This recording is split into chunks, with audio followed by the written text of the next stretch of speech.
All right. I think people are just joining in, but let's get started nevertheless. Welcome, everyone. I'm Monica Martinez-Bravo. I'm one of the co-leaders of the theme 5, the political economy theme, with Leonard Wansecon, who is here with us and will also say a few words, welcoming remarks after me. I just wanted to welcome everyone.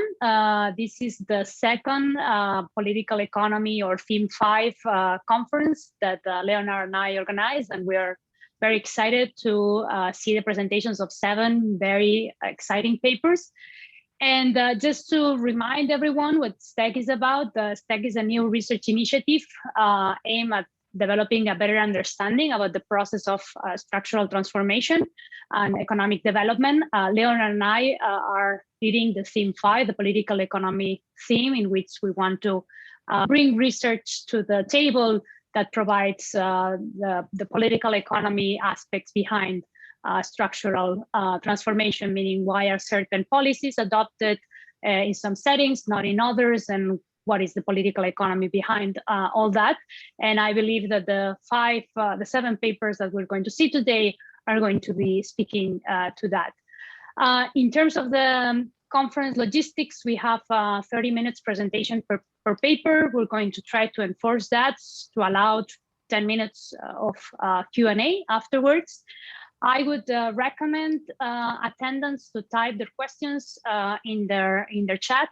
And then in the Q&A part, we could maybe, bring select some of the questions, and then the people can ask them directly. But throughout the presentation, please use the chat.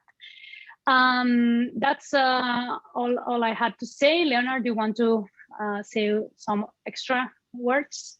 Nothing, just to add to what you have said about how excited we are to have all of you.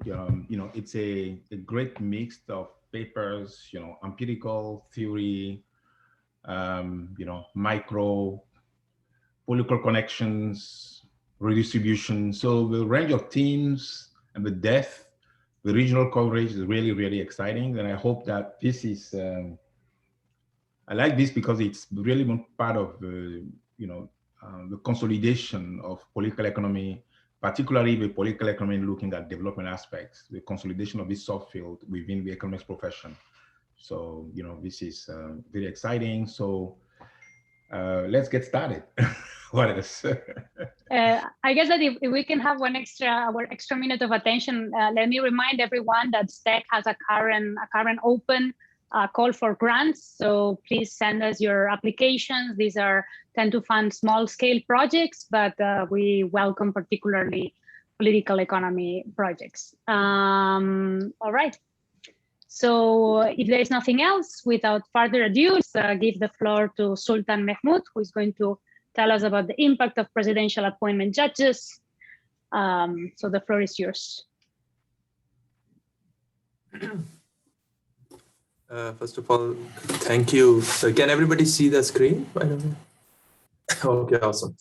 So thanks a lot for inviting me, both to Monica and Leonard. And actually, hopefully I'm saying it correctly. Leonard, I am just very, very honored to be here. And actually, I think both of you know that I've been following both of your work very closely. And it's precisely the kind of questions and topics I'm super passionate about. So since I have also the other papers I have seen in the schedule, this look completely amazing, and I am really, really happy to even attend this presentation. Presenting is already a bonus. So I want to go right into the presentation. So the motivation for this paper is quite simple.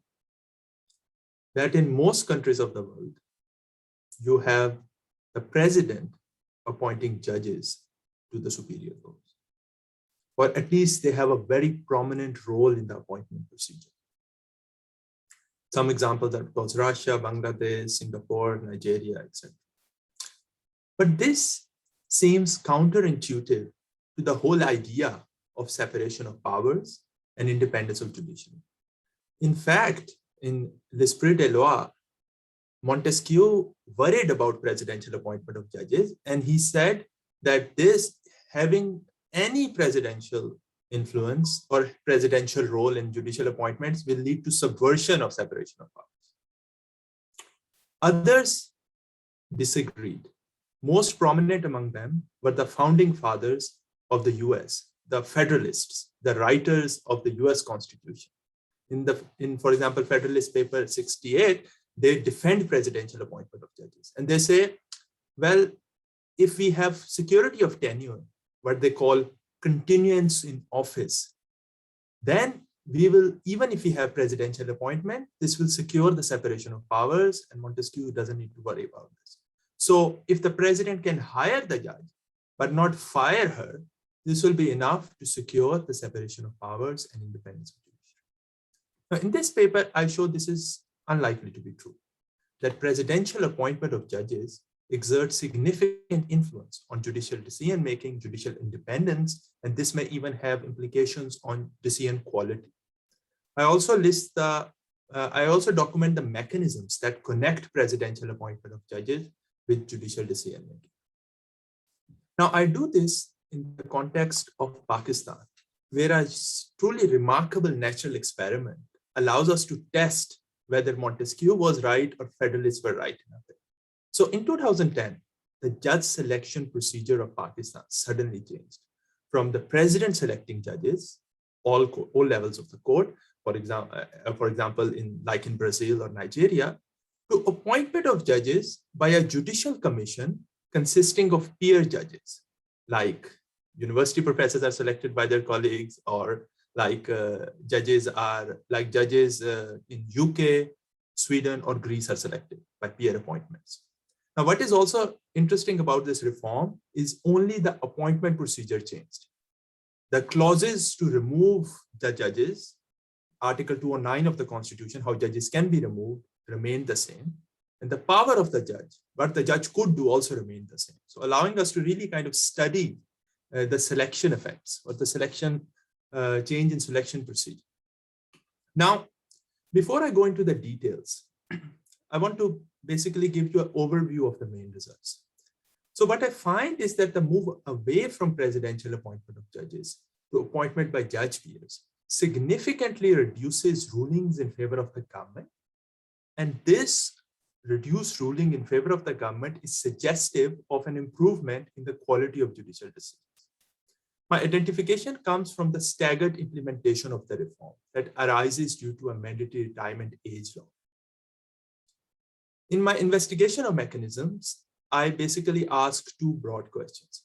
What are the types of judges driving the results? And what are the types of cases driving the results? Coming to what are the types of judges driving the results, it's fundamentally a question of what is the peer appointment selecting for? So what are the characteristics of judges under peer appointed judges and under presidential appointed judges?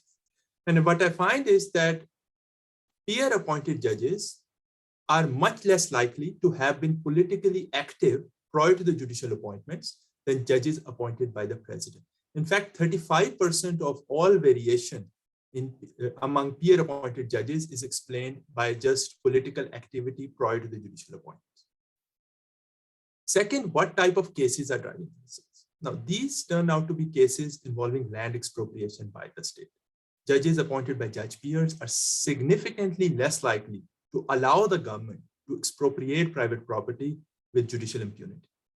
And my estimates, based on my coefficient estimates and the value of land expropriations in these cases, suggest that selection reform prevents land expropriation worth about 0.14% of GDP every year, which is equivalent to about $400 million every year. So this may seem a small amount, but for a country like Pakistan, this is equivalent to the entire healthcare budget which the government of Pakistan allocated in 2019.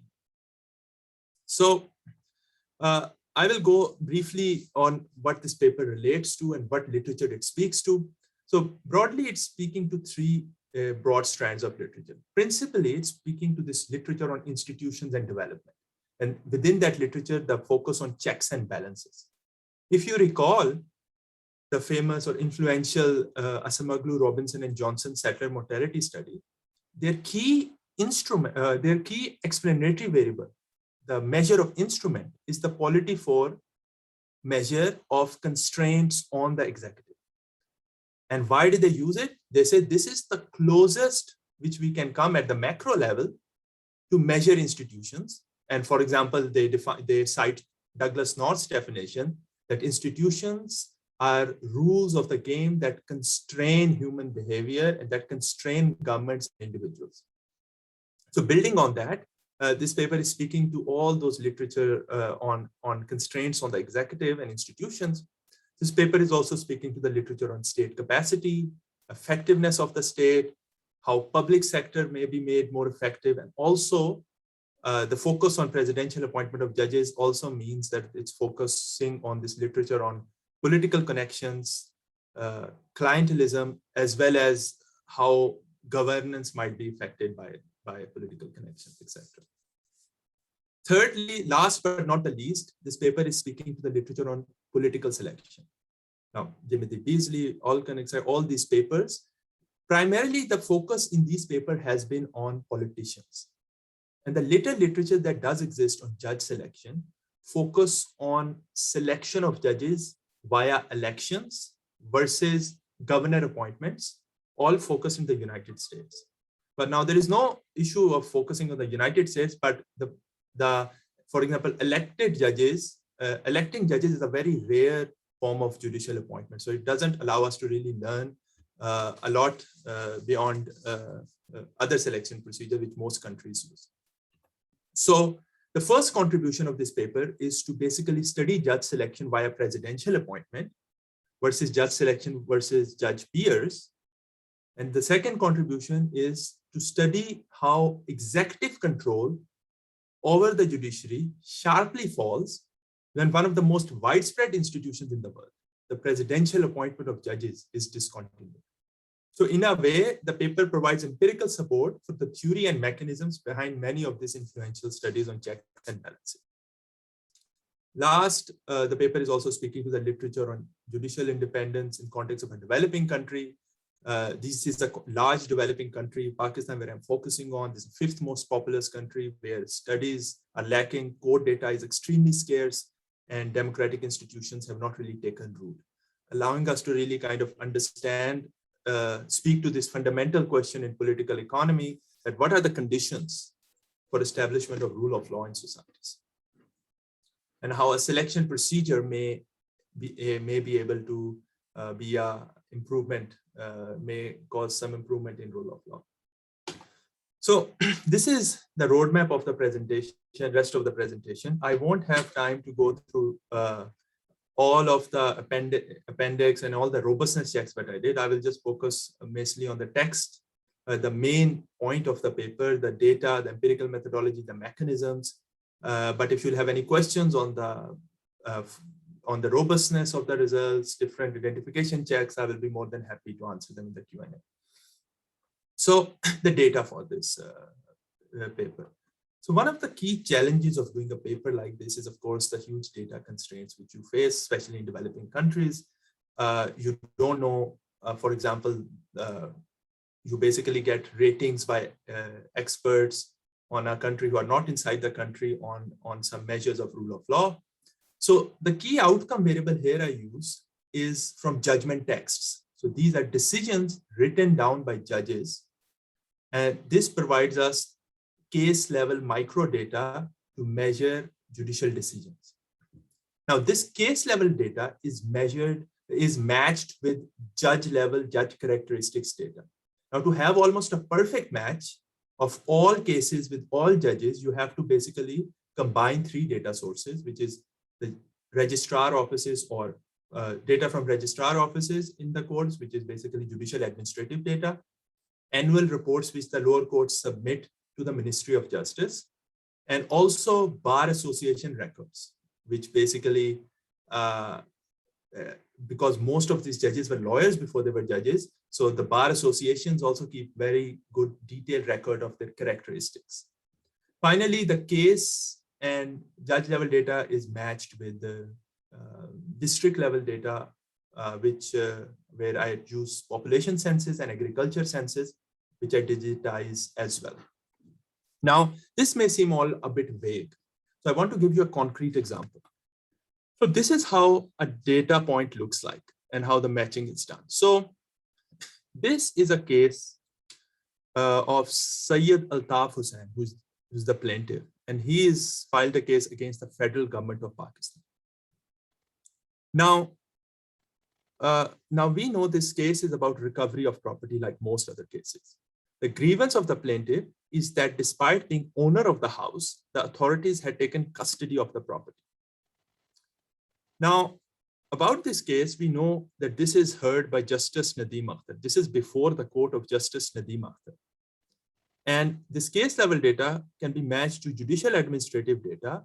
And from judicial administrative data, we know that Justice Nadeem Akhtar was appointed on 20th March 2012 after the 2010 April reform. So we know he was appointed by Judge Pierce. What does he rule? He rules that authorities committed willful and deliberate breach of right to private property.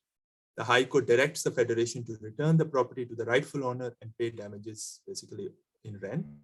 And also the petition is accepted. Now, of course, I am going to argue that this case is illustrative of a broader and larger pattern. I'm going to provide empirical support to that. But before I do that, I think it's important to understand how we may try to proxy for judicial independence. Now, how to measure judicial independence? Measuring any judicial outcome is extremely challenging because, how do you measure justice, for example? So to overcome that, or I mitigate it, I focus on all the cases where the citizen is poised against the state and construct a variable called state victories, which takes the value of 1 if the state wins and 0 if the state loses. This is a case level proxy for judicial independence. Now, I measure state victory variable in 2 ways. First, I ask a law firm to code the state victory variable as 1 and state defeats variable as 0 in all cases involving the state. Now, this is done very methodologically. The law firm consists of 2 teams, where one team of 4 lawyers, junior lawyers who just started practice, supervised by a senior lawyer with 10 years of experience practicing constitutional law, which is exactly the cases which are involved in government when government is involved in the case. So these 2 independent teams independently code this, whether after reading the text of the judgment order, whether the state won or lost. They also code some other decision quality variables, which I will come to later. But still, this may still be subjective.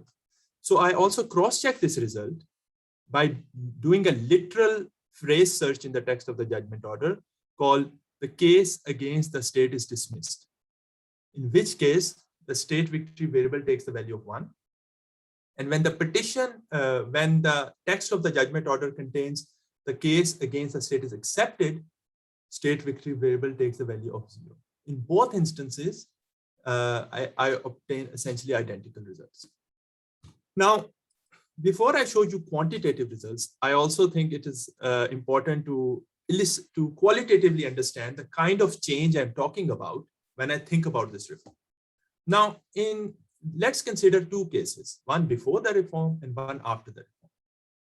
Now, before the reform, there was a case where it was ruled the president may, in the larger public interest, perform all legislative measures which are in accordance with or which could have been made under the Constitution, including the power to amend it. The petition is dismissed. What is remarkable about this judgment is like how much closely it is speaking to separation of powers. What is separation of powers? Separation of powers of legislature, judiciary, and executive. And here you are saying, play havoc with the Constitution, you can do what legislature does. So this is a kind of an extreme version of deterioration of separation of powers. Now let's consider another case after the reform, where it was ruled that the fortune amassed is indeed huge, and no plausible explanation has been advanced in that regard. Balzac may have been right after all when he had said that behind every great fortune for which one is at a loss to account for, there is a crime. The petition is accepted. Now, coming to the final paragraph of this judgment order, which is actually a 10-page judgment order, this is very interesting judgment decision. So when it says, the final paragraph says, the Election Commission of Pakistan shall issue a notification disqualifying Nawaz Sharif from being member of parliament with immediate effect, after which he shall cease to be the Prime Minister of Pakistan. In another case, you have a prime minister with 2/3 majority in the parliament, the biggest business tycoon in Pakistan, who is dismissed from office by the courts. Now, this pattern of higher state wins before the reform and lower state wins after the reform generalizes to a full sample of 7,500 cases. Before the reform, the state wins about 50% of the time. After the reform, the state wins about 40% of the time. The differences are both qualitatively significant and also statistically significant. Now, you may already be wondering that, of course, a lot of things are happening around the 2010 reform year. And most importantly, I think, what was happening before the reform year is dictatorship. In 2008, Pakistan transitioned from military rule to democratic rule, kind of democratic rule. So it is very possible that the high state wins we see here is entirely explained by the coercive power of the military apparatus. There were other things going on. In 2007, there was a social movement by lawyers of Pakistan that demanded a more independent judiciary. So the lower state wins we see after the reform may be explained by this social movement by lawyers. Now, to address this concern, I focus on the staggered implementation of the reform. New judicial appointments are staggered across space and time because there are limited vacancies in different districts and in different years. So for instance, in the City Court of Peshawar, you had 90% of the judges already replaced and selected by Judicial Commission or Judge Peer appointees, relative to in the same year, in Sakhar, you had only 40% of the judges replaced and by Judge Peers. So we can exploit this space-time variation in a difference and differences framework, where on the left-hand side, we have the state victory variable at the case level. And on the right-hand side, we have the fraction of judges appointed by Judge Peers in 2010 interacted with the post-reform dummy. We can add district by bench fixed effects, time fixed effects, case type fixed effects, list of case characteristics and district characteristics controls. Alpha will be the difference and differences estimator for the effect of selection reform on state victories. However, alpha does not necessarily gives us the causal effect of selection reform on state victories. And there is a really brilliant paper by Anandi Mani and Lakshmi A.R. for the case of India, where basically they show that even though Indian politicians cannot dismiss the bureaucrats, the threat of a transfer or a reassignment to an alternative district allows them to exert substantial control over the bureaucrats. So there is a very real concern here of post-appointment transfers, that basically the president pressurized the state chief justice, who is responsible for postings and transfers, to basically transfer the judges, causing sorting of judges into less independent and high independent districts, reintroducing an heterogeneity problem. Now, to talk to this point, I suggest a new identification strategy. And to explain this identification strategy, I think this figure is helpful. So imagine that there are two districts, and in each of these two districts, there are two judges. Now, imagine that in District 2, Judge D at T is equal to 1 reaches her mandatory retirement age of 62 and is replaced by Judge E. Now, the fact that Judge D reached his 62nd birthday in District 2 and not in District 1 is plausibly orthogonal to case characteristics here, or district characteristics. But what it is correlated is first his birthday and new judicial appointments. So I instrument the fraction of judges appointed by Judge Peers by fraction of judges reaching their 62nd birthday and estimate kappa. Now for kappa, to give us the causal effect of selection reform, still we need to think about two key assumptions which any instrumental variable strategy relies on. First, of course, it's instrument relevance. Is the exogenous variable correlated with the endogenous variable? Here we find that mandatory retirements are highly correlated with new judicial appointments, where there is such an overlap that you can't even see some of the times that they are exactly the same. Second, there is no evidence of, so the second condition is, of course, instrument orthogonality. The evidence is consistent with it that our instrument is uncorrelated with the long list of case characteristics or district characteristics. But what it is correlated with is state victories, where we see that a 10% increase in judges appointed by judge peers reduces state victories by about 2 percentage points. This is a qualitatively large effect and equivalent to about 4% decrease in state wins over the sample mean.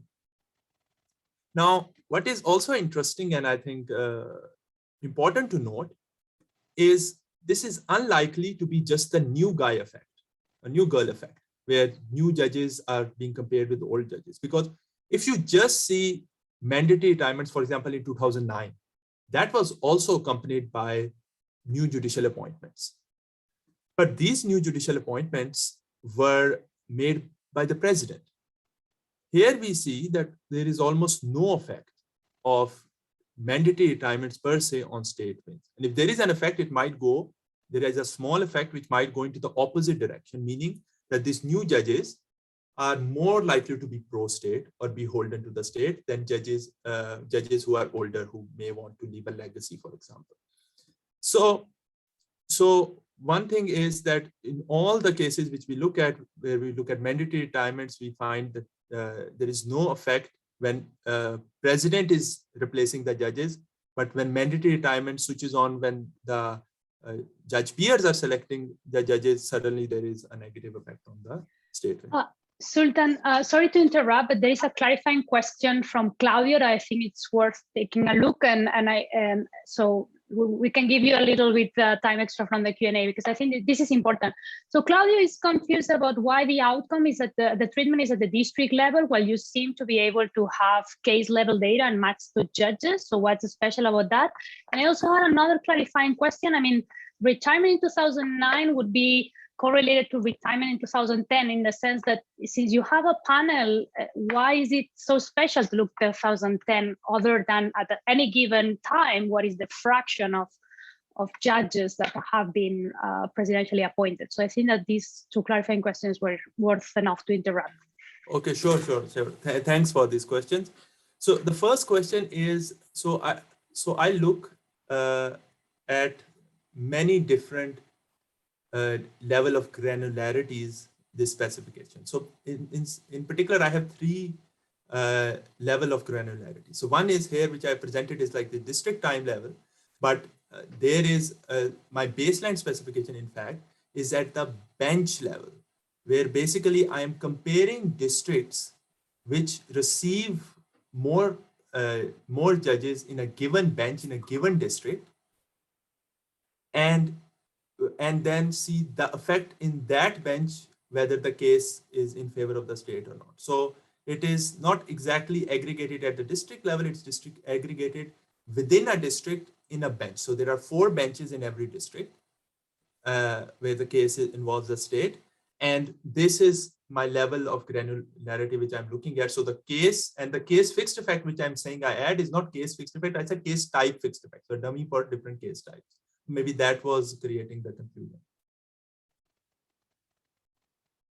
Okay, so second is on 2009, whether there is a correlation on with 2009 and 2010. So what exactly I'm doing? Maybe this this thing will illustrate this point actually exactly. So what is the research design doing? This slide was added to make sure that the design is a bit more clear, because I get that usually it's not clear so far. So what am I doing? I am basically using mandatory retirements as an exogenous source of variation. So I am comparing 2 benches basically. So 2 courts where, and the pro-government rulings in these 2 courts. The control court is the judge turned 62 in 2009, and the replacement is chosen by the president. And the treated court is a judge turned 62, and the replacement is chosen by the Judicial Commission. So these 2 courts, the fact that different judges will reach their 62nd birthday in this 2009 and 2010 are not correlated, because this is determined by the age structure of judges. So basically I'm using an age distribution in a way to estimate the effect of mandatory retirements. So if we go even further and think if all the judges were appointed by judge peers, we would have a state wins to fall by 20 percentage points or a 40% decrease over the placebo mean. The reason why we can say that is actually if you do a over time variation, and if you look in the end in 2019, you have almost all judges replaced. So you can actually kind of say that as well in another specification. Yeah.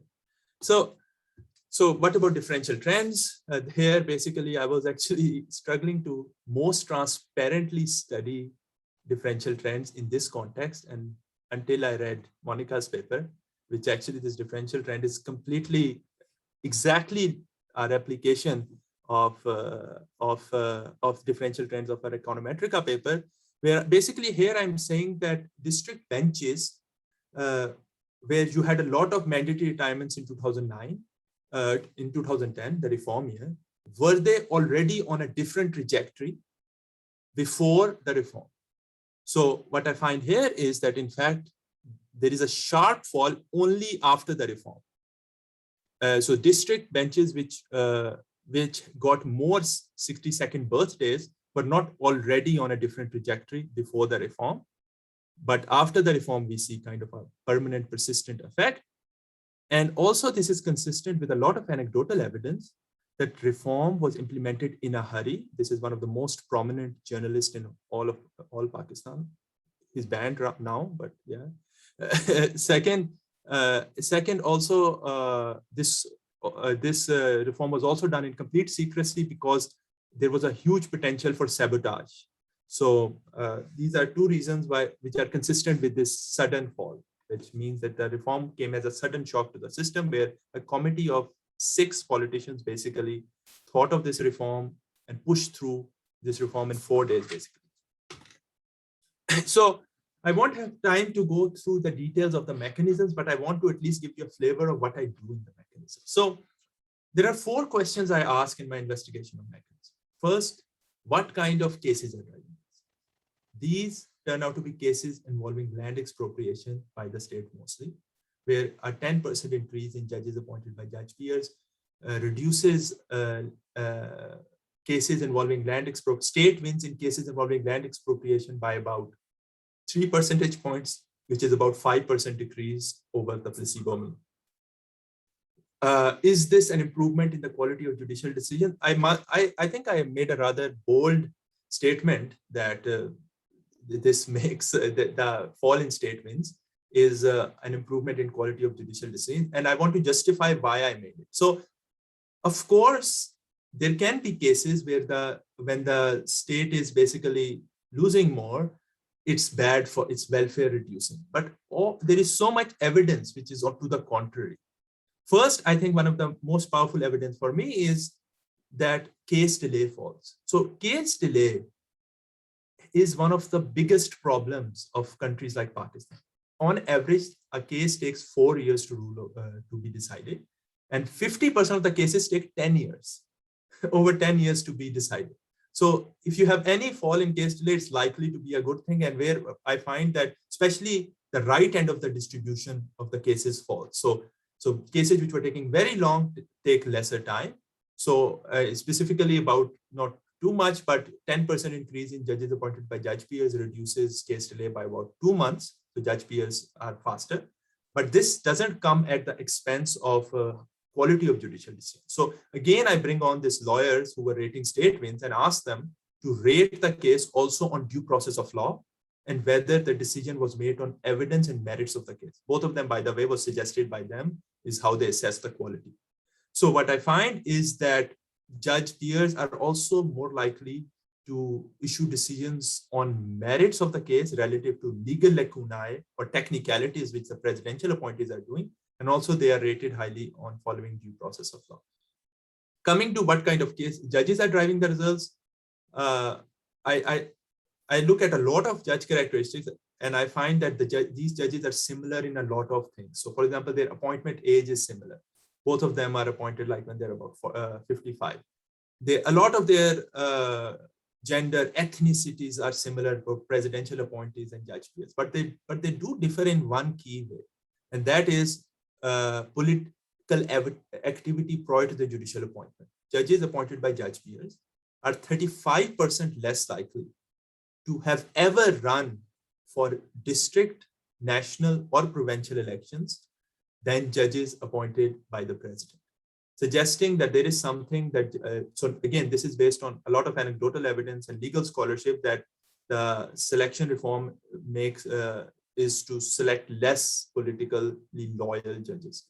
Finally, of course, the estimates at the back of the envelope estimates suggest that the presidential appointment of judges leads to an additional land expropriation worth 0.14% of GDP, or about $400 million US dollars every year.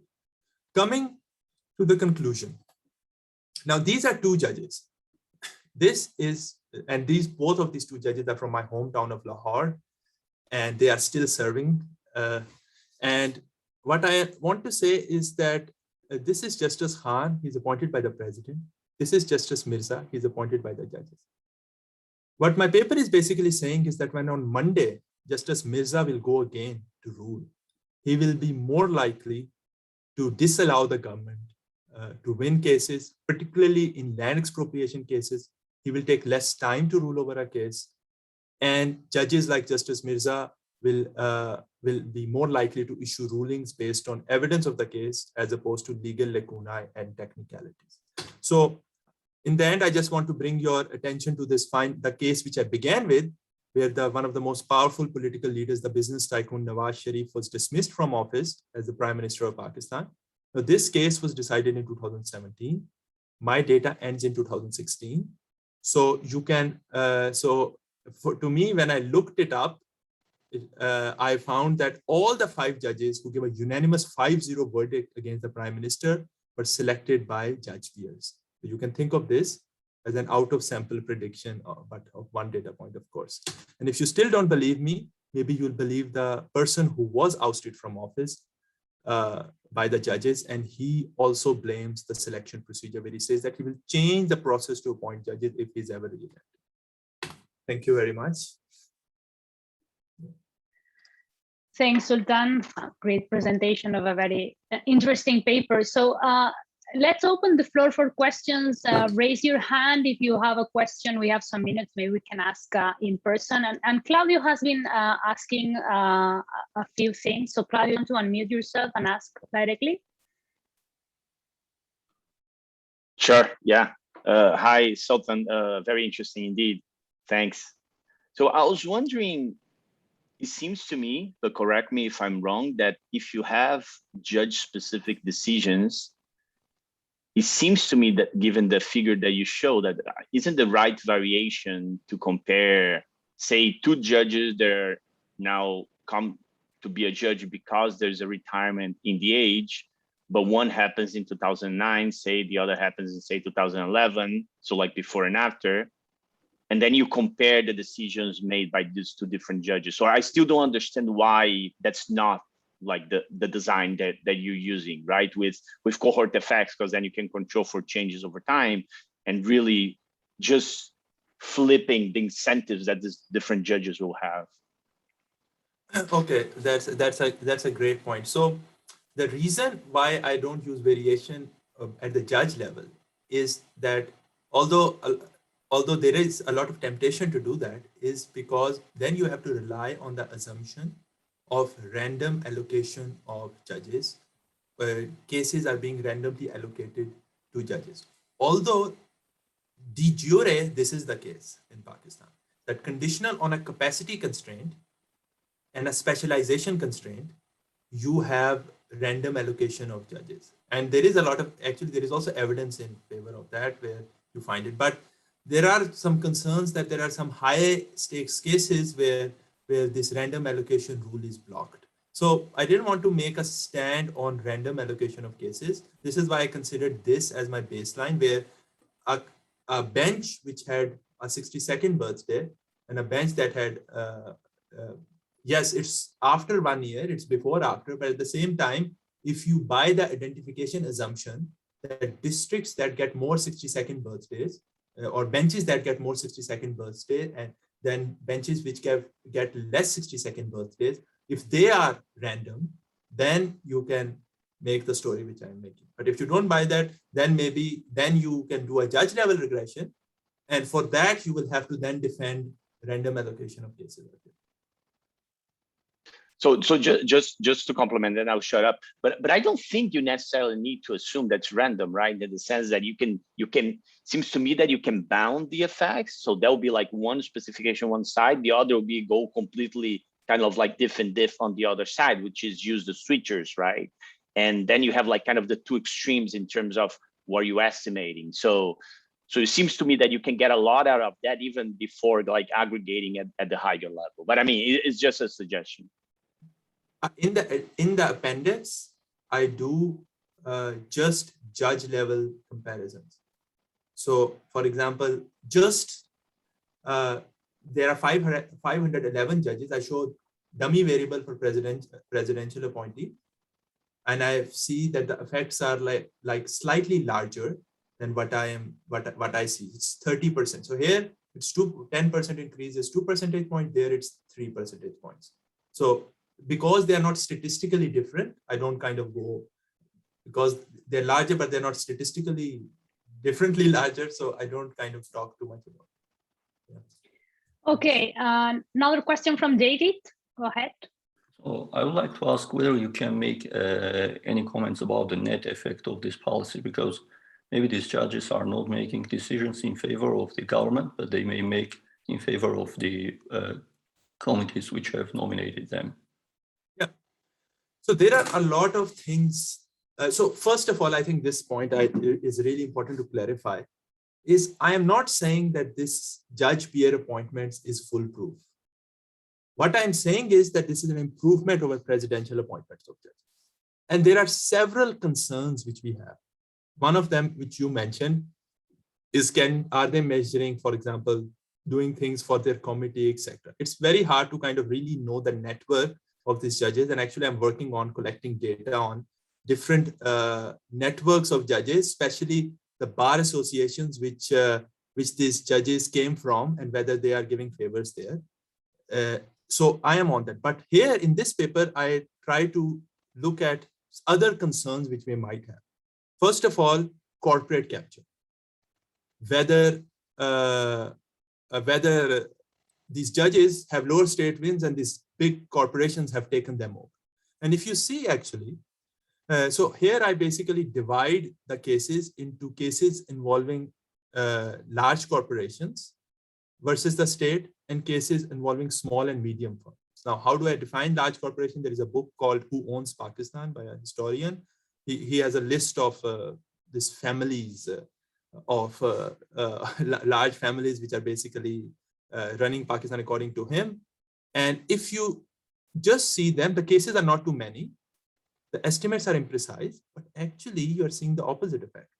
That these judges, I'm not emphasizing this too much because they are imprecise, but the sample is not too big, but state wins more often when the state is poised against large corporations relative to, and the effect is similar if the state is facing small corporations. These are firm versus state cases. So one thing is this. There are also other concerns which I look at, which is another worry, is that are these judges more likely to pander to religious sentiments on the street? So there is this thing that, there is this vigilante justice in Pakistan where you blasphemy, vigilante mobs say like, you committed blasphemy and they kill people. And are they more likely to pander to this? Again, the comparison is between presidential appointees and judge peers. Here again, I don't find, again, power is not too much, but still I find no evidence of this. I look at blasphemy cases where actually cases, and so you don't have too many blasphemy cases in these courts, but then to increase my power, I look at all cases which were judged under Hudud law. Hudud law is a 1979. Sultan, sorry to interrupt, but we are out of time and I wanted to allow one more question from Imran. So okay. Imran, the floor is yours. Yes. Thanks, Monica. My question was kind of similar to David's, to thinking about the general equilibrium effects of the reform. So, you know, for any selection procedure, we can always think about potential costs and benefits of that procedure. So is there anything in the data that allows you to see how these judges might be making decisions differentially for cases not involving the government? Do you observe sort of reduction in case times for other cases? And are there some elements in which they're behaving worse on those outcomes? That's a great question. So I kind of do a placebo test. So when you literally take all the cases, state versus the citizen, you also get all the criminal cases with you, because the state is the prosecution. And most of these criminal cases you might think is corruption, but it's not actually. Only 2% are corruption, 98% are petty crime. So what we see is that actually there is no effect, statistically detectable effect of judge peer appointees on criminal cases. Now, state wins, you should see it here as conviction rate. So we see that when judge peers are appointing, so judge peers are affecting cases involving the government and expropriation, but they are not affecting cases involving like petty crime, theft, burglary, vandalism. They are not more likely to convict people, which is kind of consistent with this mechanism of political influence, which I'm trying to get at. Great, thanks a lot. Sorry to rush it, but we have a very intense schedule, so we need to be on track. So Felipe, you can share your screen, and he's going to tell us about political connections and misallocation of procurement contracts. So the floor is yours. Okay, thank you everyone. I hope you can see my screen. This is joint work with my brother Javier, who is at CRA, and Samuele, who is at Amazon. I want to start with the motivation by noting that although it's a well-established fact that firms benefit from political connections, the welfare effects of these benefits are for society remain elusive. One of the reasons for this is that actually the effect is going to be theoretically ambiguous. To see why this is theoretically ambiguous, let's consider some examples that are coming from Ecuador, from the newspaper El Universo, which is one of the major newspapers in Ecuador. Here we have case A, which is an individual that works at a public hospital as an office worker. They have some experience working in the pharmacy of the hospital. At some point in time, they open an importing firm. And after having worked for the hospital, they get assigned a contract of $500,000 by the same hospital in a system, in a mechanism where they beat the second cheapest quote in a sealed bid auction by 1 or 2 cents in each of 56 items, kind of indicating that maybe they had some insider information to know exactly how much they should offer to win the case. And here we have case B, which instead is a different individual that worked at several agencies in the government as a technology consultant. He was enlisted as a bureaucrat, but works as a consultant for different agencies, and has some experience in procurement process, being the expert for technology procurement processes. The person also owns and manages a technology firm, and one of the contracts that he won from the state is a $600,000 contract assigned by the Ministry of Transportation and Public Works without any contest. Just you can read the file and said, this is the best person we know, and basically was assigned the contract. In both cases, there's an argument to be made that this could actually be efficient. The people seem to be experts in the field, they know how everything works. So maybe assigning the contracts to their firms is in methods that are not necessarily competitive, it still would solve some asymmetric information and could raise efficiency by giving it to the persons that are the best at doing the job. It could also be the case that they are not the best ones that are doing any of these procurement, and they simply get the contracts because of the political connections, and these generate losses for society by having inefficient firms doing the job. In this paper, we're going to propose a method that allows us to measure the welfare effects. It can be positive or negative of political connections, and we're going to obtain estimates for Ecuador for the years 2009 to 2017. Specifically, we're going to propose a sufficient statistic that is flexible enough for positive or negative welfare effects that is going to estimate the effects for the next marginal contract of the government. The measure we consider, the welfare measure we consider, relates to resources being used to reach a particular level of utility for the final consumer that is coming from the government goods. How much resources we need to give to generate this utility. We show in the paper that the welfare effects are proportional to the gap in revenue productivity and the capital share or revenue between any arbitrary group of firms that you're making the welfare comparison. So it doesn't need to be only politically connected, non-connected. It could also be, for instance, winners or losers of a specific design of a new procurement process. The reason why these two gaps capture the welfare effects is, first, revenue productivity is capturing both the quantity productivity, so how much resources we need to get to a certain level of units for a particular firm, and is also capturing quality difference, how many of these units are generating a particular unit of utility for the final consumer, therefore allowing us to measure efficiency by utility. The capital share, on the other hand, is going to be indicative of how far along are we in a non-constant marginal cost curve for a particular firm.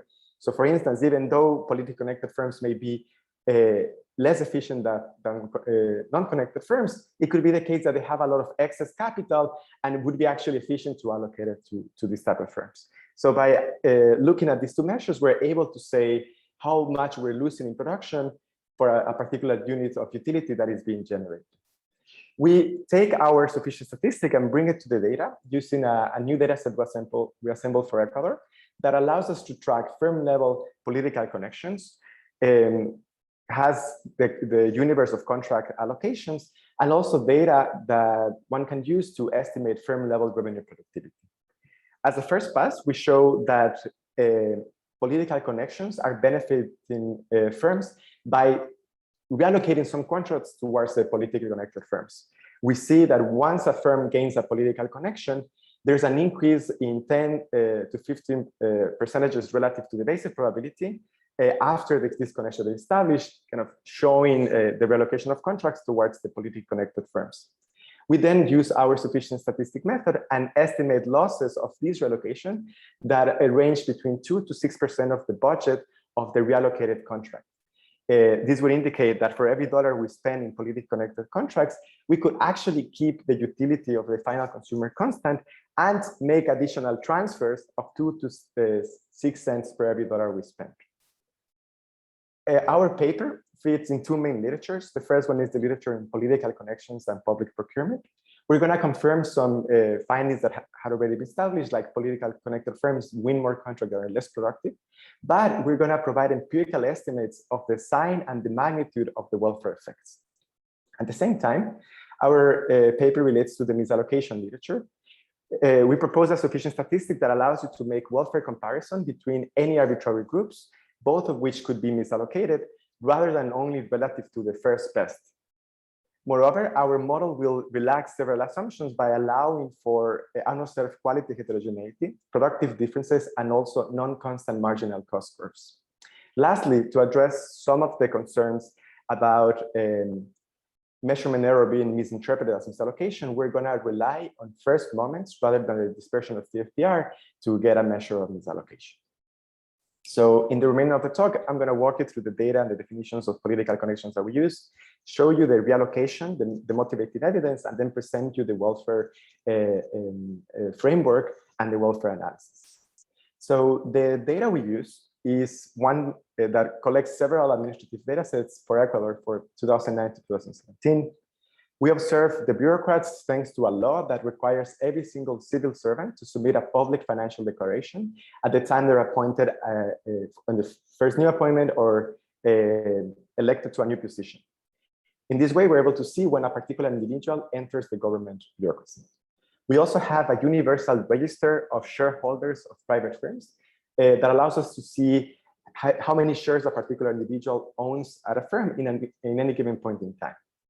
Moreover, we have the universe of public contracts with information on the type of contract that a firm is competing, the value of the contract, who wins, and also the contract competitors.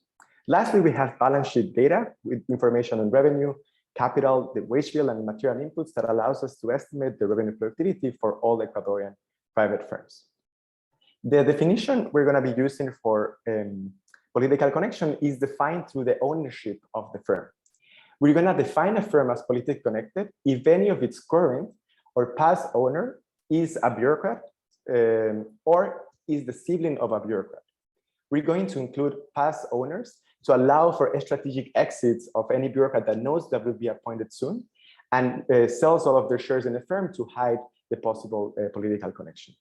We're going to link the direct political connections, the match by using the ID. But when we're matching the siblings of the bureaucrat, we're going to be using the last names of the individuals and relying on the Spanish tradition of keeping both the mother and the father last name to infer family ties. We consider families that have kind of classified siblings of 4 or less siblings, which would be the 75th percentile of the family size distribution. So once we have this classification, I'm going to show you some raw data of who gets the contracts and how the firms look like. So first, what are the type of positions that are capturing these government contracts? In this figure, I'm plotting you the top 20 government positions in terms of value of contracts that are being won by connected firms. The bars are showing you the total amount that is allocated to this title, to this label of the position. And the number next to the bars tells you the unique number of individuals in this position that have gained contracts. So for instance, the top category, we have director. They're winning in total around 150 million US dollars. And there are 870 individuals that are capturing some of these contracts. This could be director of public works, director of a hospital, or director of smaller institutions. The second position would be the analyst.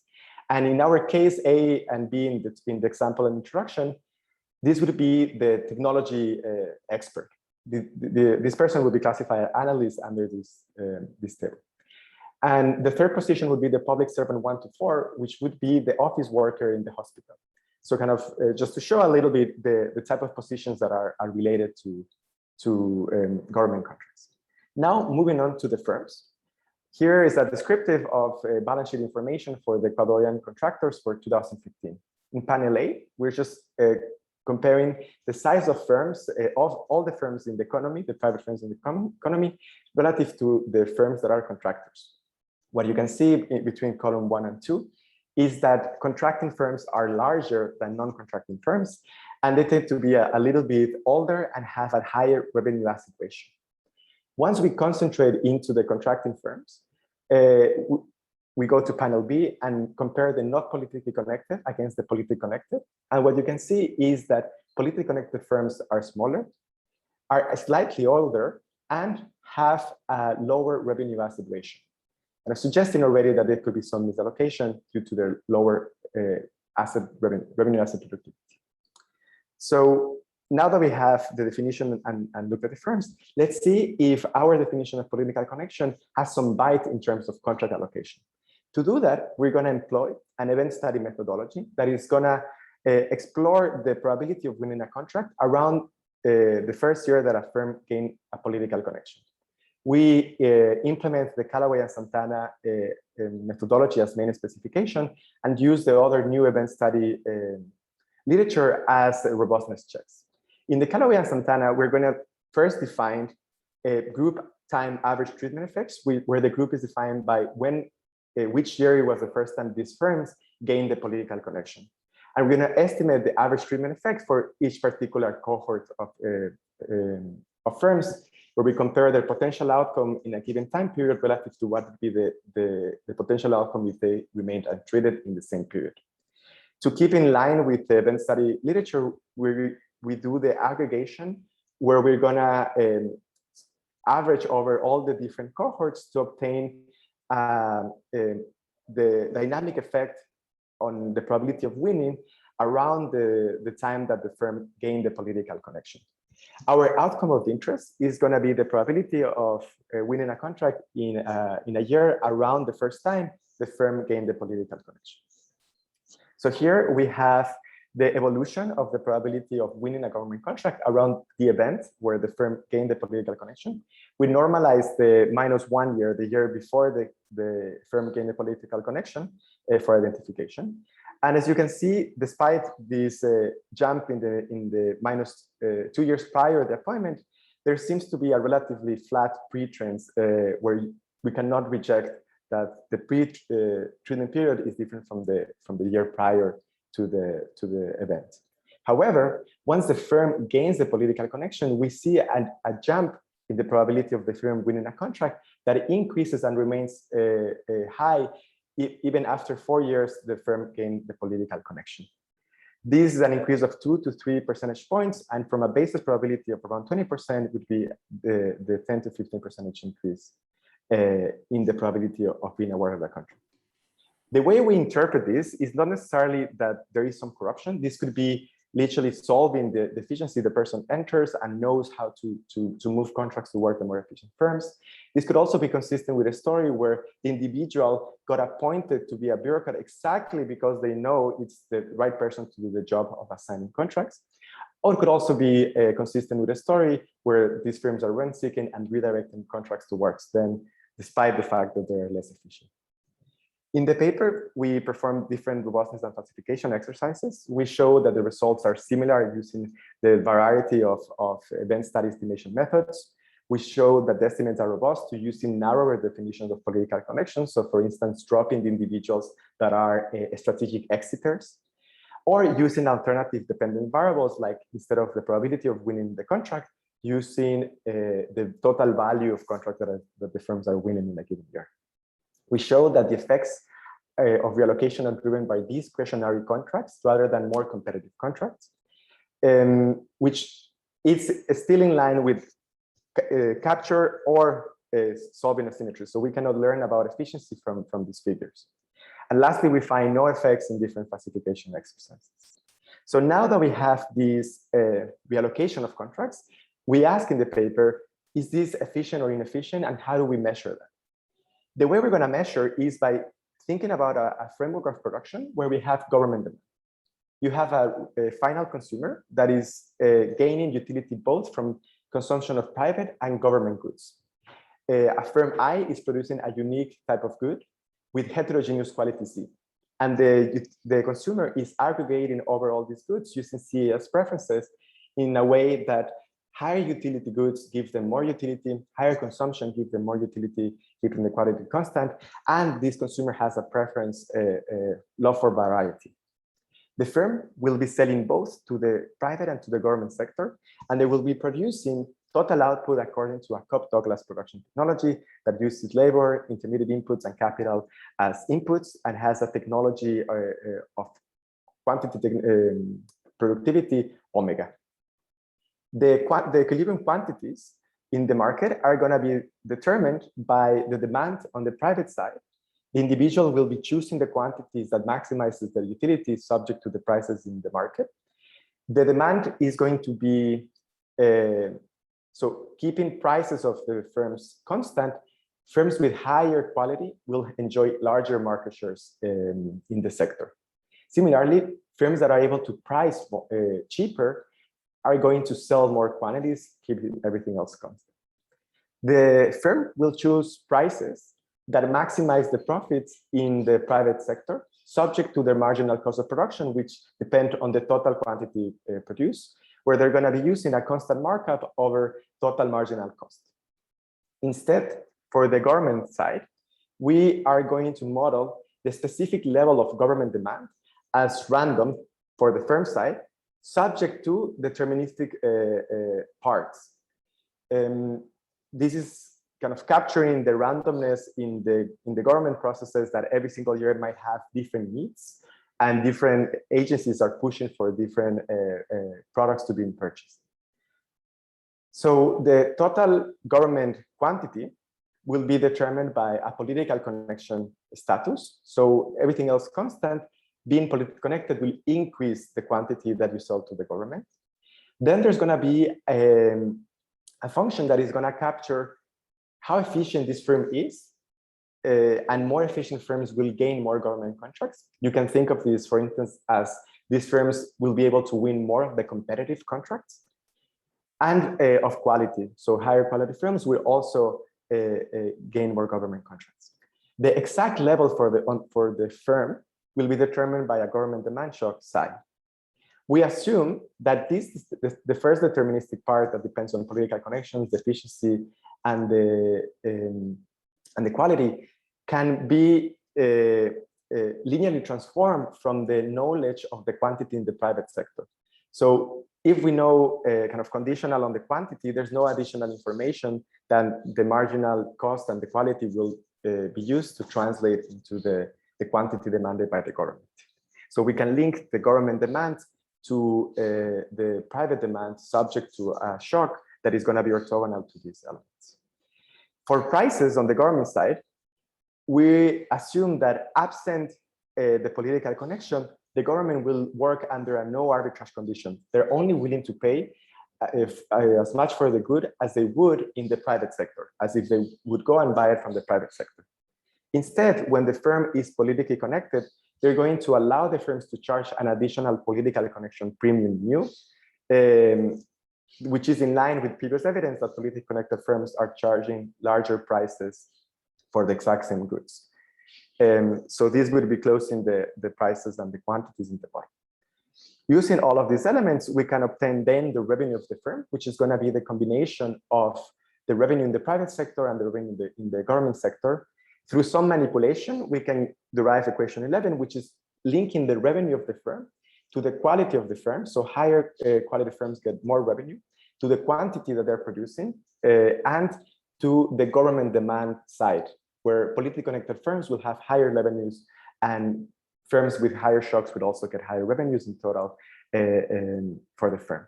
By plugging in the production technology, the Cobb-Douglas technology, we obtain an estimation equation that links revenue to the inputs, as well as the TFPR omega star, which is going to capture the quantity productivity of the firm, the quality Z, as well as the markup.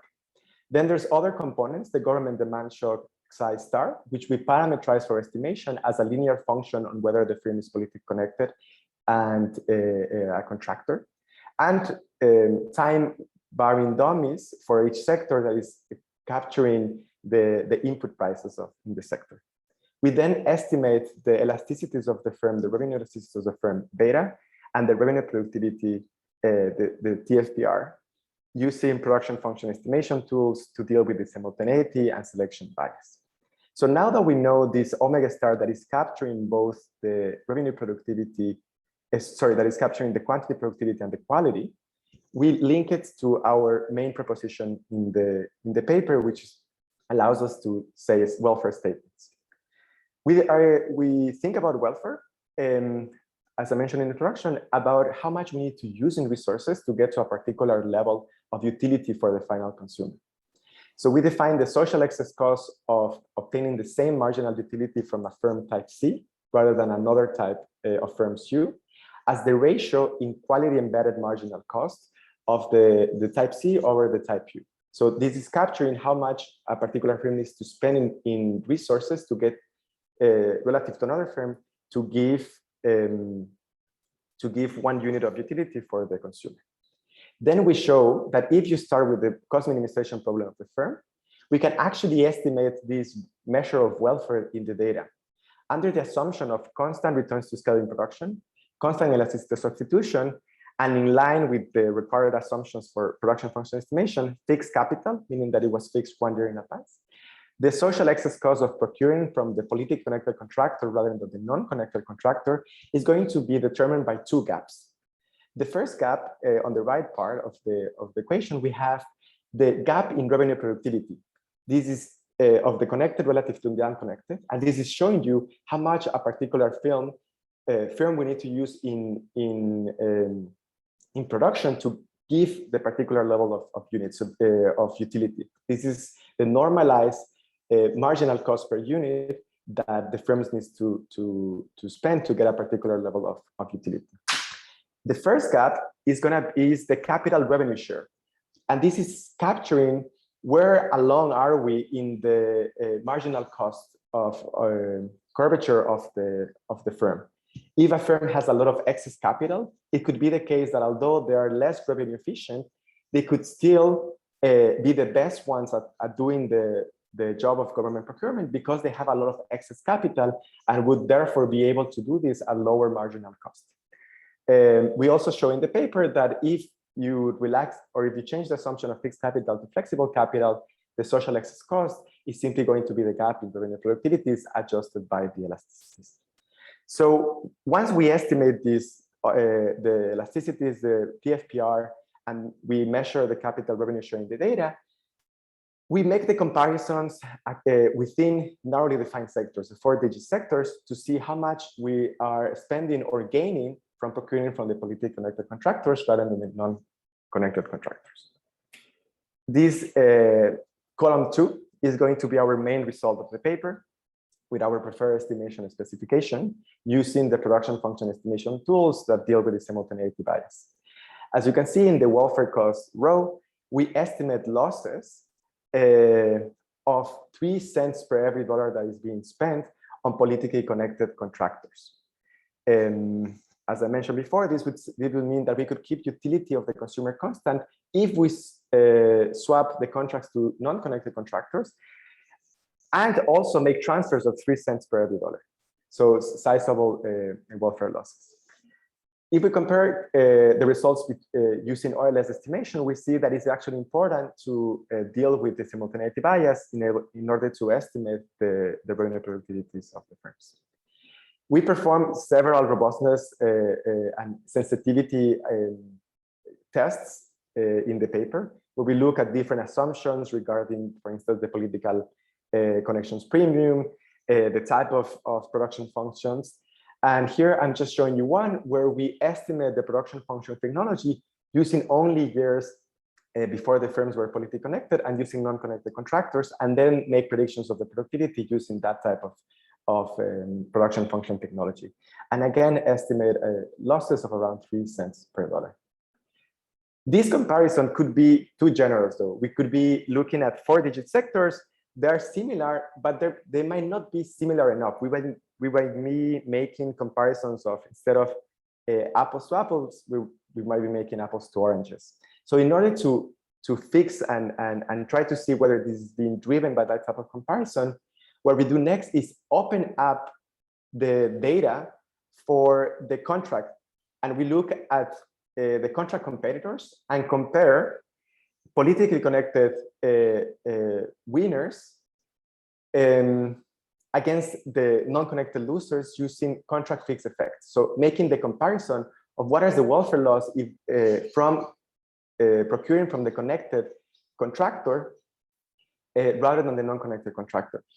That's going to be column 3, where we estimate 6 cents per every dollar in losses from the political connection. To verify that this type of exercise makes sense, now that we open up the contracts, we can make the comparison of the non-connected winner against the non-connected loser to see if on average, if absent political connections, there is the way that the government is making the decision is welfare increasing.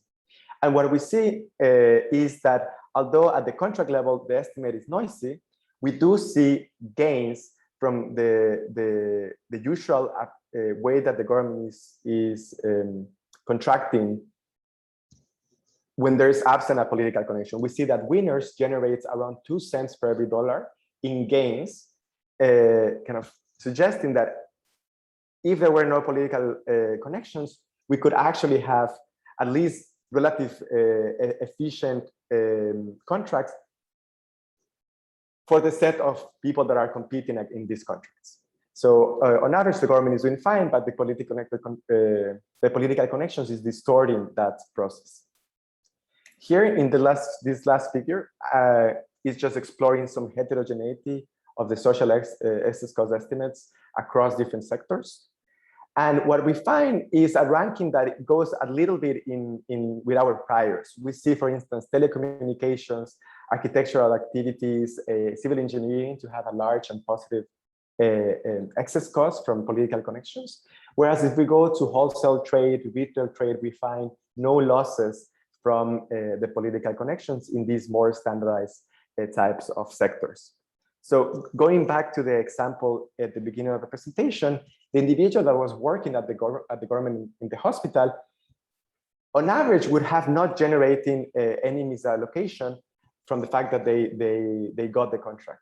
Whereas on average, the technology consultant, we would have expected that they would have generated welfare losses from the fact that redirected some of these contracts.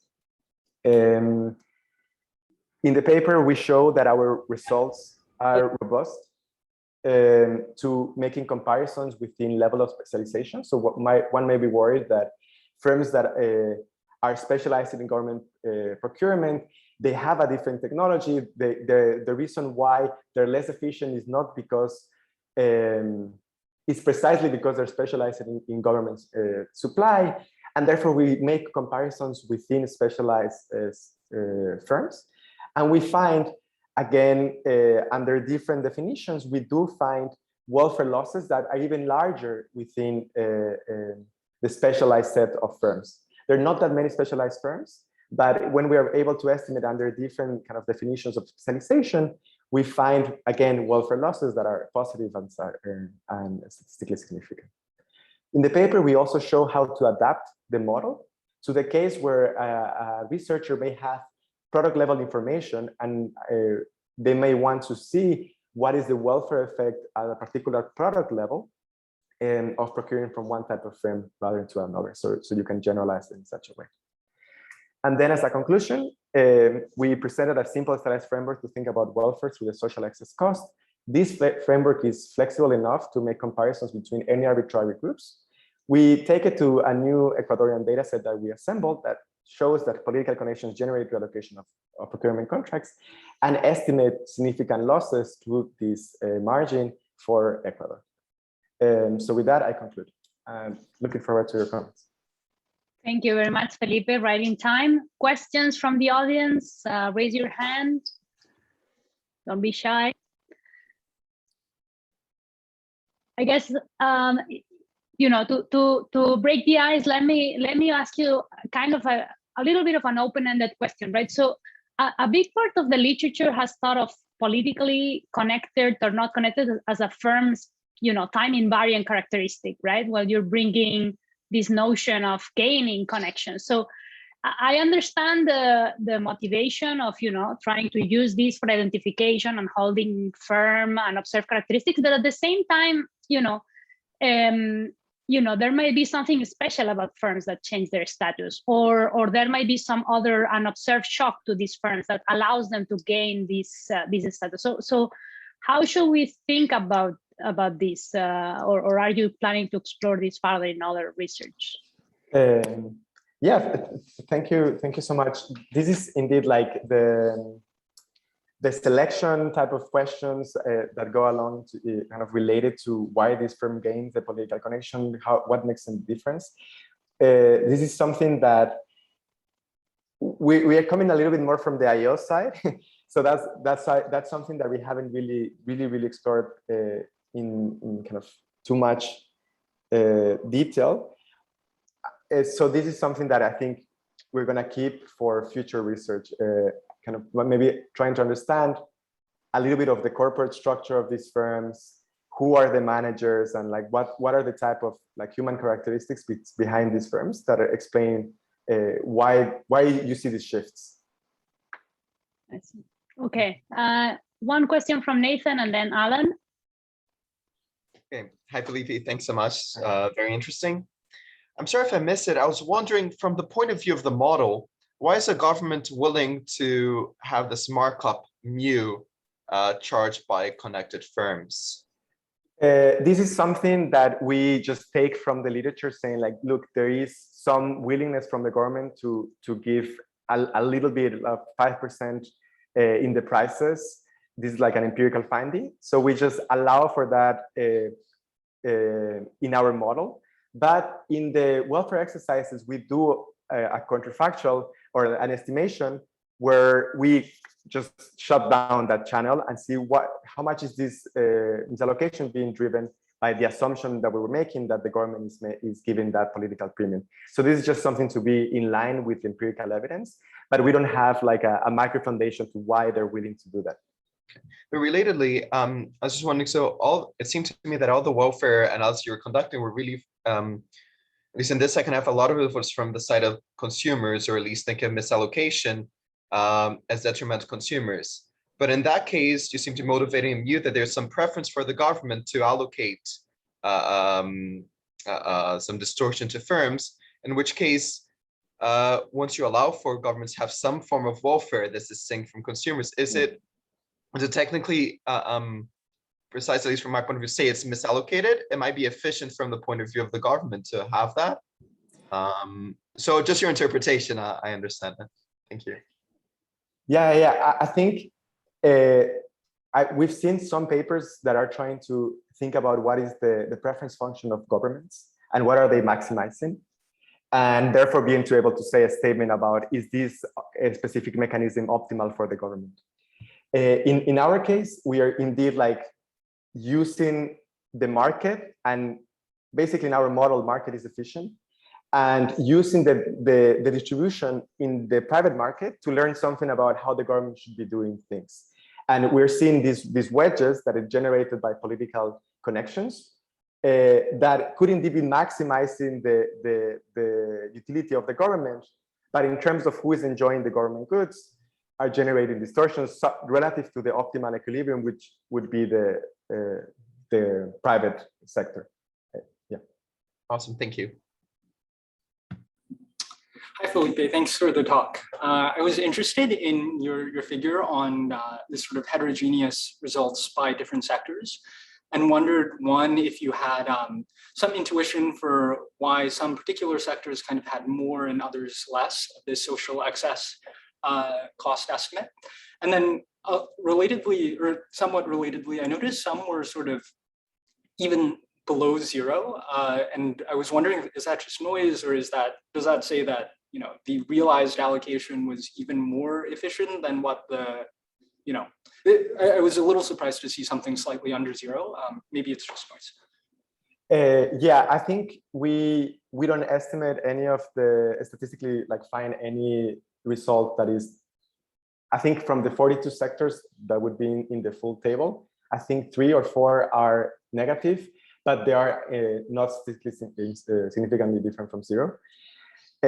So, however, for instance, it could actually go into the narrative that having a political connection could be beneficial for wholesale trade in this case, which is the last one. In this case, Ecuador had a lot of import tariffs.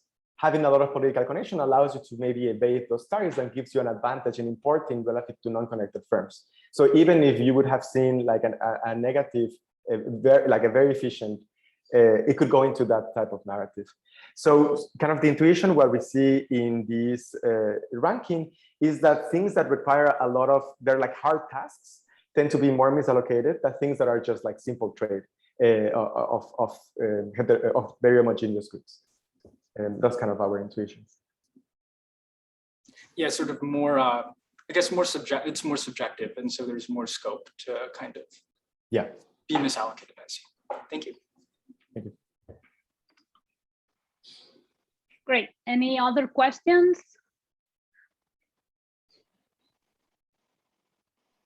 Okay, so if there are no more questions, we are sharp on time, so we'll leave it here, and then we have a very short breaks, 10 minutes, so we'll be back at 3:35. All right, see you all in a bit. All right, so welcome back, everyone. Leonard Wanchikon here. So co-leading the group with Monica.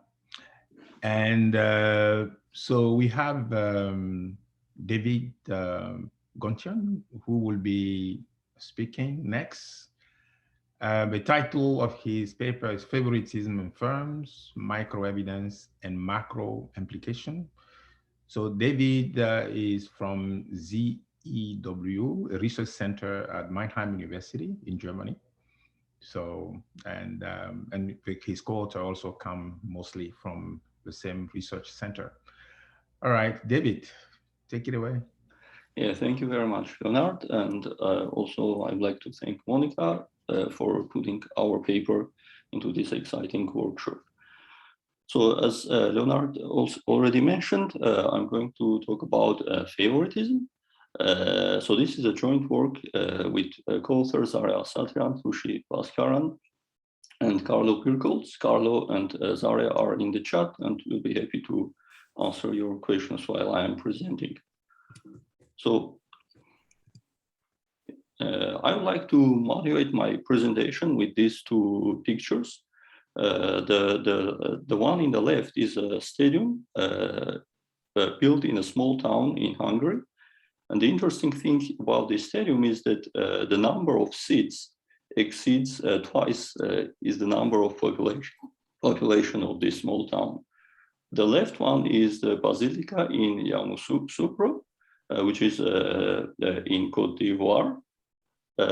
This was also, this city also became the capital of Côte d'Ivoire, which was moved from Abidjan, the largest city by population, to this by size much smaller place.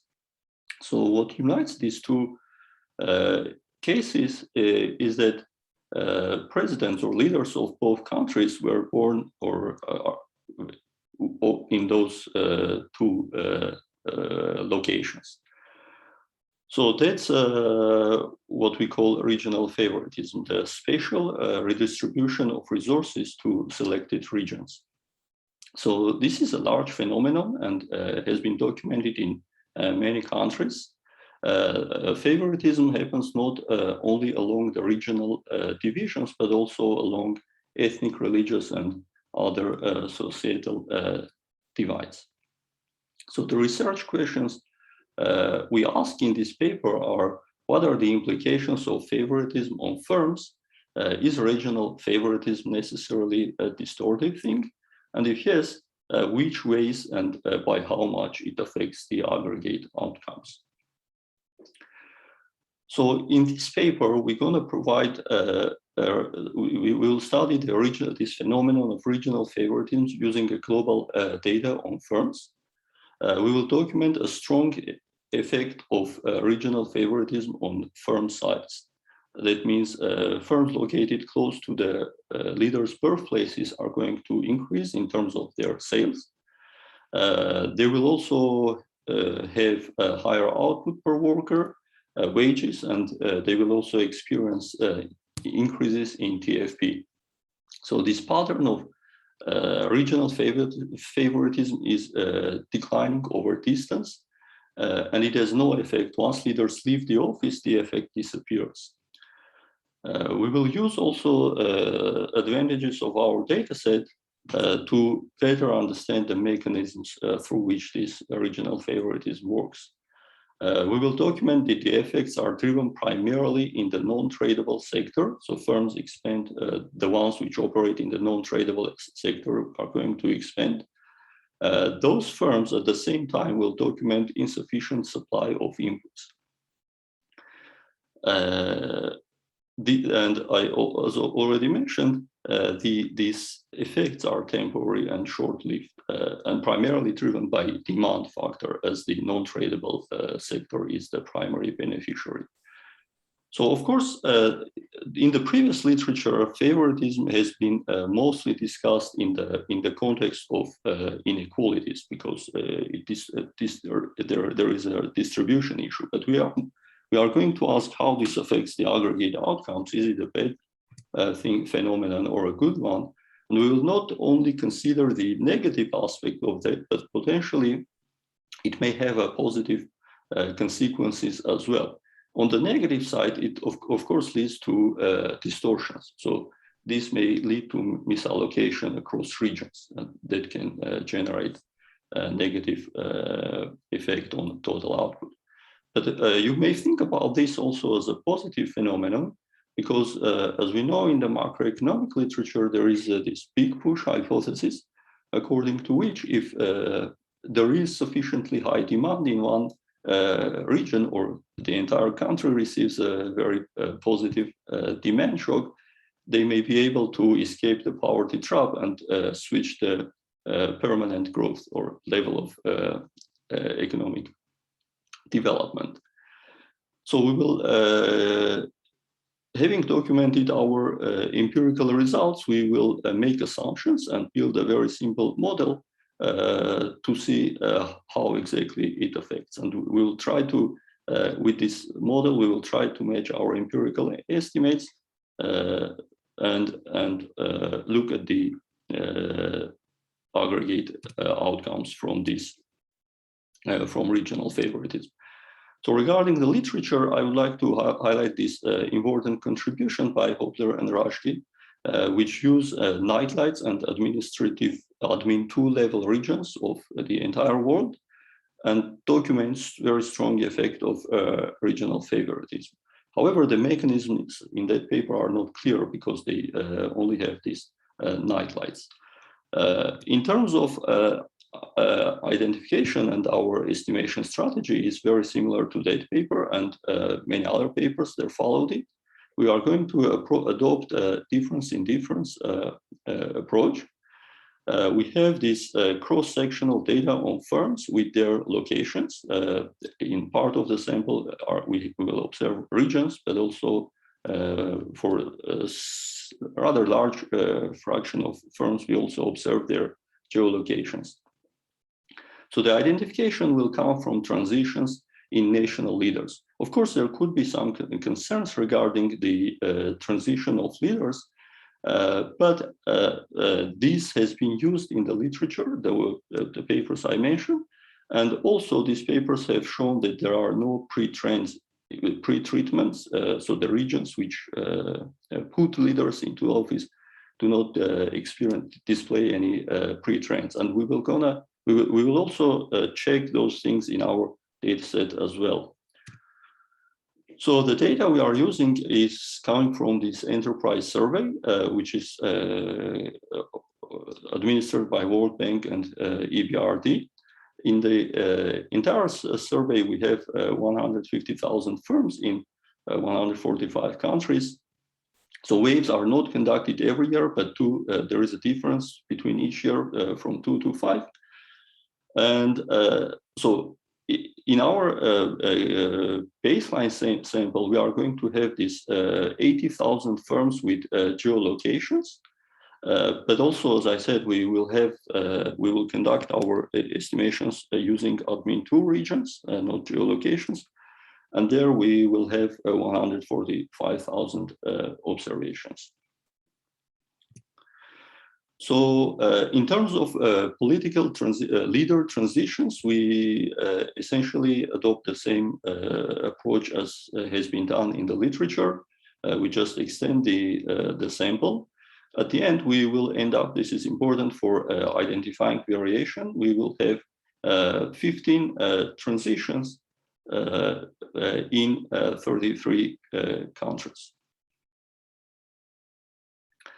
So yeah, so here is how the black dots denote the birthplaces of leaders, and white dots denote the locations of firms. Of course, in terms of firms, there are very many firms maybe in the same location. So this picture does not really represent, very many firms may fall into exactly the same point. So it doesn't tell their locations of firms very precisely in terms of weight. So that's why at the bottom we have provided the number of firms from different regions around the world. So our estimating equation is the following. We will look at the number of outcomes like sales, employment, output per worker, or wages. So that's going to be at the level of firm in industry, in a given region and country and time. So the main treatment effect is going to be the area around the birth town of a leader. And we will change the distance. We will pick different distances. This will be interacted with whether the leader is at office at time t. We will also include a number of fixed effects at industry level, leader birth circle with these kilometers, as I mentioned, region fixed effect, and country time fixed effect to make sure any shocks that hit the entire country are absorbed by this. So we are also going to cluster our errors at region, country time plus region, plus leader area in the case of leader area, but also, as I said, we use, instead of this, we will just use the region, whether the leader was born in that region or not. So essentially, as we display in this last line, so it's going to be either a leader area in terms of kilometers or a region as defined administratively. Yeah, I also would like to mention that in terms of data, it is important to highlight that the World Bank and the organizations which conduct this survey, they use the official registry of firms and use a number of criteria, including region, to draw a representative sample of firms, and they conduct the survey. So of course, our data set is not the universe of firms, or it's not coming from the administrative sources, but the way it is constructed takes into account those the representation of firms across regions, which is important for our estimations. So here we display our estimates for sales, log sales, for different distances. We vary this distance from 10 kilometers to 100 kilometers, and we can see that as the distance gets larger, the estimated coefficient declines. So around 70 kilometers, it's not statistically different from 0. So for our the results which I will present in the following slides, we pick 50 kilometers as our baseline and look at a number of other outcomes that might be interesting. So here is essentially the first column is sales. The second column, including all fixed effects and control variables, are sales, where we observe about 20% increase in sales. Then we also observe an increase in log employees, log wages, output per worker. So of course, wage employment doesn't go as much as output. That's why we observe also increase output per worker, and also the survey reports a measure of TFP. There as well, we observe an increase. So next, we do this based on region rather than this distance measure. And here estimates are smaller, but in terms of direction, the results are very similar. So we observe increases in all of those measures, outcome variables. So next, a key concern is whether there is this pre-treatment effect, whether maybe the leader that comes to office is coming from a region which has already been doing better. So that's why we have this pre-treatment effect, where we look at the leader 0 to 2 years before. As I said, our data is not for each year. So that's why we choose this window. And whenever we have surveys that fall within this window, they will be treated. And here we can see that neither in terms of sales nor in terms of employment, there is we don't obtain a significant or large positive coefficients compared with the one for the leader being at office. So this was the intention of this estimation was to address this question regarding pre-treatment. We also do the same thing for after the leader has left office, and here we also do not observe such an effect. While this one is less regarding the identification purposes, but this also speaks to the big push idea that I highlighted at the beginning of the presentation. So if it were the case that the leader really changes, has this permanent effect, so the productivity of the region improves and it stays there, then we would observe positive and large or significant coefficients, but we don't do that. So it seems to be the case that this effect is temporary, so it doesn't last long. Then we take the next step. We are interested in understanding whether which sectors benefit more. So for that reason, we have this treatment, which is we divide sectors between tradable and non-tradable, and the treatment is also interacted with whether the sector is tradable. We see that the overall effect, which is about 25%, while for the tradable sector specifically, I mean, this interaction is negative, meaning that the tradable sector in terms of sales doesn't benefit as much. For the services sector is the primary driver or beneficiary of this regional favoritism.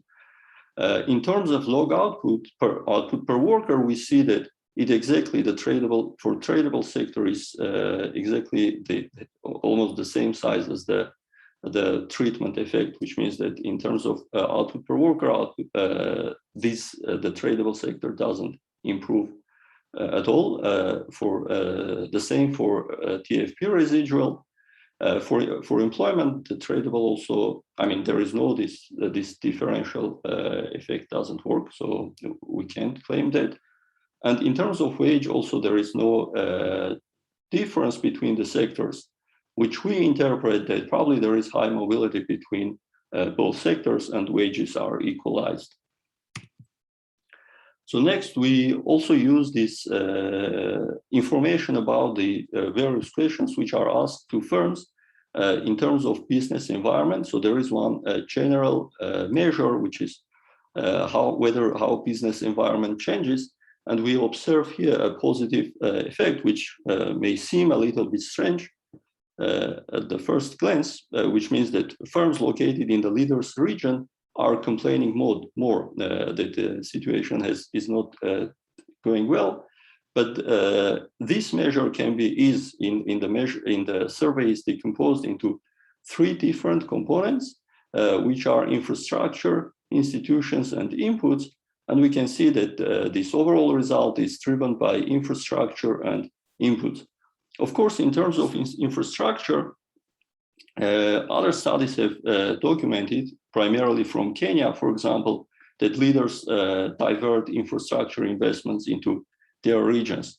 However, we think what's happening here is that, in fact, they divert more this demand type of resources into their region, and while infrastructure takes time to build.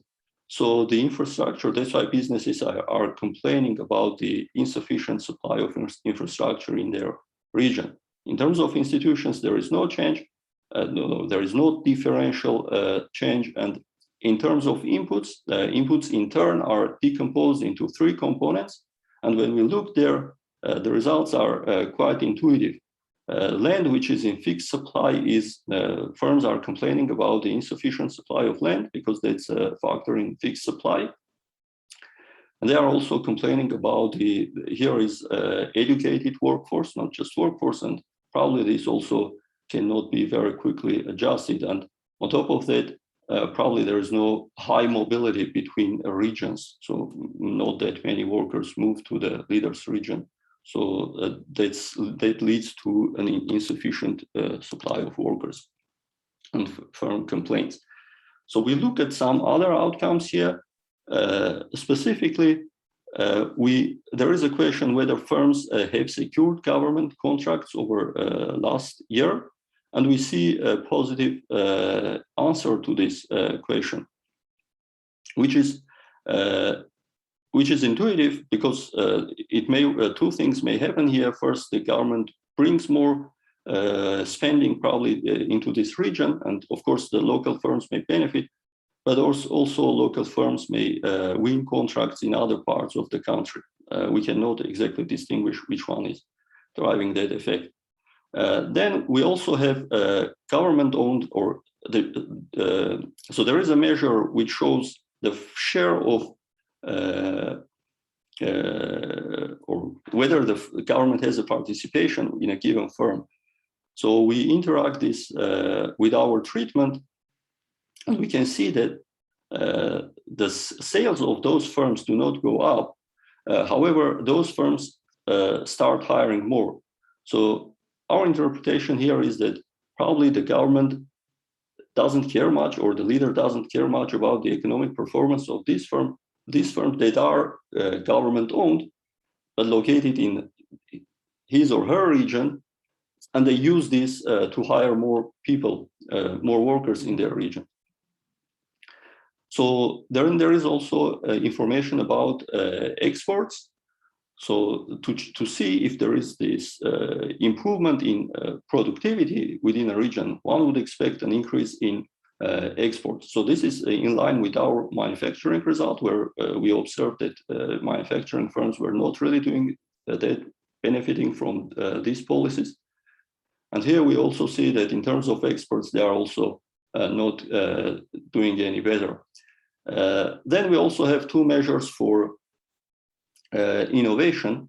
One is whether the firm has introduced new product over the last 3 years, and the other one is whether they have introduced new processes. So we think of this as a measure of horizontal expansion, and the other one as vertical innovation. So I think in terms of, since there is higher consumer demand, probably it's easier to copy or bring new products from other places, and that's why we observe this. However, in terms of really improving the efficiency of firms, which would be this measure of new processes, we have even a negative estimate here. So then we also try to see whether there is any change in the distribution of firms within regions. So whether treated places, the distribution of these sales changes. So that's why we have these regressions. So this would be in line, I mean, to check with the literature of misallocation. However, we don't find, and our estimates show that treated areas, so there is this average changes, but the distribution of firms doesn't change. So the estimates are not significant here. I just display with this on the figures. So having documented these empirical results, we try to build a very simple macro model to understand the intuition of this. So our model has two regions and two sectors, tradable and non-tradable, or services and manufacturing. And one region is this home region of the leader, and then the other region. So the government is going to tax firms in the other region and subsidize firms located in his region. So the simple way we set up is just this decreasing returns to scale production function with labor only.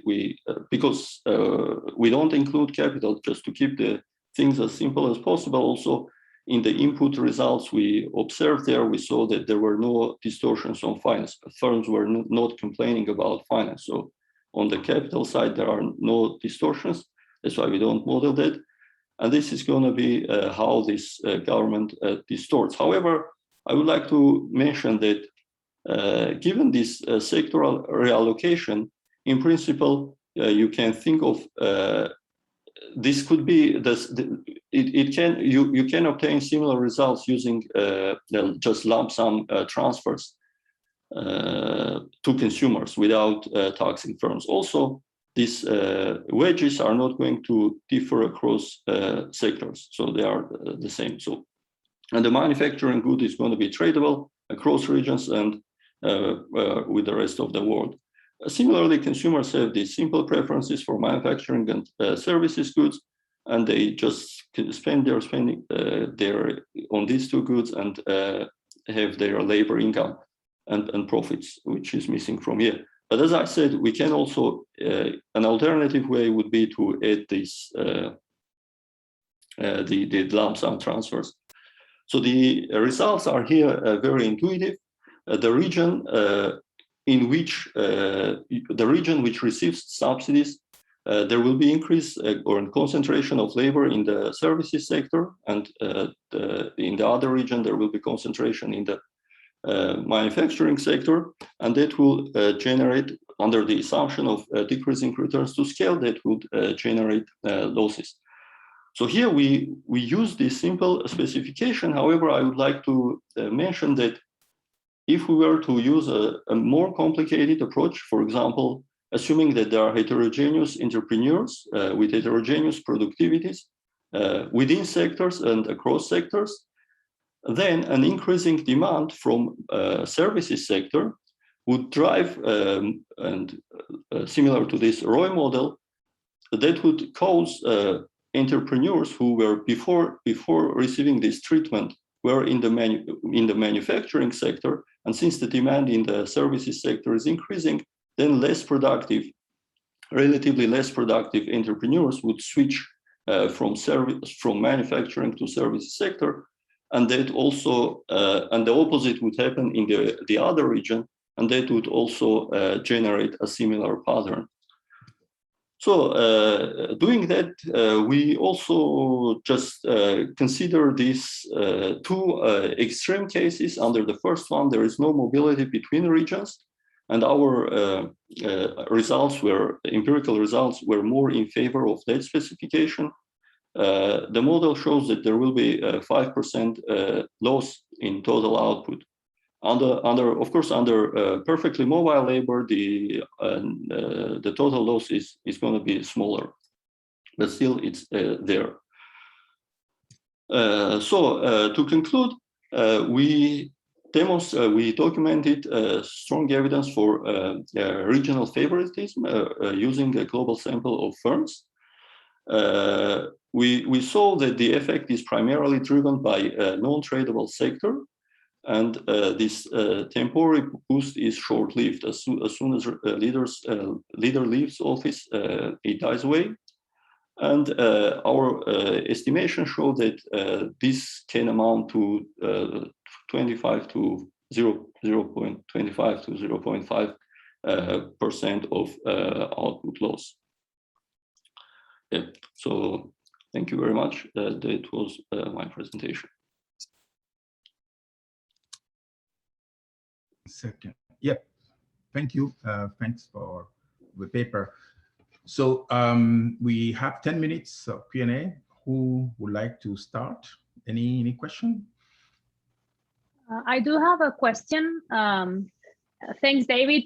Super interesting paper. So at first, I was surprised that you have so few countries, right? I just was browsing at your paper. You say that 98 countries had multiple observations for the firm level data, but how come only a third of them end up in the sample? Yeah, because we need a leader transition. So identification comes from leader transitions. And for example, and as you know, some countries in Africa, there are not that many transitions. So some people stay at office for very, very long. But 2/3 isn't that a lot? I mean, 2/3 of the countries with no transitions between two periods in time. I don't know. I thought that's surprising. Yeah, and the other thing is that the survey, as I said, it doesn't take place every year. So there could be also a short transition which is not captured by the survey wave, and then we lose also those cases. Right. And then related to that, I think that one important table is when you try to check for pre-trends, but then you zoom in the 2 years prior to the transition, and given the sparsity of your data and many countries only being surveyed few times, I mean, what happens if in those 2 years before there is no survey? How do you handle that in the data? Yes, so of course, the identification in that specification comes from the cases that there was data. I can't recall exactly how many such cases we have, but maybe Carlo my co-author can tell that. But definitely we get some transitions during this 2 years prior period. Right, so I guess that's something that you could do is to expand that window to make sure that the test for pre-trends is not kind of underpowered, and that would be more convincing. Okay, yes, doing that will increase the number of transitions, yes. Yeah, thank you. Thank you. Is other question? So I also have some data related questions. So first of all, do you have information about the type of transfer investment being made? Because a stadium, for instance, might be perceived as like white elephant, while Basilica might generate a tourism industry. So and not only the type of investment will affect the firm response in a significant way, but also even the type of response that we're going to see.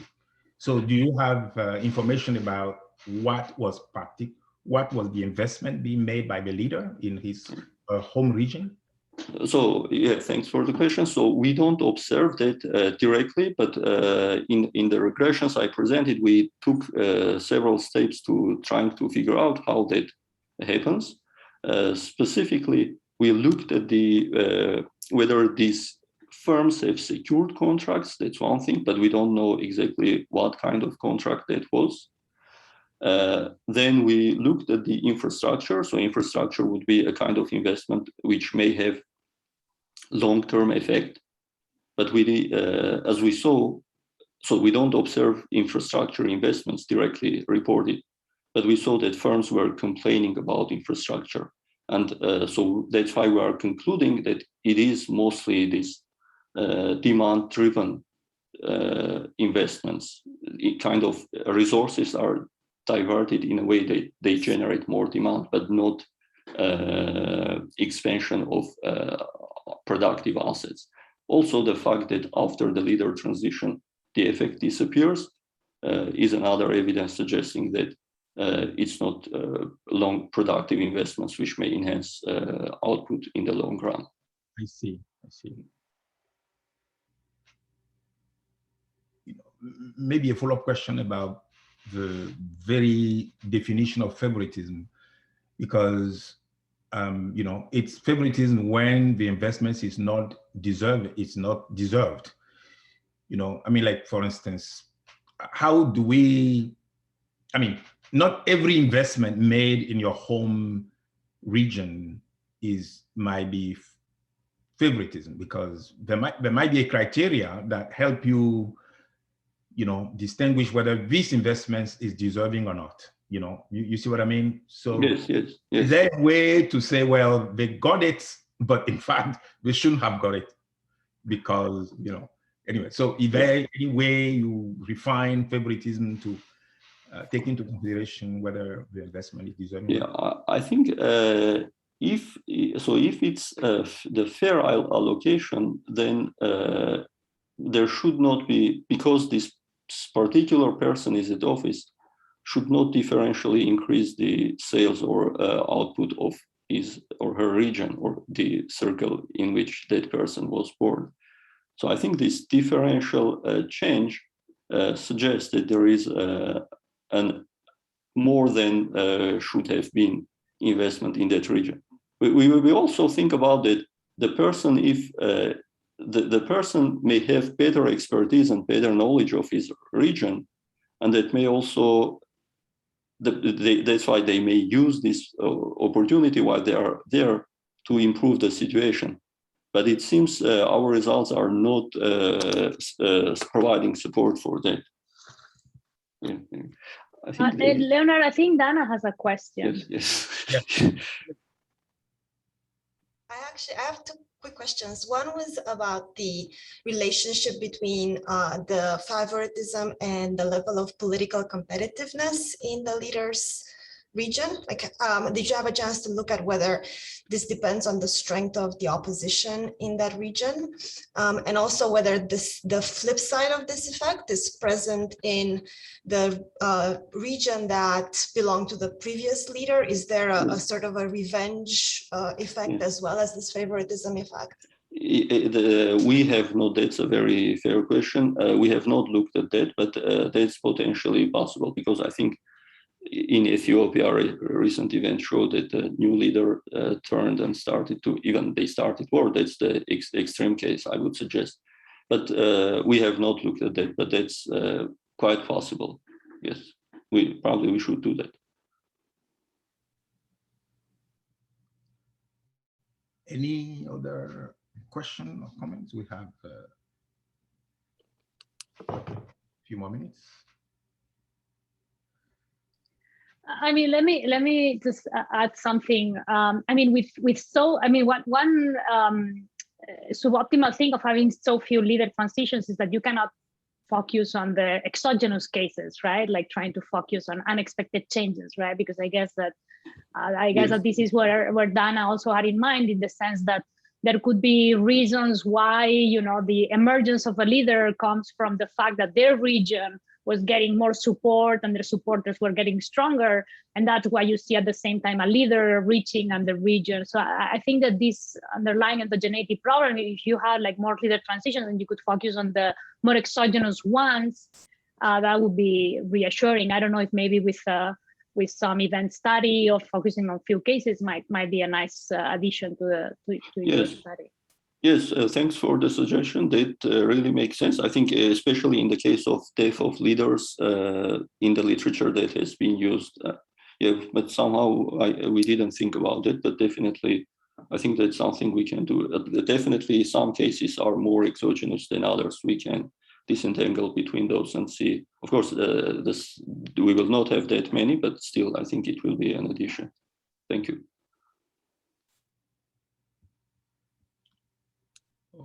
Okay, so if there is no other question or comments, then thank you very much for your presentation. So,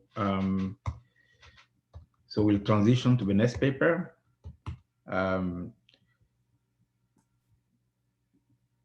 Sorry, who is presenting? I mean, originally I think it was Imran, but I'm not sure if it's still him or Nicola. But either way, can you upload your slides or? I don't mind going next, but I don't know what the final program was. So. Yes, Imran, you're next. Okay.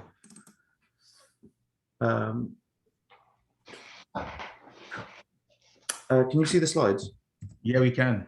Okay, great. So let me start by thanking Monica and Leonard for inviting us to present here today, and also for leading the whole theme in STEG. It's a great venture, and we're delighted to be able to be part of the workshop today. My co-authors, Nicholas and Adnan, I think are in the chat, so they'll be happy to answer questions as we go along. So I think the motivation for the paper, the big picture motivation, is that we've observed huge reductions in the numbers of global poor for the last few decades, at least until the eve of the pandemic. We've seen huge reductions in the number of individuals residing in extreme poverty. One of the reasons for that, one of the first order reasons for that, has been the increased use of direct transfer programs to the poor around the world. We see, over 100 countries, for example, introducing cash transfer programs to target the poorest individuals. And so what we want to try to understand in this paper is whether those types of pro-poor economic policies, big push economic policies, impact the economic preferences of individuals who are exposed to those policies. And this is going to be a partial population experiment. So it's going to look at the economic preferences of both those who are beneficiaries of the policies, as well as non-beneficiaries who reside in the same village economies. Now, to be precise, by economic preferences, we're going to mean sort of a bundle of views, opinions, beliefs along a range of different interrelated dimensions. So we'll look at how these policies impact people's redistributive preferences, their perceptions and concerns over inequality. We'll also look at their pro-market beliefs using a number of different metrics and some other notions of social capital.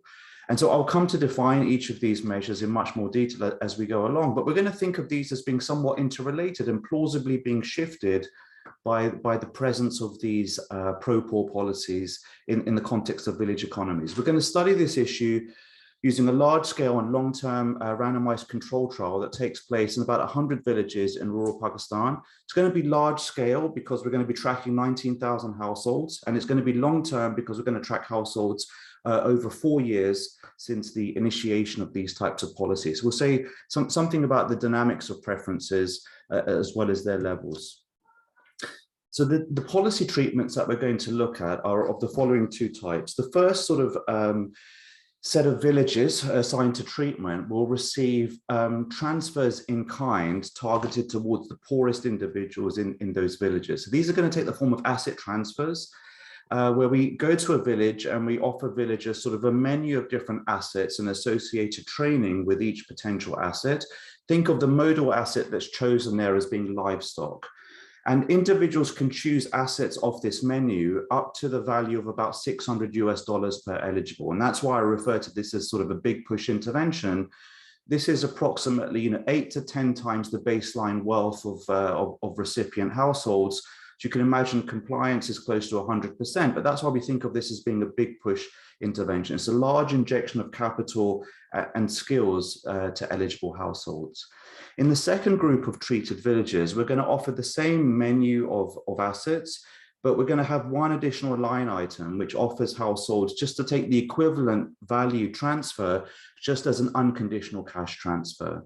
And in those villages, in T2 villages, when we offer that additional choice, the vast majority, over 95% of households choose cash over the in-kind transfers that are available. So think of T2 as almost being like a revealed preferred choice of cash transfers over in-kind transfers.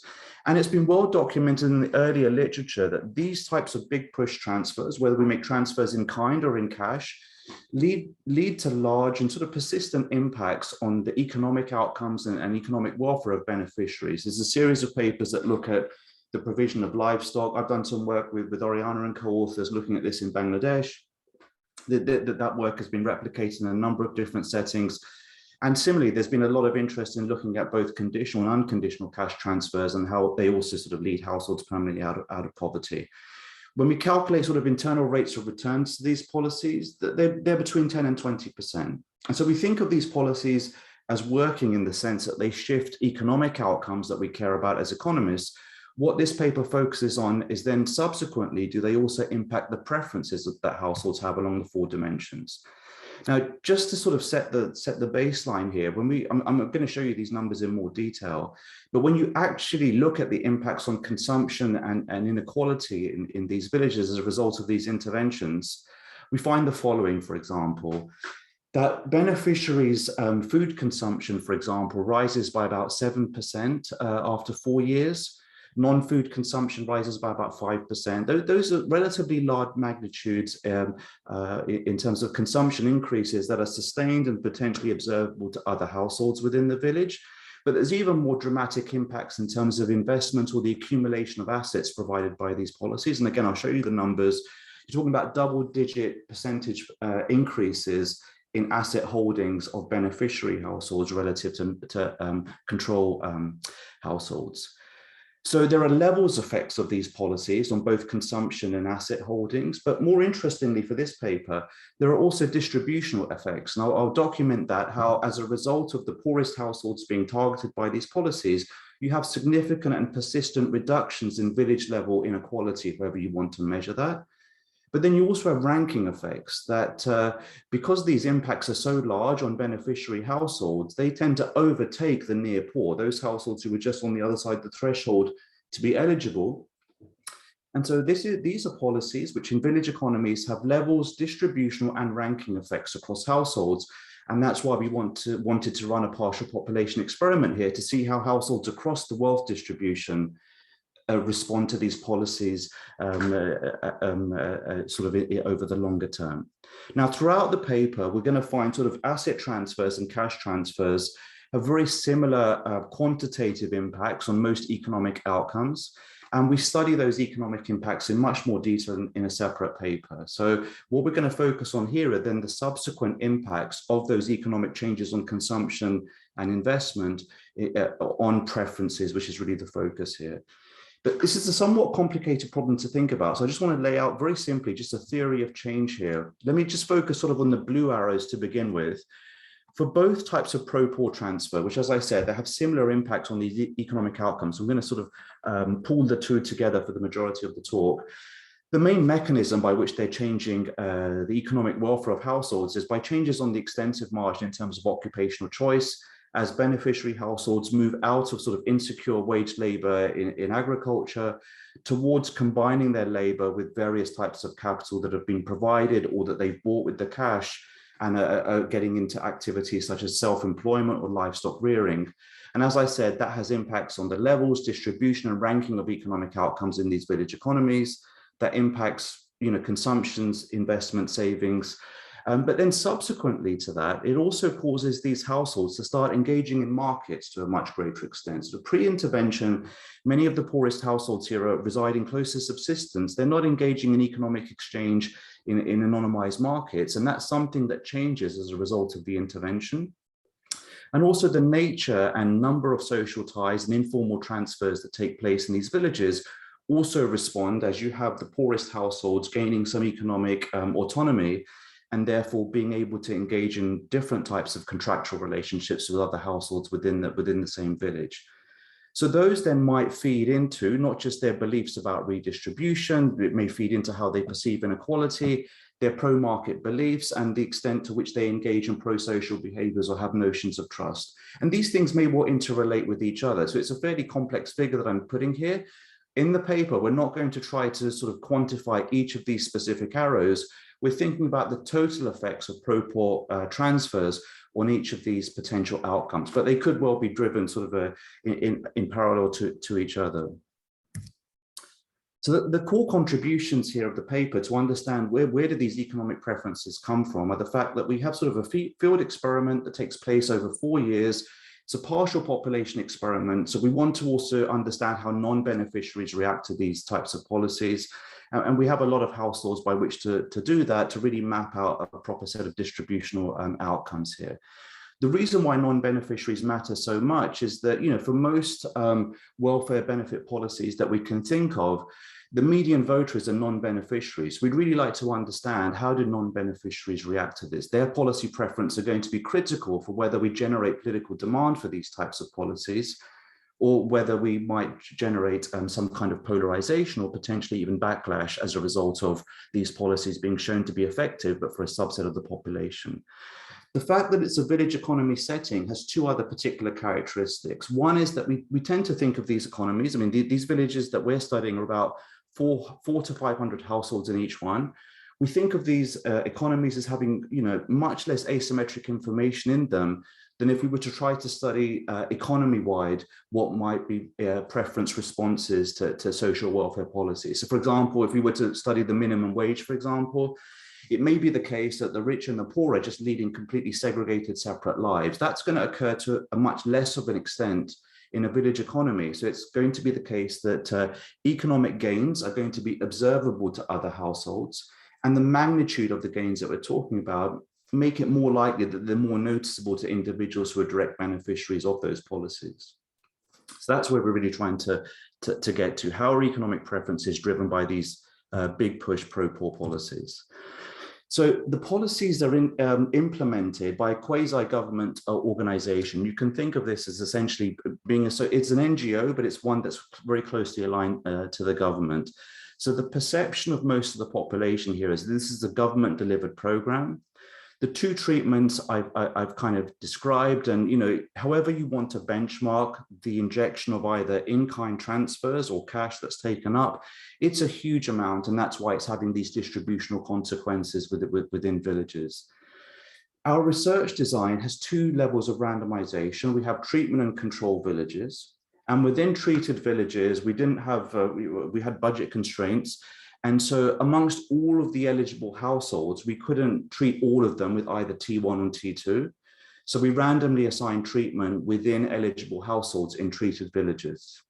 Okay, so we have a comparison group both within village as well as across village. And so essentially we're going to think of three types of households: the treated poor, the not treated poor, who were randomly selected to be not treated, but they're equally eligible at baseline, and the non-poor. And it's the not treated poor, for example, who are the individuals who get overtaken as a result of the intervention. That will allow us to look at various types of preference concerns that households might have, such as last place aversion, as they fall down the ranking of economic well-being. The sample covers the universe of all eligible households. So about 8,000 households are classified to be poor. They're almost equally split between treated poor and not treated poor. And then from the rest of the wealth distribution, we have a random sample of non-eligible households, and that corresponds to the other 11,000 households that we have, and that we're tracking over this time period. Okay, so let me just spend 2 minutes just talking about what are the actual impacts on consumption levels, consumption inequality, and asset accumulation, just to convince you that this policy is effective by most metrics that we would use as economists in terms of changing economic welfare. So if we just focus in on the first row there, the outcome here is just household food expenditure. And we're estimating impacts on household food expenditure by looking at the differential between the treated poor and the not treated poor within villages that are treated. I'd focus just on panel B, where we pool the two treatments together. And we see that in terms of food expenditure, that rises by about 4% for the treated poor relative to the not treated poor in the same locations after 2 years. And the results tend to persist after 4 years, but they also stabilize. We don't see a persistently increasing level of food expenditure amongst the treated poor relative to the non-treated poor. And that pattern of dynamic responses, where most of the economic impacts occur within the first 2 years of the program, are going to be replicated in all of the results that I show you. Okay, you can see in the top panel A that the impacts of the two treatments are actually quite similar to each other. And that's the reason why we're going to sort of pool them throughout to increase power a little bit. Okay, so we see the impacts on household food consumption is about 4% after 4 years. It has that levels effect. On various measures of village inequality on the same outcome, we see persistent reductions in village level inequality in food consumption. The poor are catching up with the rich. The treated poor are overtaking the non-treated poor as a result of this. So we have sort of first order persistent impacts on levels, distributions, and overall levels of inequality. But most of these changes occur within the first 2 years. Between 2 and 4 years, these economic outcomes stabilize. Similarly, if we look at asset accumulation and whether households own any livestock, pooling the two treatments together, we observe about an 18 percentage point increase in the ownership of one of the most important sort of income generating assets in these economies, which is sort of a large impact. And again, that's sustained 4 years out. If we then subsequently look at the value of livestock hold, conditional on owning that, again, it's about a 14% increase in the value of livestock. So, these are assets you get to observe your neighbor. You would probably notice if your neighbor now owns some of this livestock to that extent. So we think these types of changes amongst what's happening to your neighbors, the fact that you may be getting left behind, are going to be noticeable both to non-beneficiary households as well as to beneficiaries themselves, perhaps even more noticeable than changes in consumption that might be sort of more privately observed within households. So that's kind of like the impacts on economic outcomes. We study this in much more detail in sort of the main evaluation. Here now, what I want to do is then transition and say, given that this is what's going on in the background, how does this impact economic preferences along the 4 dimensions that I outlined? So the way we're going to estimate this is to have a group specific specification where groups are of 3 types. They can be the treated poor, the not treated poor, or the non-poor, all relative to a counterfactual group identified in control villages. And I'll show you that the coefficients of interest will be the impacts on these economic preferences 2 years after the program starts, 4 years after the program starts, conditional on sort of strata and enumerator fixed effects. The results aren't sensitive to including enumerator fixed effects. We just think it's sensible to do so, given the nature of the questions. How you respond to them may partly be a function of exactly who's asking the question, how they're asking the questions. Okay, but the 2 coefficients of interest here are sort of the 2-year impacts on economic preferences, the 4-year impacts on economic preferences. We have a panel of households, and the results I'm going to show you will be coming from the same respondent within the household over time. Okay, so in terms of redistributive preferences, we asked this in 2 different ways. And for most, our sort of philosophical approach to understanding economic preferences was essentially to look at the existing literature and try to replicate questions that have been asked in other contexts, essentially to have sort of a more like-for-like comparison. These might not be the ideal ways to ask these questions, but in a sense, it gets us closer to what might be out there in terms of a lot of the literature using survey experiments or information experiments in sort of lab contexts. So the first question on redistribution that we asked households was, should the rich give part of their income to the poor? And the second one was more akin to essentially trying to replicate in their minds what was going on with these pro-poor policies, such that, 1 year ago or 3 years ago was the other question, if a person's monthly income increased by, a substantial amount as a result of luck, should he or she be taxed by the government to raise funds for the poor? So, very, very explicit type of question. Somebody's got a big push increase in their economic well-being because of luck, not because of merit. Should they be taxed for a specific purpose? And now what I'm going to show you is the responses, the treatment effects on these 2 questions I'll show you this first for the treated poor, and then we'll look at the other two groups in 2 slides' time. So for the treated poor, when we asked them, should the rich give part of their income to the poor? The first thing to notice is that, in the control group, 96% of households already believe that the rich should give part of their income to the poor. So there are clearly going to be ceiling effects, although this number changes over the income gradient a little bit. But we see that amongst those very few households who didn't think the rich should give part of their income to the poor, amongst the treated poor, they do slightly increase their redistributive preferences in terms of answering to that question affirmatively. In terms of the other two questions related to redistribution, we also see some slight increases in the demands for redistribution, irrespective of sort of the time frame over which that question is asked. The important point to note, and the consistent sort of finding that we'll have throughout, is that those impacts essentially die out 4 years later. So matching to sort of the dynamic effects that I showed you on the economic outcomes, we find the demand for redistribution amongst the treated poor increases in the time period in which economic outcomes are also improving. But when economic outcomes stabilize, we're finding the demand for redistribution to fall back to be the same as controls. The other fact that the demand for redistribution increases amongst the treated poor is somewhat counter to sort of a basic median voter model, sort of a Meltzer style model, and I'll come back to that a little bit later. But essentially, in the long run, we find relatively inelastic redistributive preferences of the poor.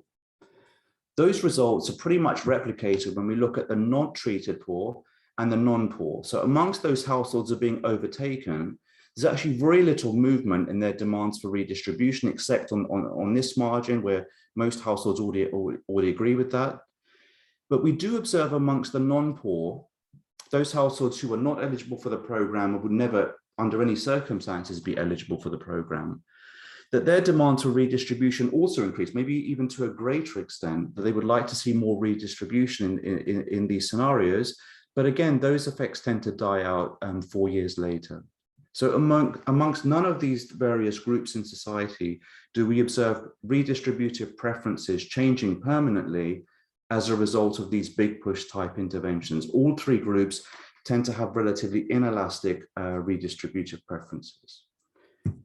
Now, the origins of redistributive preferences have been studied obviously for a long time in the political economy literature, and there's lots of various hypotheses put forward out there of what might drive sort of the demands for redistribution if it's not sort of the Meltzer-Richard model.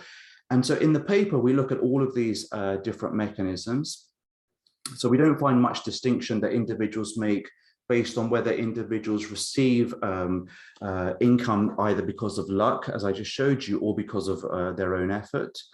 We do find some evidence that the small subset of households who believe that government is effective are those whose redistributive preferences change by a greater amount and slightly more persistent effects. The problem is that in this context in Pakistan, only about a quarter of households believe the government is effective. So it's only those households who shift their preferences in favor of more redistribution, and the average effect gets close to zero because 3/4 of households don't believe the government's effective. We also look at imperfect information about inequality and beliefs about their own standing. So let me just show you one result on that because I think it's quite striking. We asked households, what they believe has happened in their village. These are all specifically worded to be in their own village. And so we tried to understand, do households actually recognize that inequalities fallen in their village? Amongst the treated poor, the answer is pretty much no. And that's replicated amongst the not treated poor and the non-poor. Despite the magnitudes of the impacts I showed you, sort of a 4% increase in consumption, 18% increase in livestock holdings, reductions in village level consumption inequality, it's hard to get any evidence that households can actually appreciate that. And that might be why their preferences for redistribution are somewhat inelastic. Despite the fact that these being village economies, it's very easy to observe, it may just be that people have a hard time working out changes in sort of higher moments than the average. So let me come to sort of the last two sort of classes of question that we looked at, which are sort of pro-market beliefs and pro-social behaviors and trust. I've kind of shown you evidence on redistributive preferences, how they're not elastic in the long run, how perceptions of inequality are very hard to shift. In terms of pro-market beliefs, sort of the stepping stone here is remember that a lot of the reason why households are gaining economically is because poor beneficiary households start to engage in markets for the first time as a result of the intervention. So it might be plausible that their beliefs about the market change as a result. And so we take the same set of questions that have been used in work by Di Tella and Sebastian Galliani and co-authors. And I think that some of these questions are also available in the World Value Survey, where we look at each of these 4 dimensions, and then we have a composite index as well. And that's what we're going to think of as sort of more pro-market values that individuals have. And it's going to be interesting to contrast this to social capital to understand, to look at the hypothesis whether if people are more pro-market, they have lower levels of social capital, or whether these 2 things are complements rather than substitutes, or indeed whether they're altogether independent. So let me show you the results for pro-market beliefs to begin with. And so again, I'm going to focus in on the treated poor. So on most dimensions, we observe, again, in the short run, in the 2 years in which consumption is rising, the 2 years in which assets are being accumulated, we do see an increase in pro-market beliefs across these households, and 3 out of the 4 dimensions, and the overall index rises. But again, we find this pattern of evidence that once economic outcomes stabilize, their pro-market beliefs drift down to what was the case in the control group. So it is the case that in the short run, pro-market beliefs move in the same direction as economic outcomes, and that's potentially driven by these individuals being more exposed to the marketplace. For example, they think money is more important for happiness. When we look at the other groups, we find similar impacts on their market beliefs as well. So the not treated poor also increase their pro-market beliefs as well as the non-poor. And so remember, when we're identifying the results on the not treated poor and the non-poor, that's always a combination of 2 factors. One factor is that they get to observe other households in their village being treated and benefiting from these interventions. But there may also be spillovers through markets themselves onto the non-treated poor and the non-poor. And so this is a combination of what they get to observe happening to treated households. And if there are positive economic spillovers, that those might also be generating shifts in their own beliefs. So for example, as the treated poor move out of agriculture into self-employment, that's going to put upward pressure on wages in agriculture. That's going to lead to a positive pecuniary externality that the non-treated poor would benefit from in the short term. And so those kinds of economic mechanisms are something that we need to work out a little bit more to see how much of these changes in these beliefs are being driven by economic ties between the treated poor and other groups, vis-a-vis just the mere demonstration of these impacts on the treated poor in the same village. But the pattern of results we find across these 3 groups is very similar, irrespective of whether they're treated or not, and they all tend to die out in the long run. The last set of results I want to show you are then on social capital, which we want to understand whether the pro-market beliefs are complements or substitutes to social capital. There's obviously been a lot of discussion about that in the literature over many decades.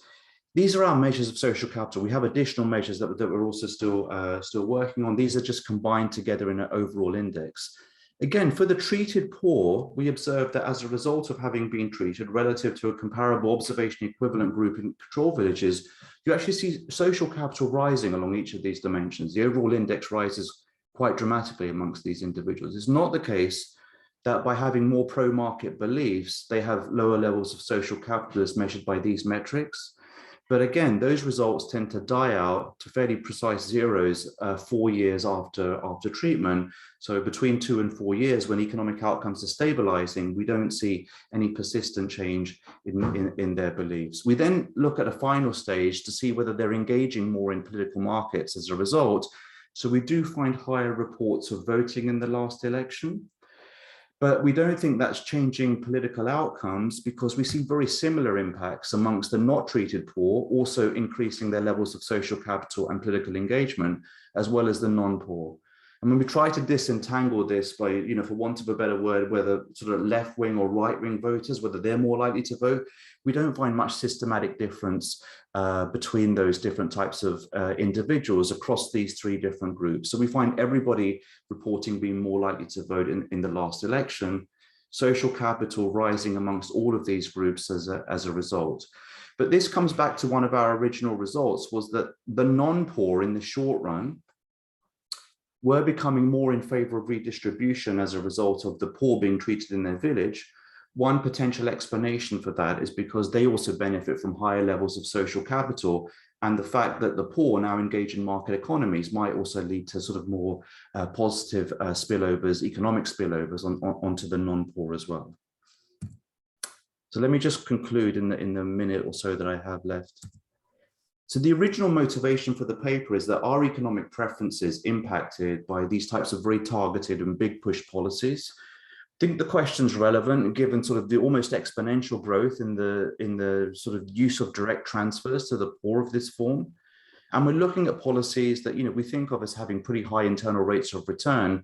On most metrics, we think of these policies as having real impacts on the lives of individuals. What we're finding is that doesn't really spill over in terms of the preferences that they hold in the longer term. And that's irrespective of whether they're directly treated or they're not directly treated or they're overtaken. And that's irrespective of the exact nature of the policy that we're looking at, whether the transfer was in kind or in cash. The only subgroup for which these types of policies generate further demands for redistribution and start sort of a virtuous cycle are those who believe government is effective pre-intervention to begin with.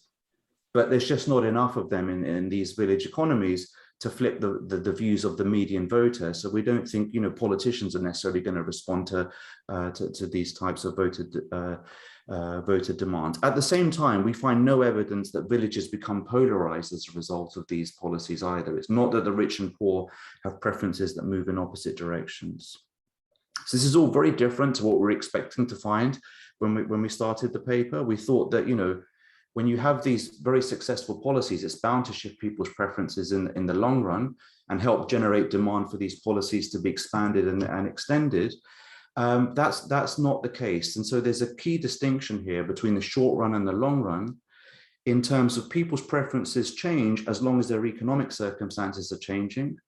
But when economic outcomes seem to flatten out, preferences revert back to what they were. That's kind of obviously consistent with a habit formation type of model or a reference dependence type model. We need to do a little bit more work to really understand whether that's really what's going on. Just methodologically, we would just highlight that the short run can be very different from the long run as a result. So, that's sort of a key takeaway from the paper. Short run changes may not translate into long run changes. And this brings us back to our original motivation. So where do economic preferences come from?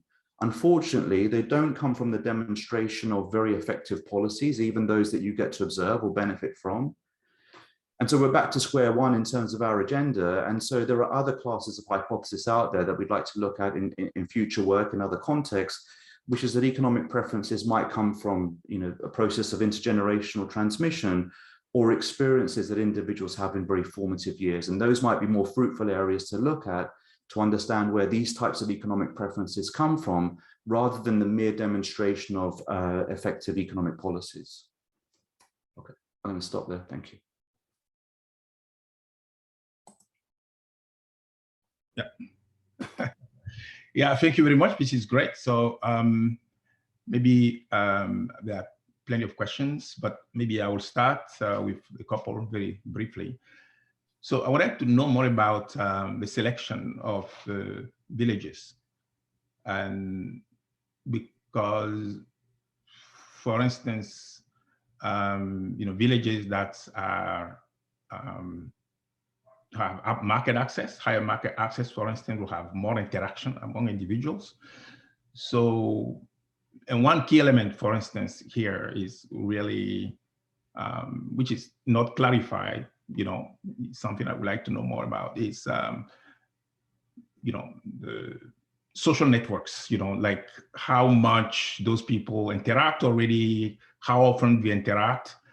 And, I mean, do you have a predominance of more individualistic kind of culture versus collectivist kind of culture?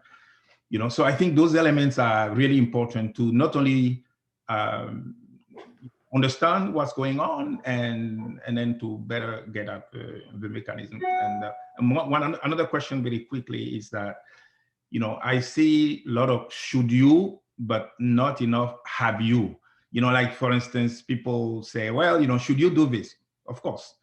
But then have you, so, and I don't know whether, for instance, you have any data or any sense that people actually did things, that reflect that they are pro redistribution.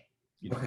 So on those points, Leonard, you're completely right. I haven't spoken hardly any length at all about potential mechanisms here, but we have the data to potentially look at that. We do have variation in the engagement in markets pre-intervention amongst these villages. They slightly vary in terms of their distance to urban centers or the structure of these economies beforehand. That's not going to be different between treatment and control, but we can use that within sample variation. We have a lot of data that we haven't even started to unpack about social networks in these villages, the types of interaction. And as I mentioned sort of on my theory of change, we think social networks are endogenously changing here in terms of economic transactions that people are making. And so one way that we can look at actual sort of revealed preferred behavior is to look at those informal transfers that the rich and poor are making to each other, or the types of contractual engagement that they're engaged in, whether they're the credit contracts or labor contracts. Some of those are being broken and reformed in other ways. That's very much what we find in our work in Bangladesh, by the way. When we looked at these types of transfer programs in Bangladesh, we find that the poor generate so much surplus from this. They actually start lending money to the non-poor, and you see the development of credit markets. And so that's how the non-poor also gain from these types of policies. Something similar might be going on here. So that's all to disentangle here. So the economic linkages as well. And we do have some actual sort of hard measures that we can use for that rather than just preference measures or should you measures. Great, thank you. I'm pretty sure there are many more questions. So 3. Okay, you can just unmute yourself and start. I'm not seeing the names of those. Can I go next? Yes, please. Monica. Thanks. Fascinating paper. Quick question. To what extent could this be driven by some salience effect of the policy, in the sense that, this big policy happened recently, either people just feel happy and willing to contribute to everything, and then 4 years later, kind of they forgot about it, or through the government, in the sense that they found like the government is doing this really cool thing, and then they feel like a greater compelled to contribute in whatever they can. So there's a little bit of evidence on the latter mechanism, that we find that individuals who have greater sort of belief in trust, belief in government ex ante, are the ones whose redistributive preferences shift further and potentially more permanently as well. But that's only a small fraction of households at baseline. About 1 in 4 say we think the government is effective, but those individuals with these policies tend to actually demand more redistribution as a result. So we think there is that interaction between how competent you think the government is and how you would react to these policies. We can't rule out these as just experimental demand effects, but then, across all 4 dimensions, across the treated and non-treated poor, it's a little bit of a hard hypothesis to really think has been fully plausible there. But even if it is just a salience effect, yeah, I mean, it's not something that is persistent. So, we've tried to look at some very hard outcomes in terms of consumption, asset holding, can show you savings, blah, blah, blah. None of that seems to shift preferences over the long term. So even if you were to layer on top of that salience effects, that's not enough to change sort of the steady state preferences that people have in these dimensions. Can I go next? Yeah, Sorry, please. This is Peter. Yeah. Thanks, Imran. Really fascinating work. So it's a bit in line with what Leonard said. So given that you have such a large number of observations, and you just showed us so far mean effects, so what is, or have you looked already at some kinds of dimensions of heterogeneity? And exactly like Leonard says, like the more the kind of do and the are issue. So the do as in, like, I would be very curious to see variation along the lines of occupational choice, which may reveal something along what you're after on the effort margin or not. And then a second one is on the R, like the typical things are, of course, gender and ethnicity, which you have not spoken at all about so far. And you would expect from the cultural literature that there must be slight differences. So if you, do you have ideas on that, and especially the short term versus the long term? Do you see anything in the data where that is, where the short term does remain for any of these groups? Do you have information on parents? I'm going to stop there. There's another list, but I'm just curious to hear how far you are in your thinking and what is the way forward to explore what dimensions of mechanisms are you most interested in? So on distributional impacts, you're right. We have enough data to look at distributional impacts amongst each of the three groups. The ones that I know the best are amongst the non-poor, because they constitute, the 60% of the distribution of wealth. That's where they come from. For most outcomes, we find relatively homogeneous effects across those six wealth deciles. So the results aren't driven by a particular subset. They're fairly homogeneous there. We're not finding much evidence of that. We haven't done as detailed exploration amongst the treated poor. And, one idea that we have is that, we know from our earlier work in another context that the return to these programs is actually quite heterogeneous amongst households. When you compare them to controls, nobody does worse, but some households do a lot better from being given assets or cash than others. And so in a sense, some people succeed as a result of the policy and other people don't succeed. And perhaps taking those two extremes, you might find heterogeneity within the treated poor in terms of how their preferences change. If I give you $600 increase your wealth tenfold, and you don't make a success of it, maybe you view the world slightly differently than if you didn't. So I don't know. So I'm just showing you completely average effects here. There's a lot to do on sort of those quantile treatment effects. In terms of the ethnicity, there's some nice variation within the villages in the ethnic composition. So we've only started to look at that. But in terms of like the social distance between the rich and the poor, whether that has an impact here as well. In a sense, we've got too much to really look at. It's kind of hard to think about, these four, even that theory of change, although it's simple, it kind of gets quite complicated quite quickly. And so we're trying to put all the economic outcomes into a separate paper, all the notions of occupational change, which we kind of document, but really thinking about, those social ties might be really important, also in terms of homogeneous, less homogeneous villages to begin with, and how the results might vary. Lots of heterogeneity across both households and villages that we can still exploit, you're right. Right. Claudio? Yes, thanks. Fascinating stuff, Imran. Thanks so much. I have many comments and questions, but maybe let me focus maybe on three. I don't know if we're gonna have time to. So my first question was, do we actually know what happens to inequality? Because I think that's important, right? To frame the answer about what happens to the perceptions of inequality, right? Because in some sense, this is extreme poverty, right? So you're improving the welfare and income of people, but I don't know what the initial inequality is, right? So it can go anyway, right? So I think it'll be interesting to know something about inequality in order to benchmark those results. I also had, similar to Peter, a question about, have you thought about the effects disappearing over time? That I think that could be like very important for us to understand this. One thing that I'm curious about, so the big argument of conditional cash transfers, at least in Latin America, especially the ones implemented by governments, is politically they're more feasible to implement, because the rich thinks that you're transferring to the poor, but you're conditioning on something. It's not you giving like, quote unquote, money to these lazy people, right? But you're making them put the kids in school. So I'm wondering here if you get like any difference in results, especially on the perceptions of the non-poor on the treatments. I guess you don't have variation across villages on that, right? So as far as I understood the way you design it, right? So it's not that you have like villages that you can look at like the non-treated, and other villages that you can also look at the non-treated, but some are conditioned and some are not. You don't have that variation. So underlying this, we have two treatments, one in which we just provide in-kind transfers and one in which we provide unconditional cash transfers. And we did that and looked at preferences for exactly those types of political economy argument, that the non-beneficiaries may respond differently depending on we don't find any evidence of that, that really on all the margins that I've shown you, the response in preferences of any group is the same irrespective of the metric in which the transfer is provided. On inequality, the first set of results I showed, you remember on the levels of consumption, we also have those measures of consumption inequality. They fall by about 10, 12%. It depends on which measure of inequality you use. It's both the 90-10, but also the 50-10 as well, because you're really truncating sort of the left tail of the distribution.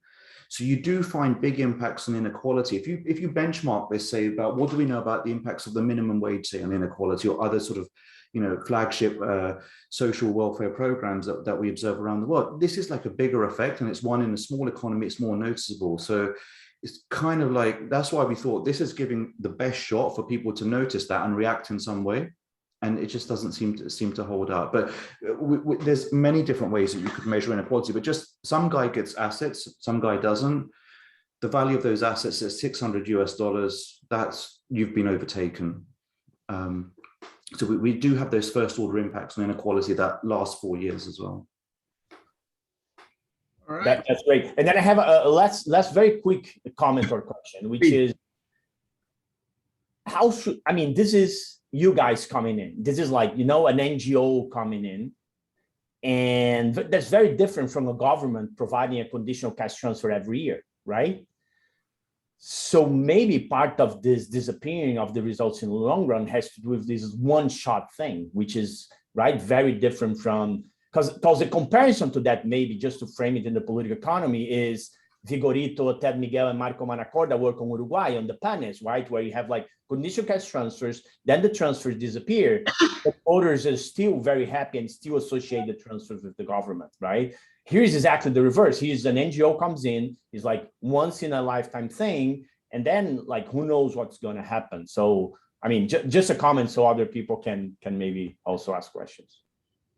So just to come back on that, Claudio, the NGO that's implementing this is one that's very closely associated with the government. So think of this as, people recognize this as a one-time government initiated program. But that's why we also looked at voting outcomes or voting behavior as well, to see whether people on the left or the right were more likely to report voting. We do see that occurring 2 years out. There's no relevant election 4 years out, so we can't see whether that effect dies out. But it is somewhat similar to Marco's work in terms of being present in when other people are benefiting from this does lead to greater political participation. Okay, I think we have to leave it there. We are running a bit out of time. So thanks so much, Imran, for a great presentation. And well, I think we are going to take a 10 minutes break and be back for 2 more presentations, this time chaired by Monica, and then we are going to have the keynotes. Thank you very much. Hi, Dana. Let's try to come back, everyone. I know that Leonard sent 10 minutes, but let's try to stick to the clock. All right, great. So Dana, great to have you in the conference. You have 30 minutes. The floor is yours.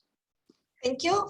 And thank you to the organizers for selecting this paper. And this is going to be an applied theory paper that I hope will be relevant to many of the empirical questions and that are being discussed in this conference. The paper is joint work with my colleagues at Stanford, Steve Callender and Taco Sugaya.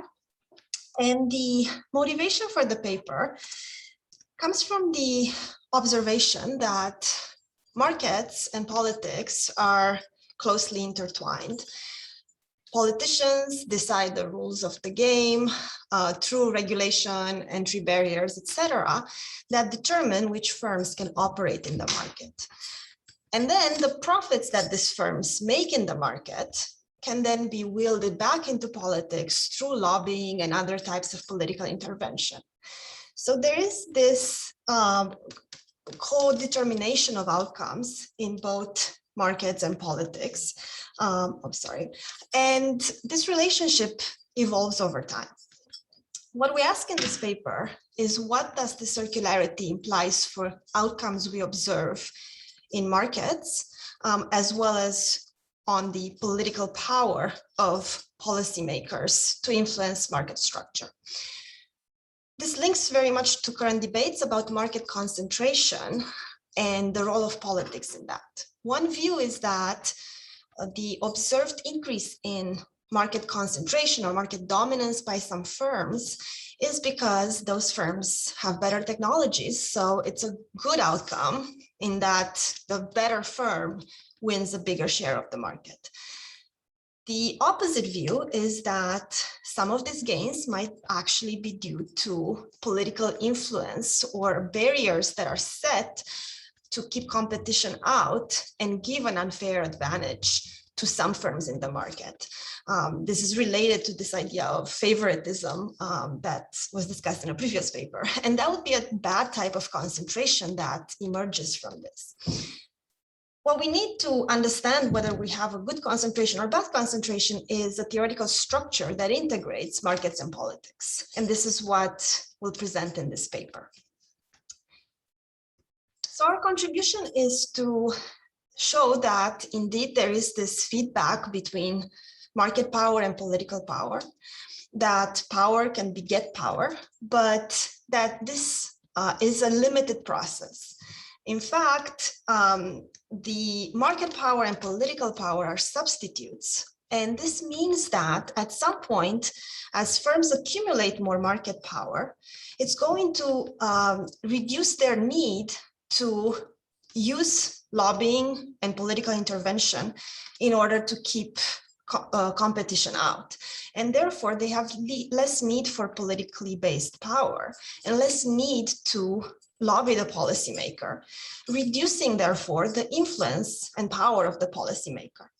The policymaker wants to avoid such an outcome and therefore needs to manage competition and keep the gap between firms relatively small in order to remain relevant. This incentive to manage competition is going to lead to bad outcomes. We'll see that firms responding strategically will invest less in technology, there'll be less market competition, and there'll be stagnation. Moreover, what we show in this paper is a mechanism through which the structure of market competition feeds into the policymakers' power and their leverage. Lower competitive pressure in markets is going to reduce the political inefficiency by reducing the leverage that the policymaker holds over firms. The channel being that whenever there's high competition or high competitive pressure in the market, the firms that want protection are more willing to pay for it, and therefore that increases the policymaker's power. So in terms of this paper and its contribution, it lies at the intersection of political economy and studies of market structure in the IO literature. In political economy, we're trying to introduce a focus on market structure as it links to political intervention. And in terms of the large IO literature, we add the focus on politics as part of the study of market structure and the market structure dynamics. Of course, this has been a link that has been long recognized, and we propose a theoretical mechanism that integrates both models of IO as well as models of political intervention. So let me give you a summary of the model that we're looking at. It's a political economy model that has two sides. It has a market and it has the political intervention. So let me start with the market. We have two firms and we're going to have an infinite horizon. So there's discrete time and multiple periods. These firms every period are going to compete in the market. There's going to be Cournot competition and linear demand. And each firm is going to be able to invest in a technology that decreases its marginal cost of production. The leading firm, the firm with higher technology, will have a technology level denoted by L. And the firm with the lower technology that we'll call the follower will have a technology level denoted by F. So substituting marginal cost, that is a function of L or F, into the Cournot model, we're going to get out two profit functions, one for the leader, which we denote pi L, and one for the follower, which we denote pi F. And of course, both of these profit functions will just be functions of the technology levels of the two firms, L and F. So in the market, firms, by investing in this technology, we say that they acquire capability-based market power, which means that they decrease their marginal cost, and therefore the one that decreases its marginal cost by more is going to get a larger share of the market. How does this technology acquisition work? We assume that the leader can invest in technology at a cost C of L that is increasing and convex. And by investing, whenever the leader invests, the leader moves up one step in the technology. And we assume that this move in technologies is small, and I'll explain what I mean by that. We mean that there's no radical innovations by which the leader becomes so good so as to eliminate competition just by this radical innovation. Rather, it's an incremental decrease in the marginal cost of production. The follower may also move up one step, but at no cost, on the condition that the follower is operating in the market. The motivation for this is to say, well, we know from empirical studies of technology adoption that copying technology or adopting technology that already exists is much cheaper than expanding the frontier. And so here we take the extreme assumption that the follower just pays zero to move up. The condition being that, of course, they have to be in the market in order to make this technological advancement. So that's the market side. Now, how about the political side? On the political side, we have a self-interested policymaker that can impose a minimum standard or a technology floor for firm operation. That means that if the standard is higher than the follower's technology, the follower will not be able to operate in the market. And so introducing a binding standard that eliminates the follower from the market gives the leader effective monopoly in the market. And we call this political protection. It's a regulatory barrier that the policymaker can set to exclude the lower technology firm from the market. And we call this political protection politically based market power. The firm that lobbies gets to be a monopoly. And so by being a monopoly, they get monopoly profits instead of Cournot profits. These higher monopoly profits, of course, motivate the decision to lobby. How about the policymaker? Well, the policymaker's benefit from this is in the form of political rents. And here we assume that the policymaker gets rents that are a fixed share of the value of the policy that is being introduced. So the value of the policy for the firm that lobbies is how much of a gain in profits does it realize by getting this political protection. That is the difference between the profit in monopoly, which we denote pi hat M, and the profit that this leading firm gets in Cournot, which is pi L. This is the value of the policy, and a row of this value is paid in terms of rents to the policymaker. And so pi P denotes this rent, the rent that the policymaker gets. Therefore, this protected monopolist that buys this political protection is going to have a net profit at the end of the day that is equal to the monopoly profit pi hat minus the rents pi P that are being paid to the policymaker. We also assume that there's no long-term contracting, there's no commitment. So this issue of the interaction between the policymaker and the firm happens every period, the decision to protect or not. So that's the political side of the market. So then what do we have as a gain? Every period, the leader is going to decide whether to invest in technology and therefore move up one step, or to not invest and stay where they are, then the policymaker will decide whether to set the binding standard or not. If the binding standard was not set, we have two firms in the market and we have no competition.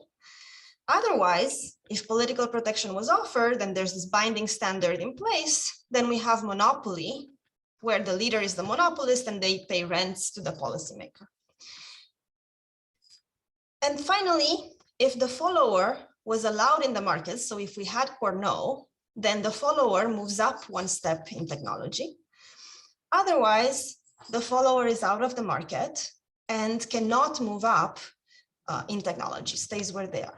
And this is an important assumption here, because the cost of political protection will be that you keep the follower firm out of the market, and therefore technologically you keep them at their current level. And if the firms are equal, of course, we make a flip coin decision of who's going to be the leader and the follower, and this four-step process happens. And this is repeated every period. So this is the game. We're going to look at a long-lived, forward-looking policymaker who discounts the future at rate delta. The firms in the example or in the model I'll present today are going to be short-lived. They only live for one period, or they don't discount the future. So every period, they make the decision only considering the benefit from investment in that period. And then we'll look at the equilibrium, the subgame perfect equilibrium of this game, which is also the unique mark of perfect equilibrium. So let me start by introducing a benchmark here. So the focus of this, the innovation that we're introducing in this paper, is to think about a policymaker as strategic and self-interested.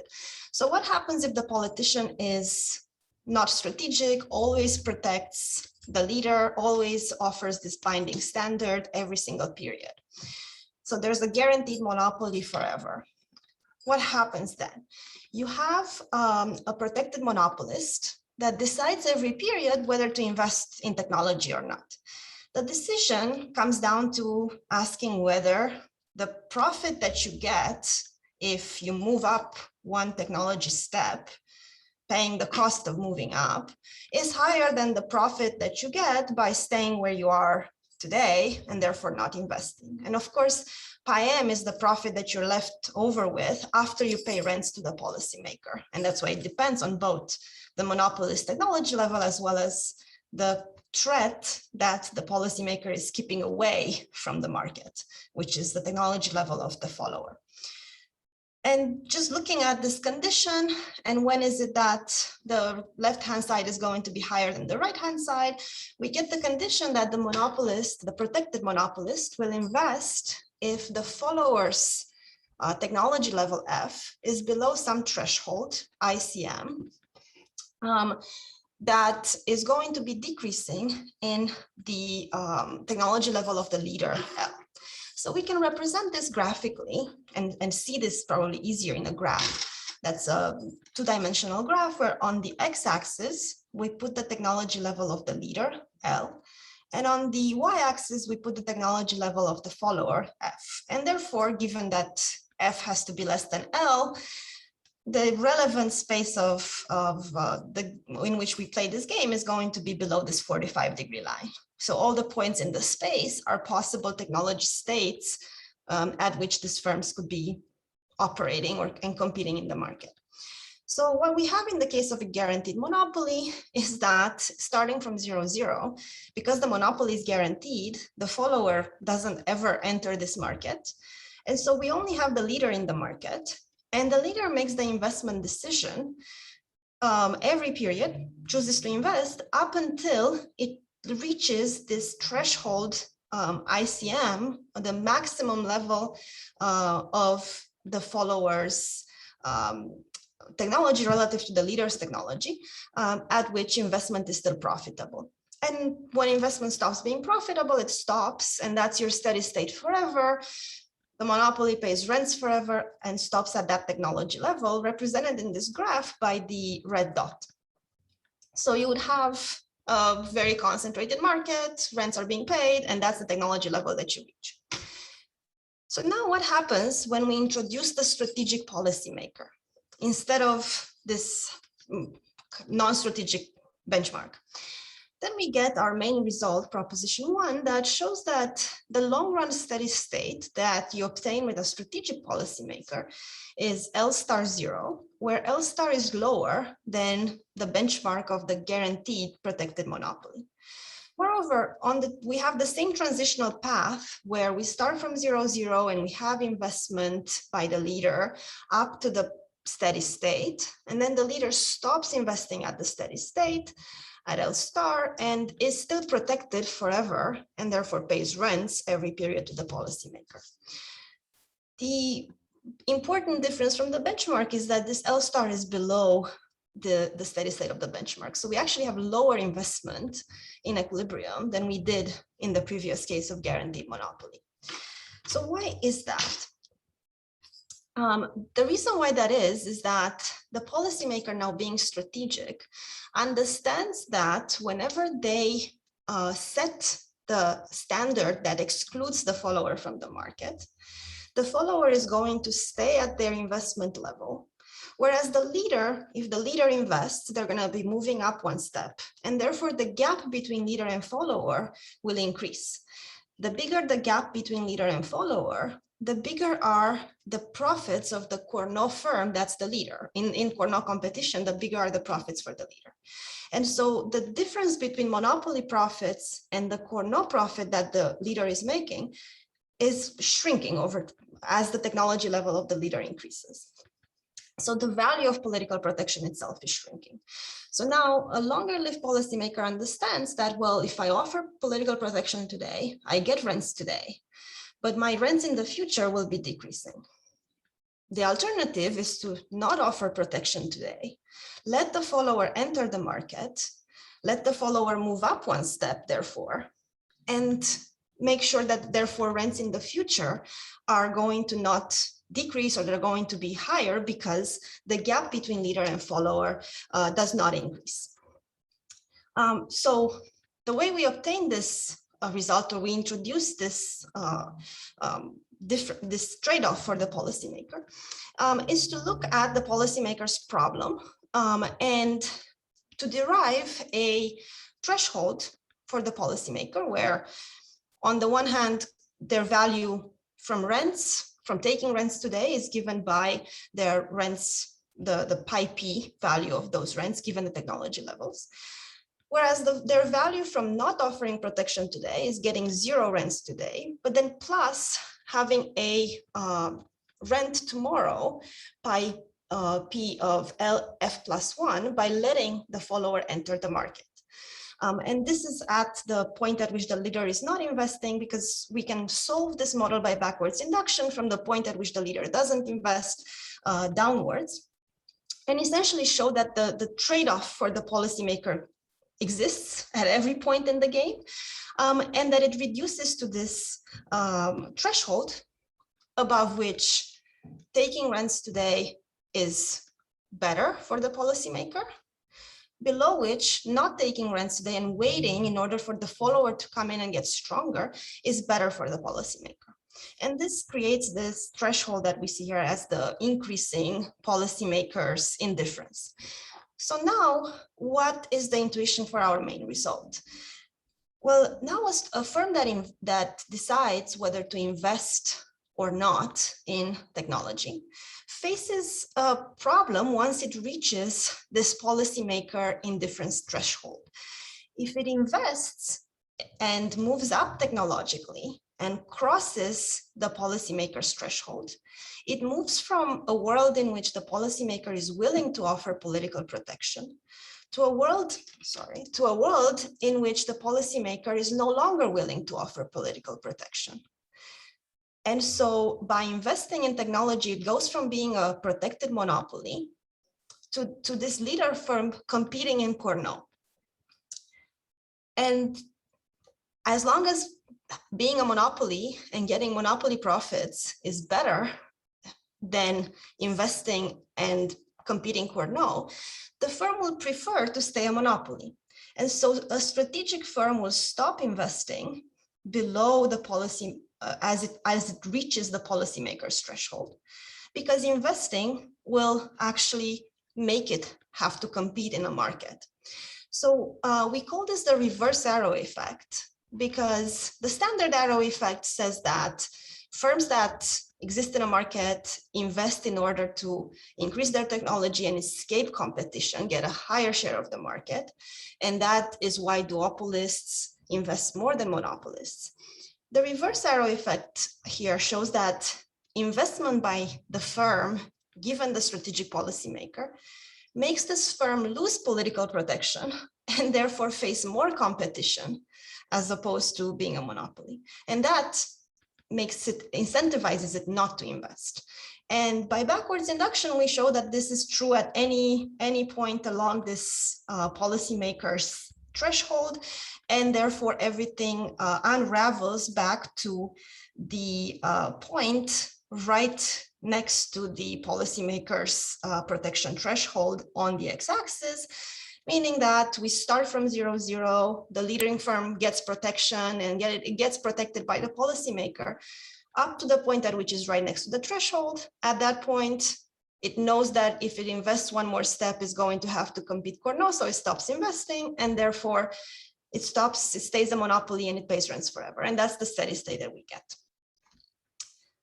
So we had lower investment than the benchmark and a very concentrated market. Now, this main result may seem stark in that we assume that the policymaker strategically uses this follower to extract rents. So the follower is always outside of the market, staying outside of the market, and ready to jump in whenever the policymaker needs it to jump in order to threaten the leader. However, in real life, it might be that, well, if you put regulatory barriers and keep firms out for too long, those firms are not, they're going to do something else, and therefore you might not even have a viable competitive threat. So we take on this observation and we change the model to show this alternative market structure in which if the follower is kept out of the market for K periods, then the follower disappears.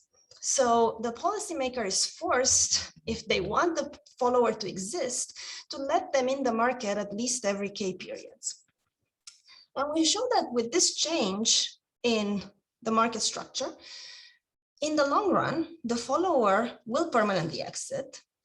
But even though we obtain monopoly in the long run, we have two sources of efficiency gains.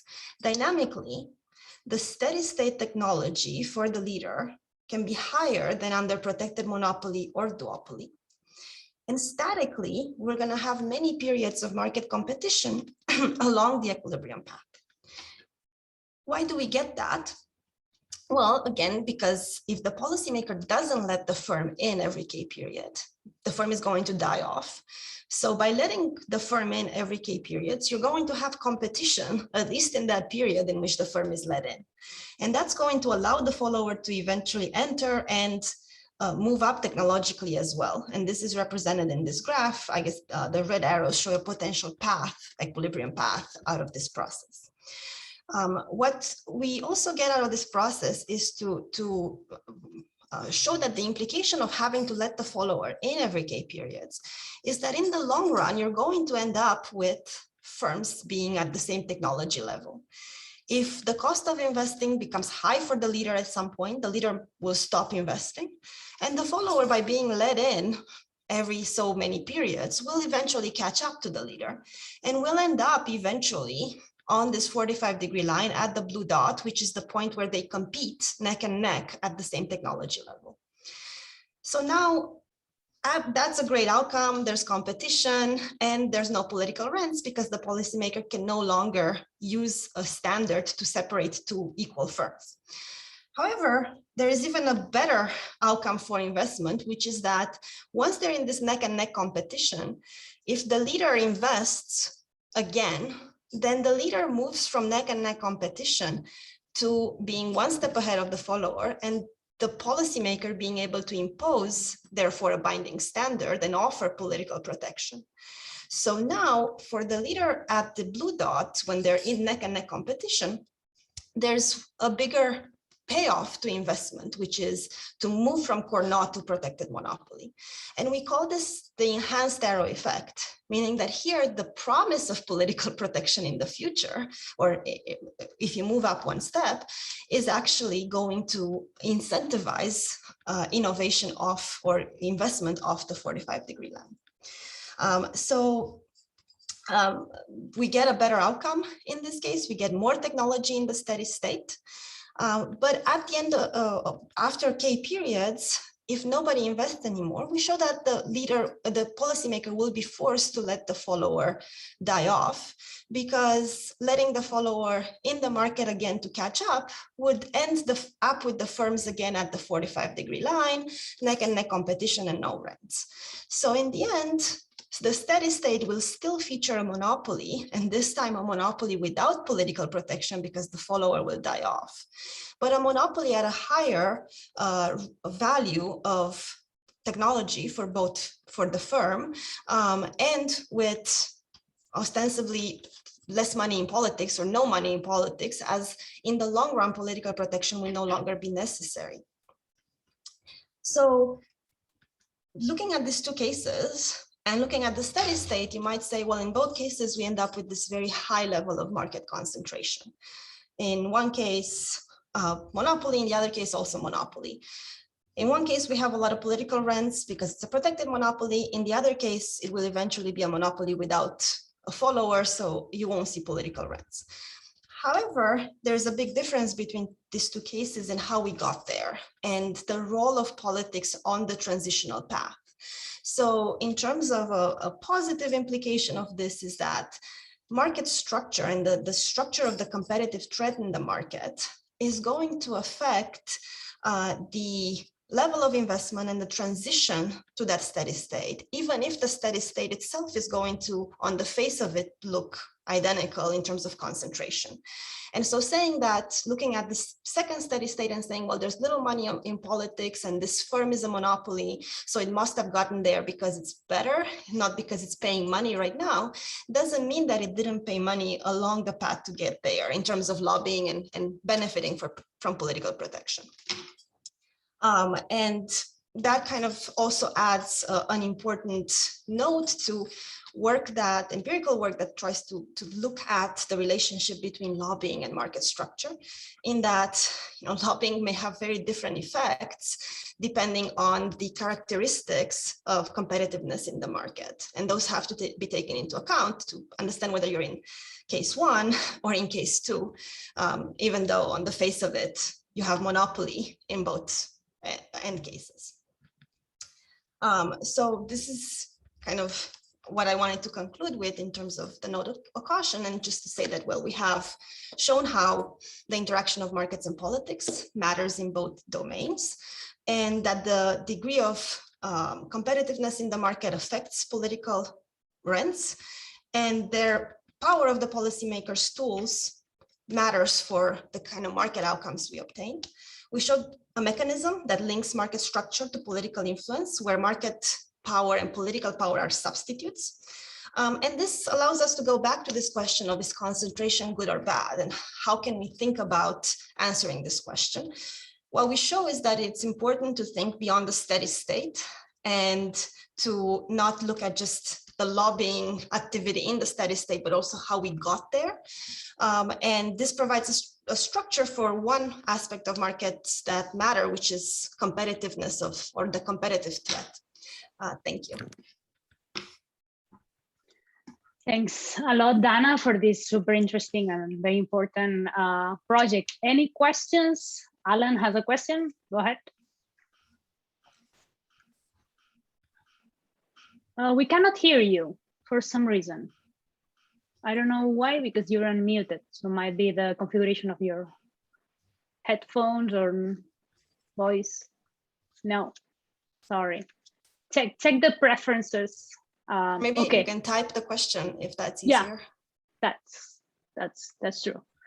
Okay, let me, while Alan sorts this out, let me ask you a question. I was wondering if you could comment on how your results will be sensitive to different specifications on the objective function of the policymaker, right? Because they only get rents if they have the protected monopoly, right? But in a sense, if they have like a healthy system of competition and they have both great technologies, that's not having any benefit, right? So no, that's a very important kind of restriction that we place on the policymakers' tools and on the benefits of the policymaker from the market. If they were able to somehow get the firms to auction or have some sort of competition for protection, then the policymaker would obtain rents even for not offering protection. They could be paid by the competitor to allow them to enter the market. And if they still care about this managing competition, then they would get rents even in every period, essentially. So it is important to somewhat put some bounds on how powerful politicians are.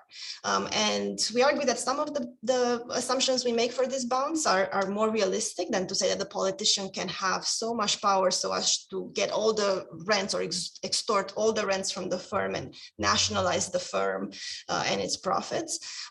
So that's why we say they get a small share of the value of their protection.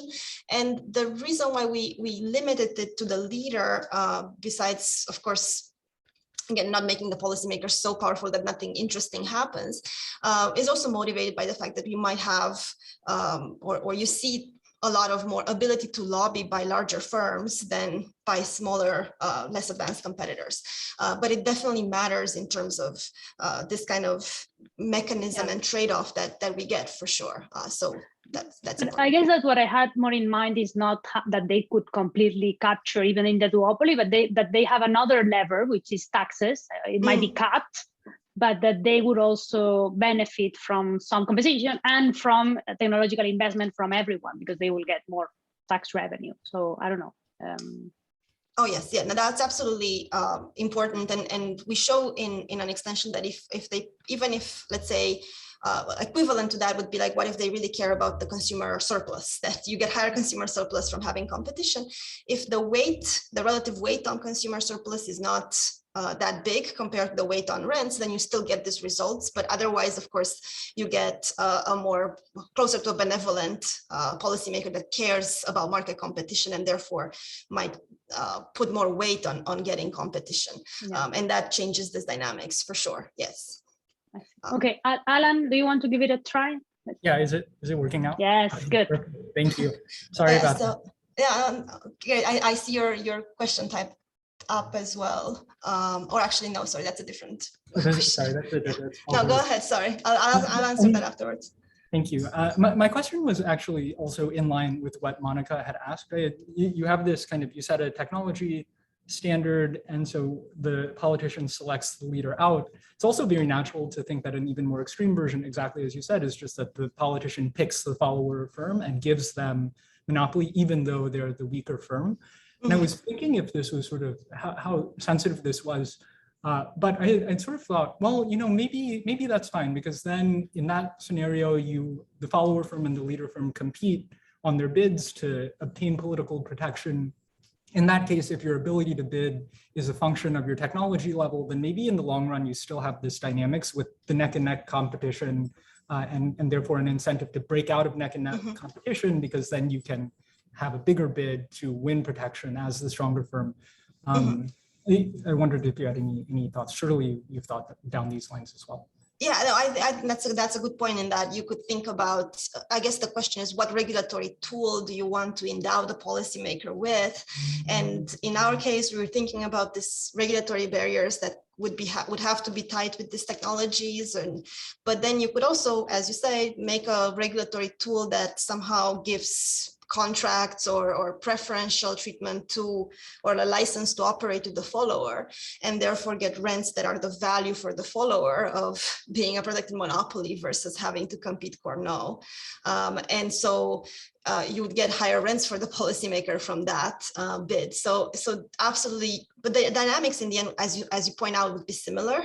It would just be a function of how we justify what is the regulatory instrument that is being used. And absolutely, there can be multiple variations on the regulatory instrument, and we picked this one, and it's illustrative of the main idea of this. I guess all of this mechanism will still lead you to this regulator wanting to stay relevant in the market, and therefore needing to have a competitive threat out there, whether it's against the follower or against the leader, against whichever firm has the power to obtain protection. It is the existence of some other threat that gives the value of these rents. And that's kind of the core mechanism that we capture, regardless of kind of the exact detail of who gets the protection. So thank you for that. And to answer the question in the chat, do we have evidence on politicians keeping alive firms to keep check on their own cronies? So I guess the most natural example for this would be protections through tariffs. So if you don't have to keep them alive if they're alive because they exist outside of your market. So international trade provides, I guess, a natural setting for where this competitor is always going to exist in the background, but you choose whether they can operate into the market or not. And also, of course, licensing has a similar dynamic. If there is this set of firms that exist, let's say, in other states or in other jurisdictions that are not subject to your own jurisdiction's licensing.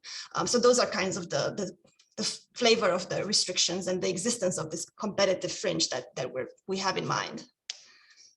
Thank you for the question. Great. Any more questions or comments? Laura? Laura, sorry. Sure. Hi, Dina. Thank you for the presentation. It was very interesting. I was just wondering if you have any intuition to provide about the lack of commitment from the politician. Do you think that if we work under the assumption of commitment, do you think that that would mitigate or that would increase the reverse arrow effect in your model? Any intuition? Good question.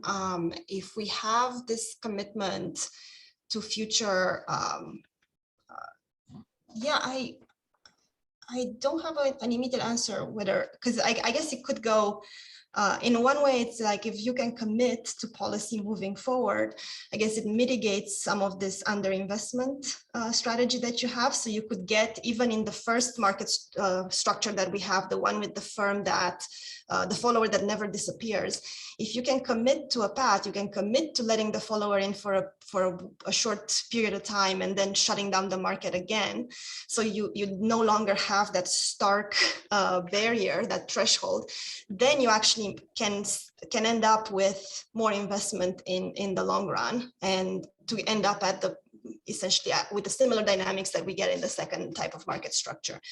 Because in the end, having that, the policymaker, if they're maximizing their utility, they want to keep the gap between leader and follower relatively small. So they would want to have both of them high and within one step of each other. That would be like having them within one step of each other would be the ideal outcome. So if they can commit to that, then they might allow for more innovation, as long as, you know, in the end, they could keep them one step from each other.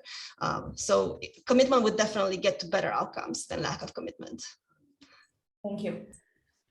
Great. So we'll leave it here because we're out of time. Thanks so much. The next speaker is Claudio.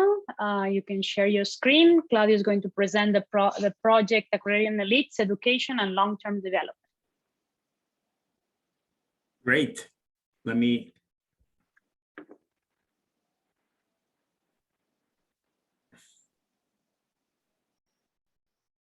Okay, I think this is working. Yes. Okay, thanks. So this has been an amazing workshop. Thanks so much, Monica and Leonard, for organizing it. So I'm the last in the day between you and Ray. So let me get straight to what we're doing here. So this is with Pedro Américo. Pedro is here, so you can type really hard questions in the chat and he'll be able to answer them all. Is a change here. We're going to go to historical evidence, and this is pretty much an empirical paper. So it's called Agrarian Elites, Education and Structural Transformation. So here's what we're trying to do in this paper. So I think it's pretty well known that human capital was a fundamental driver of structural transformation in the 20th century. There's a lot of evidence, not only across countries, but even like, for example, in the US within regions, that if you started with a high level of schooling, you industrialize much faster, right? In part because some theories will say that was easier to adopt technologies. Others say that like diffusion of knowledge went faster. But the fact is, if you started with more schooling, you industrialize faster. Now, an interesting fact is that the investments in schooling were very unequal across countries and regions, right? So what we're trying to get in this paper is trying to bring it to political economy and ask, why is it the case that differences emerge and persist over time? And not only that, but can we link that reason that for us is going to be linked to political economy and political power? Can we link that to different patterns of structural transformation? So that's kind of like the big picture motivation for the project. So what we're going to do specifically is we're going to look at Brazil, and specifically the largest state, the more industrialized and richer state in Brazil, which is São Paulo. And we're going to test whether the political power of agricultural elites in the beginning of the 20th century can explain expansion of mass schooling in different ways, like different patterns across different localities, and whether that can also be linked to different patterns of structural transformation across different municipalities in Brazil. So when I say political power of the agricultural elite, it's tricky. There's a lot of literature out there that equates that to land inequality, right? Going back to a bunch of papers that I will have a slide on related literature, right? But anyone that has read, for example, Engelman and Sokolov, right? That's what's behind is this land inequality maps into other things. But in reality, those papers don't measure political power of those elites. They assume that land inequality is equal to political power. So what we're trying to do in this paper is actually have some measures of political power. And what we're going to do is that we're going to exploit data that we found on the occupation of voters in São Paulo, in the state of São Paulo, in 1905, which were very small, as you see, only 3.5% of the population voted at that point. So the identity really matters because it's really 200 guys, and you were guys because women were not allowed to vote, right? So this is really 200 guys going there and voting. So the elite identity really, really matters. And we also gonna try to link it to not only who's voting, but also who's getting elected. So we're gonna match the names of elected politicians in 3 different points in time with a census of landowners in 1920 in Brazil. And by matching the names, we're gonna be able to say something about the identity of these elites. And then the idea of the paper is actually try to trace over time what happens to schooling inputs, literacy rates, and finally occupation. Do we observe changes towards industrialization faster in places where, for example, the agricultural elite had less power compared to places where the agricultural elite had more power, okay? Monica, I'm not keeping track of time. Can you tell me when I have like 5 minutes or 10, whatever? Yes, I will. Okay. So let me give you a preview of what we're going to find, and then I'll walk you through the results. There's a lot of stuff because this is history, so I'll need you also to give you some historical background. So let me make sure that I tell you what we find, and then we'll go there. So we're first going to find that the political power of agricultural elites in early 19th century reduced investments in education and lower literacy rates. Okay, so this is going to be comparing places where there's more political power of the agricultural elites, less political power of the agricultural elites. We're going to do that in the cross-section. We don't have kind of an amazing instrument, so this is not going to be the name of the game here. It's really going to be, let's try to control for everything that you can in one specification. And then another is, let's try to use panel data and do kind of an event study analysis where we can like look at pre-trends and then show how things evolve after that. So those are going to be kind of the 2 types of specifications that I'm going to show you.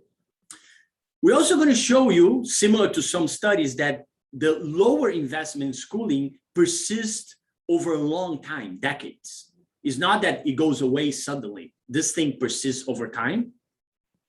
and you map into delays in structural transformation. So places where the agricultural elite had more power, invest less in schooling, and once industrialization kicks in between the 1920s and the 1940s, places that agricultural elites had more political power are going to industrialize slower. And this is going to be the case not only comparing the cross-section, but also using kind of before and after type of analysis.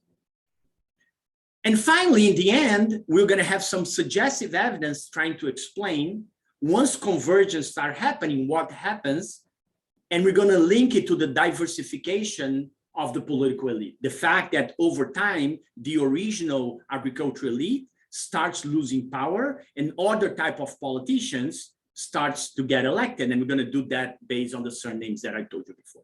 Okay. All right. So I'm not going to spend more than 1 minute on this. There's a massive literature connected to a lot of the things that we're doing, starting with, of course, the massive literature on kind of institutions, economic development, Acemoglu, Johnson, Robinson, etc. Now, what we're doing is really trying to document things over time. Most of this literature is really this kind of long-term development literature where you regress things in the future against something that happened in the past. Right? So what we're trying to say is like, okay, let's try to document how things change over time and why they change over time, linking it back to changes in the identity of these elites. There's also, like I said, a massive literature on intra-elite conflict and whether, for example, agricultural elite vis-a-vis the industrialists were the ones that had more political power and how that mapped into investment in education. Galor and Moab, for example, is a good example of that, right? So now we're saying, okay, let's not look at land inequality, let's actually measure the power of these agricultural elites. And finally, there's a massive literature that we have contributed to, Leonard as well, on the persistence of human capital over time. The fact that like schooling 100 years ago, still in many developing countries, is correlated in schooling today. We don't understand very well why. We're trying to say, well, a lot of it has to do here with politics, okay? There are tons of other papers related, but this is just kind of the 1 minute brief related literature here. Okay, so in terms of historical background, I think there are two pieces of history that I want to understand here, because we don't have a lot of time. Once Brazil becomes a republic, there is a constitution in 1891 that does two things. It takes away restrictions that used to exist on voting based on income, but establishes restrictions based on age, literacy, and gender. Only male votes, only male people could vote, only men above 21 years old, and they have to be literate. This means that given the education level in Brazil at the time, less than 5% of the population really voted. So that's number one thing that I want you to understand. Number two, is that in the 1891, there was a huge decentralization of the responsibility of education to states and municipalities, which meant that to fund education, you needed taxes. So there's a lot of variation whether the elites wanted or not to pay for that type of education, especially for the poor, because of course they were afraid of enfranchising people at the time, right? So this is kind of like the background. The third thing that I wanted to understand is we're talking about São Paulo, which is a coffee-based economy at the time, probably the largest in the beginning of the 20th century, with huge amounts of land inequality and elites that didn't really want it to fund education. Okay, now the period of time that's going to be key here, and you're going to see once I show you the graphs, is when the industrialization comes into Brazil is something between 20s and the 40s, in part because of the First World War as a response of the First World War, but also use the excess of rents that were generated from coffee, also savings, and that was part also of the generation of the dynamics of industrialization. Okay, so if you have specific questions as I go, please stop me and ask them again. But this is, I think, what you need to understand the kind of the background. Now, before moving on, let me show you one graph to show why it's interesting to do this for Brazil. And even if you compare to similar countries such as Chile and Argentina, Brazil took a long time to invest in education. So until like the mid-60s, Brazil had years of education or something close to 2 years of schooling, something close to Guatemala, which is a completely different pattern of income per capita compared to Brazil. So the investment in education in Brazil, in part, has to do with something that also Guatemala has, which is an extreme inequality in the access to land, which both Chile and Argentina had very different patterns. So this is actually a graph from the new book of Peter Linder that just came out this year. Okay, so data. So a lot of the innovation here is data. So let me tell you fast what we did. 3 things. First, we have this thing that's called the map of voters in Brazil. And what this tells us is different municipalities, and profissões here are the occupations of voters. So you see here that, for example, agriculture, we know the number of voters that are from agriculture, that are from like retail, that are from industry, etc. And we're going to assume that when it says here agriculture, this is the agricultural elite.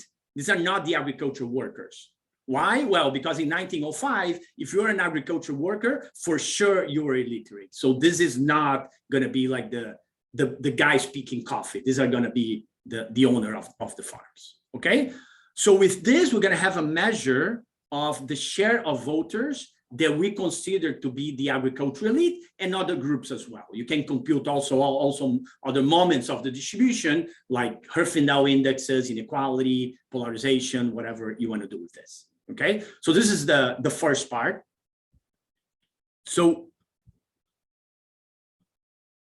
this is share of voters out of the population. Like I told you, you see that the distribution is something close to 3-4% across like different municipalities, and a lot of those are farmers. So on an average, like 60%, 60 to 70% of those were coming from being farmers. So this is a first part of the data. Second part of the data that's tricky is that electoral data for that time doesn't really exist in a centralized way. So what we had to do is like read newspapers where the information came out. And then what we have is something like this, where you have like the name of the people that got elected on your left side here. So this is one municipality, we have the names. And then in 1920, the statistical office, together with the Ag Census, did a census of who were the owners of farms. So here we have the name of the farm and who is the owner of the farm. And we use that to get the surnames and match the surnames on the landowners with the surnames of politicians. Okay, so just as descriptive device here, if you look at like, for example, 13 to 22, more or less, almost 70% of politicians have a surname that was a surname of landowners, while if you look like in the 60s, that already went down to like 1940. So there's a big change in terms of the transformation of who are the politicians that are in office in terms of their background, at least measured that way, right? Which of course has a lot of issues, but this is the best that we can do. Okay, so we're gonna have 161 municipalities. We're gonna track variation from 1872 until today, basically, the census. We're gonna have a lot of controls to begin with. We're gonna control for everything that we have in the 1872 census, railways, slaves, land inequality, geography, all that are gonna enter as control in the regressions, okay?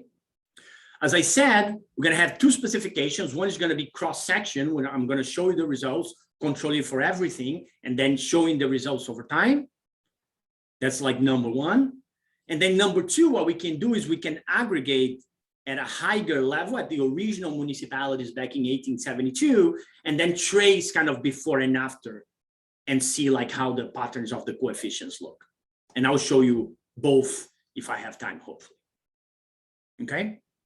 All right, so let me start with some descriptive, because I think the graphs tell the story, and then I'll go to the regressions. But I think with the graphs, we can see what we find.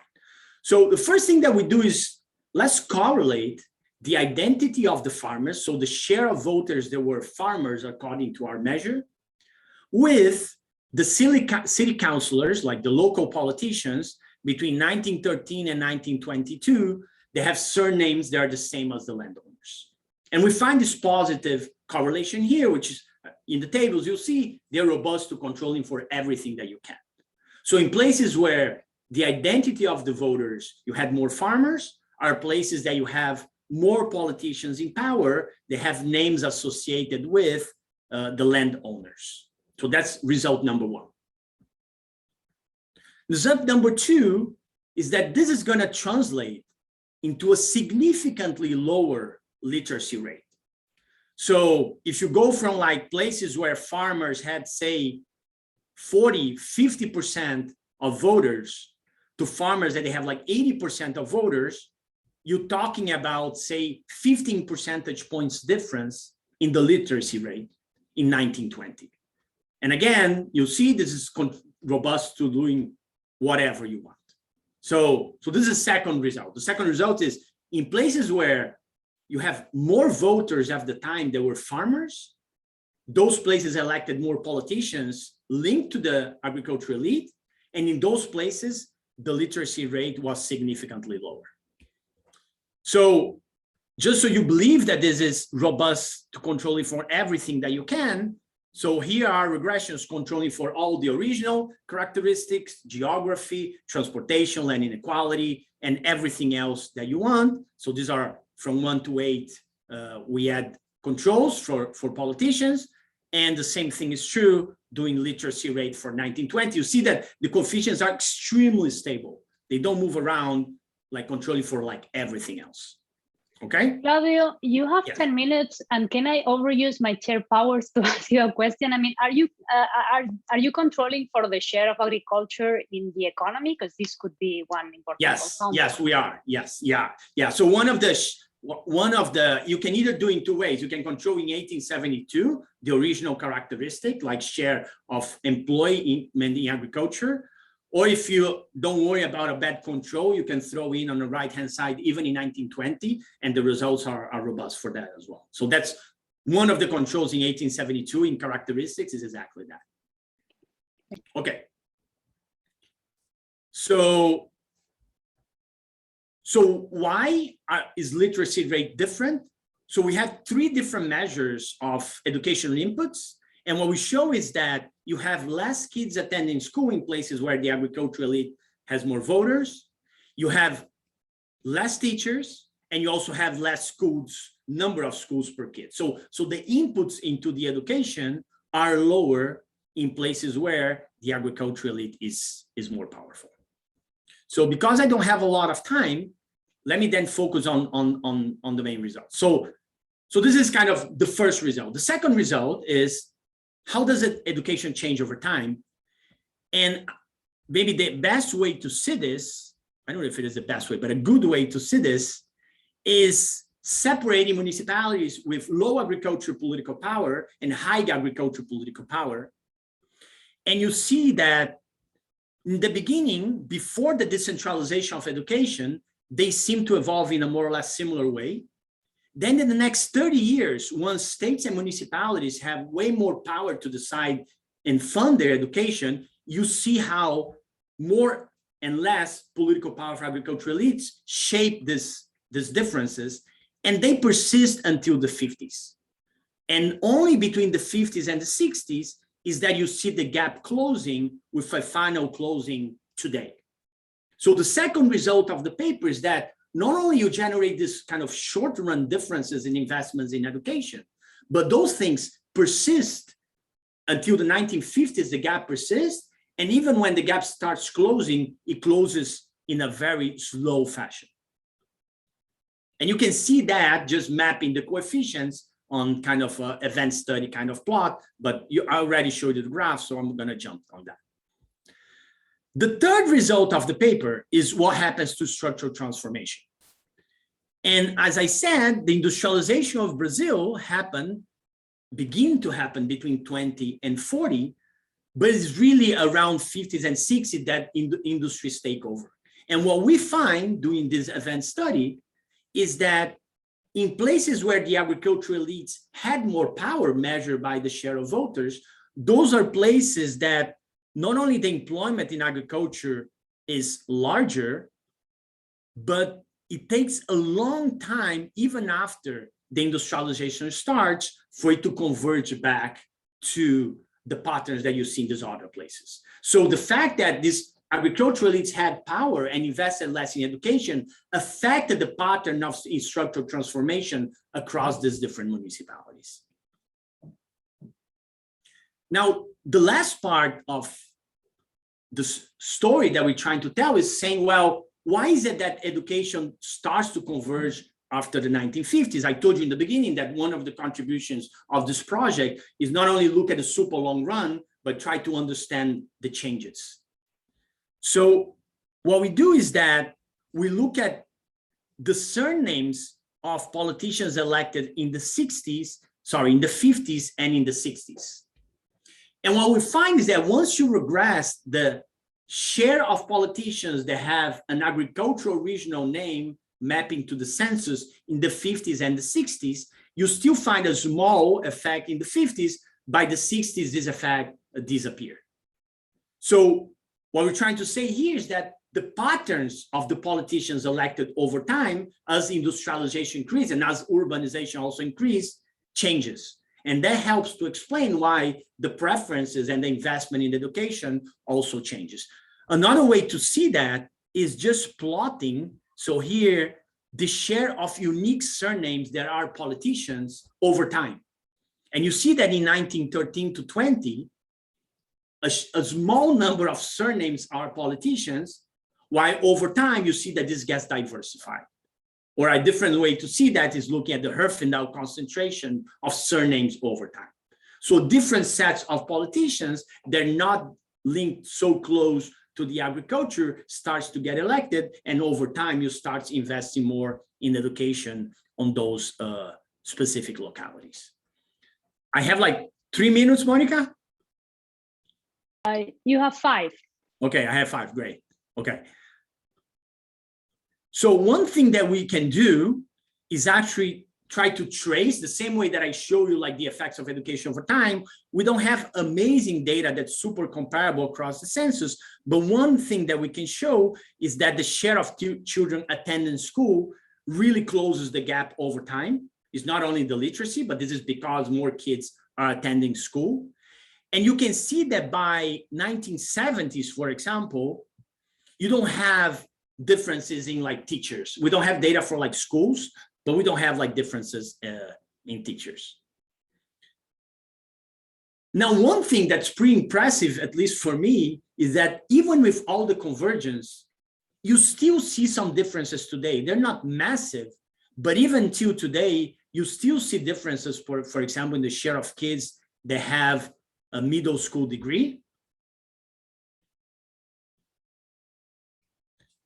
And finally, I guess the final question is like, okay, what happens in the very long run if you regress log of income per capita today against the power of agricultural elites in 1905? So we're talking about like 100 years later. These effects here, there are stars everywhere, but these effects are really tiny, right? So these effects are very, very small. So one way to interpret this after you control for like everything is that eventually you observe this convergence, but this convergence really took a long time, right? So if I wrote this paper just by regressing this and just show you this table, you'll say like, oh, there's like no historical persistence. But the fact is, until the 60s, you have decades of historical persistence where after some time you observe the convergence. Okay, so just to finish up, so let me then conclude. So what we're trying to bring to the table here is 2 things. One, have a better, we believe, a better measure of the link between agricultural elites and political power and politicians, and test this hypothesis that has been around for a long time on how that mapped into education. But second, not only do this very long-run persistent analysis, but try to track the dynamics and the interaction between political power, investment in education, and structural transformation of the economy. So I'll stop there. Thank you so much, Claudio. Super interesting stuff. Questions, comments?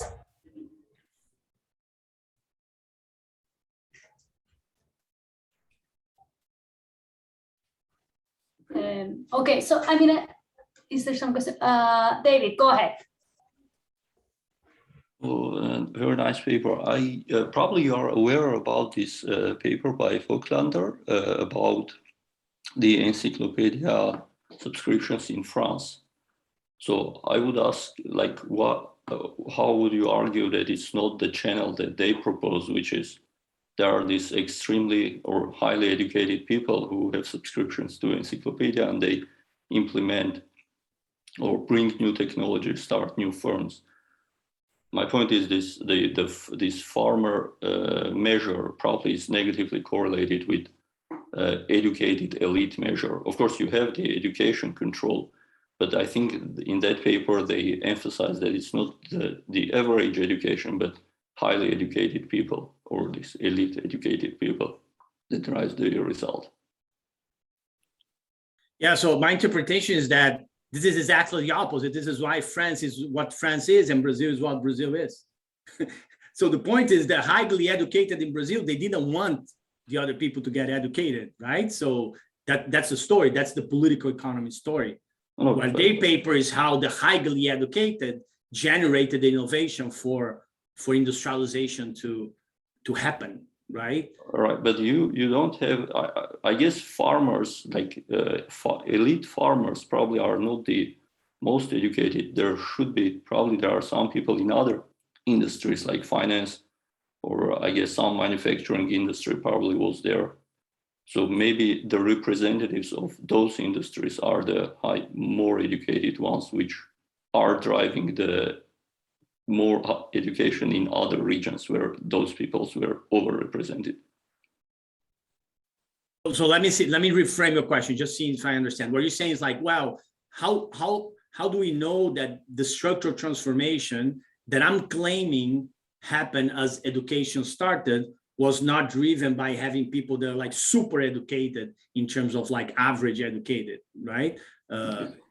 It could be, but the pattern, I think the difference, there's a fundamental difference on the type of structural transformation in France and Brazil, is that Brazil is really a follower, right? So Brazil is not innovating in any way. People are not like creating new machines in general. They're really importing machines, right? The industrialization that you have is very different from the industrialization pattern that you have in Europe, right? So even if people are very educated, well, maybe they can have an idea and maybe import a machine from England, but I think the pattern of industrialization that's going on is very different, right? But I think it's a valid question. I think we should, I don't think we will have the same type of data, but I think it's a valid question that we should think about. Imran? So, Claude, just two quick points. I mean, I don't think they're really questions, but one is, often when people have documented sort of the growth of the schooling system in Europe, it's often the competition between the church and the state. And the church was there prior to the state, and then the state intervenes in education markets for a variety of reasons. So amongst sort of the small share of the population that were franchised at the time, who are the people that are competing with these coffee owners? I mean, are there religious groups? Were they also unwilling to provide education? And so and sort of a second comment is, can you measure whether sort of the introduction of new technologies was then purposefully delayed by these coffee owners as well? So it's not just that, you know, the education was lower to begin with, but you have sort of endogenous entry of new technologies as coffee owners try to prevent that, further sort of exacerbating the lack of structural change here. Yeah, thanks, Imran. I think those are both great points. So on the first one, I think the pattern is kind of similar to Europe, right, in some dimension, because before education was kind of like centralized at the federal level and then decentralized, religious groups did play a very important role, and they kept playing a little bit of a role because they would run like private schools, right? But I think once the 1891 reform comes in, they take away the power from the church for education. So it's the first time that really the state comes in and say, okay, we are responsible for education. That doesn't mean that religious schools disappear. So I think we might have some data on that. I think in the Anuario of São Paulo, I think there is some data on that maybe Pedro can correct me if I'm wrong, but I'm almost sure that I've seen that data. On the second question, we've been trying to do that. So there is a manufacturing census that has some data on like machines and the types of machines by specific sectors. So we haven't been super lucky in getting that over time. I think, again, Pedro can correct me if I'm wrong, we have a cross-section in 1940 on that, on like number of factories, type of machines, and those type of things. So, but I think I completely agree with you that again, it's kind of this like kind of elites blocking new technologies ideas, right? Going back to Parente and Prescott and Asimov, Robinson, etc., could be a part of the story for the structural transformation as well from the supply side, which I think would complement very well the story. So we'll keep trying. Thanks. Great. Sultan, do you have a question? Go ahead. Yes, thanks. No, I was just I already asked this a bit related question with Pedro. He replied it well. I'm just wondering whether, so for example, in Pakistan, a lot of times the feudal or the agricultural elite is also the religious elite. So, and in many other contexts we see. So for example, the foreign minister of Pakistan right now is like the biggest sugarcane owner in all of Pakistan. And he's also considered the descendant of Prophet Muhammad, you know, and he's like, has the sacred blood, etc. So people believe that. So I'm just curious to kind of see, can we kind of rule it out in this case somehow? Maybe there is a measure of, for example, this paper I cited, where I sent is like, this actually looks at historical density of religious institutions. And then it uses a shock of a military coup to see that areas, also a different, very close to your design, also over time persistent. So yeah, that's my 2 comments. Okay, thanks. Yeah, I'll have to think about it. I don't know if there is a way that we can measure that and track, but I'll definitely think about that. Thanks, Sultan. More questions? Ray, did you have a question? I'm not sure. I suspect it's that I missed something in the timeline on one of the previous slides.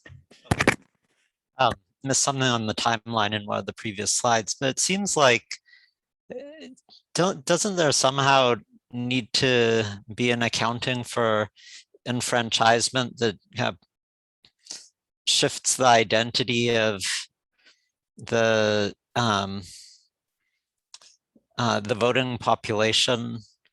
It seems like in around the same time that the structural transformation is taking place. I think I missed the role of enfranchisement. You didn't miss it. It's just that we don't have data on it, right? So the enfranchisement happens, and we have data that we have to incorporate. We haven't done it. On the number of voters that get enfranchised, we won't have data on the identity, right? So ideally, like you're completely right? The idea would be like, okay, not only show me that more voters get into the system over time, but also the identity of the voters also change, right? We can do the first, but not the second. So we can show how number of voters change over time, but we won't be able to show that the identity of these voters change over time. But that's part of the story, that we need to bring that figure. We have the data for different points in time, but we haven't done that. But I fully agree, that's a central part of the story. Great. So I do have a quick question, Claudio. So one way to interpret this variable is that it's picking up how strong the agrarian elites were vis-a-vis more industrialized elites, right? I don't know if that's in the back of your story, but that would be closer to this Lisseri and Persico type of paper on, you know. And then the other comment is, at the same time, it seems that the results are at odds with this more farmers or more elite, landowners creating competition between themselves to provide public goods, right? Like this within elite competition story that maybe has a flavor in our paper and in others and so on. So this seems to be at odds with that, right? It's not that when you have more landowners competing against each other, they have a pressure to deliver these goods, right? Oh, we cannot hear you. Yeah, no, exactly. So this story here is not like our paper. So I don't think this is a story about competition. I think it's a story about identity, right? So it's really a story about the identity of the elites rather than and in fact, we have a regression when we actually control for the measures of competition, Herfindahl's and distributions on that, and the results are intact. So the results are not coming from the different distributions and measures of competition, those groups, at least they don't seem to be. They seem really to be about the identity or of who has more political power in that dimension. Great. Okay, any other questions? If there aren't, I will leave the floor to Doug, who is the the director of STEC, who wants to say a few words. Yeah, thanks. I'll be very brief because I don't want to take time away from the break. First of all, just to say what a fantastic program, and thanks to Monica and to Leonard for organizing it and to the speakers for taking part. But actually, we'll have a chance to thank them properly, I hope, at the end, although I know some, actually, maybe we should just do it now because people do tend to trickle away. No aspersions, Ray, on the likelihood of people to stick around through the end of the keynote, but just thanks to Leonard and to Monica, and please join me in applauding them. But what I actually wanted to do also was to let you know, those of you who might be considering submitting a proposal to STEG for a large research grant, we had a Monday deadline coming up, Monday the 13th, and our colleagues at CEPR have asked me to pass along the news that because we've had some IT issues, that deadline has been pushed back from Monday the 13th 2 days to Wednesday the 15th. So for those of you who are thinking of submitting proposals for a large research grant, there's a couple of extra days to torture yourselves with. But we look forward to getting proposals from people working in this area. There's some fantastic work going on. I think it has a lot of potential to help us understand some of the dimensions of structural transformation. And so just wanted to make sure you're aware of that change. I think it's on the website at this point, but thanks. And so Monica, back to you. I take it we're going into a short break, is that right? Yes, thank you. So let's take 10 minutes break and be back at 13 minutes past the hour. Okay, see you. Okay, welcome back. All set? Yeah, so maybe in 1 minute. So, sure. Great. It's a great pleasure for me to present Ray Peaceman from Boston University. I don't know if you remember, but we met first time maybe 96, so a long time ago. Yeah. Anyway, so Ray is known for his work on political connections and parking tickets / culture, and then illegal trade of arts. So just illustrate how insightful, innovative Ray is, and I'm pretty sure that his speech will not be any different. So we are eager to listen to his keynote speech, and we bow for the due. Ray. Thank you so much. I confess my knees hurt when a little bit more when you say that we met in 1996, which is probably about right, but it's enough of, I get enough reminders about my aging body.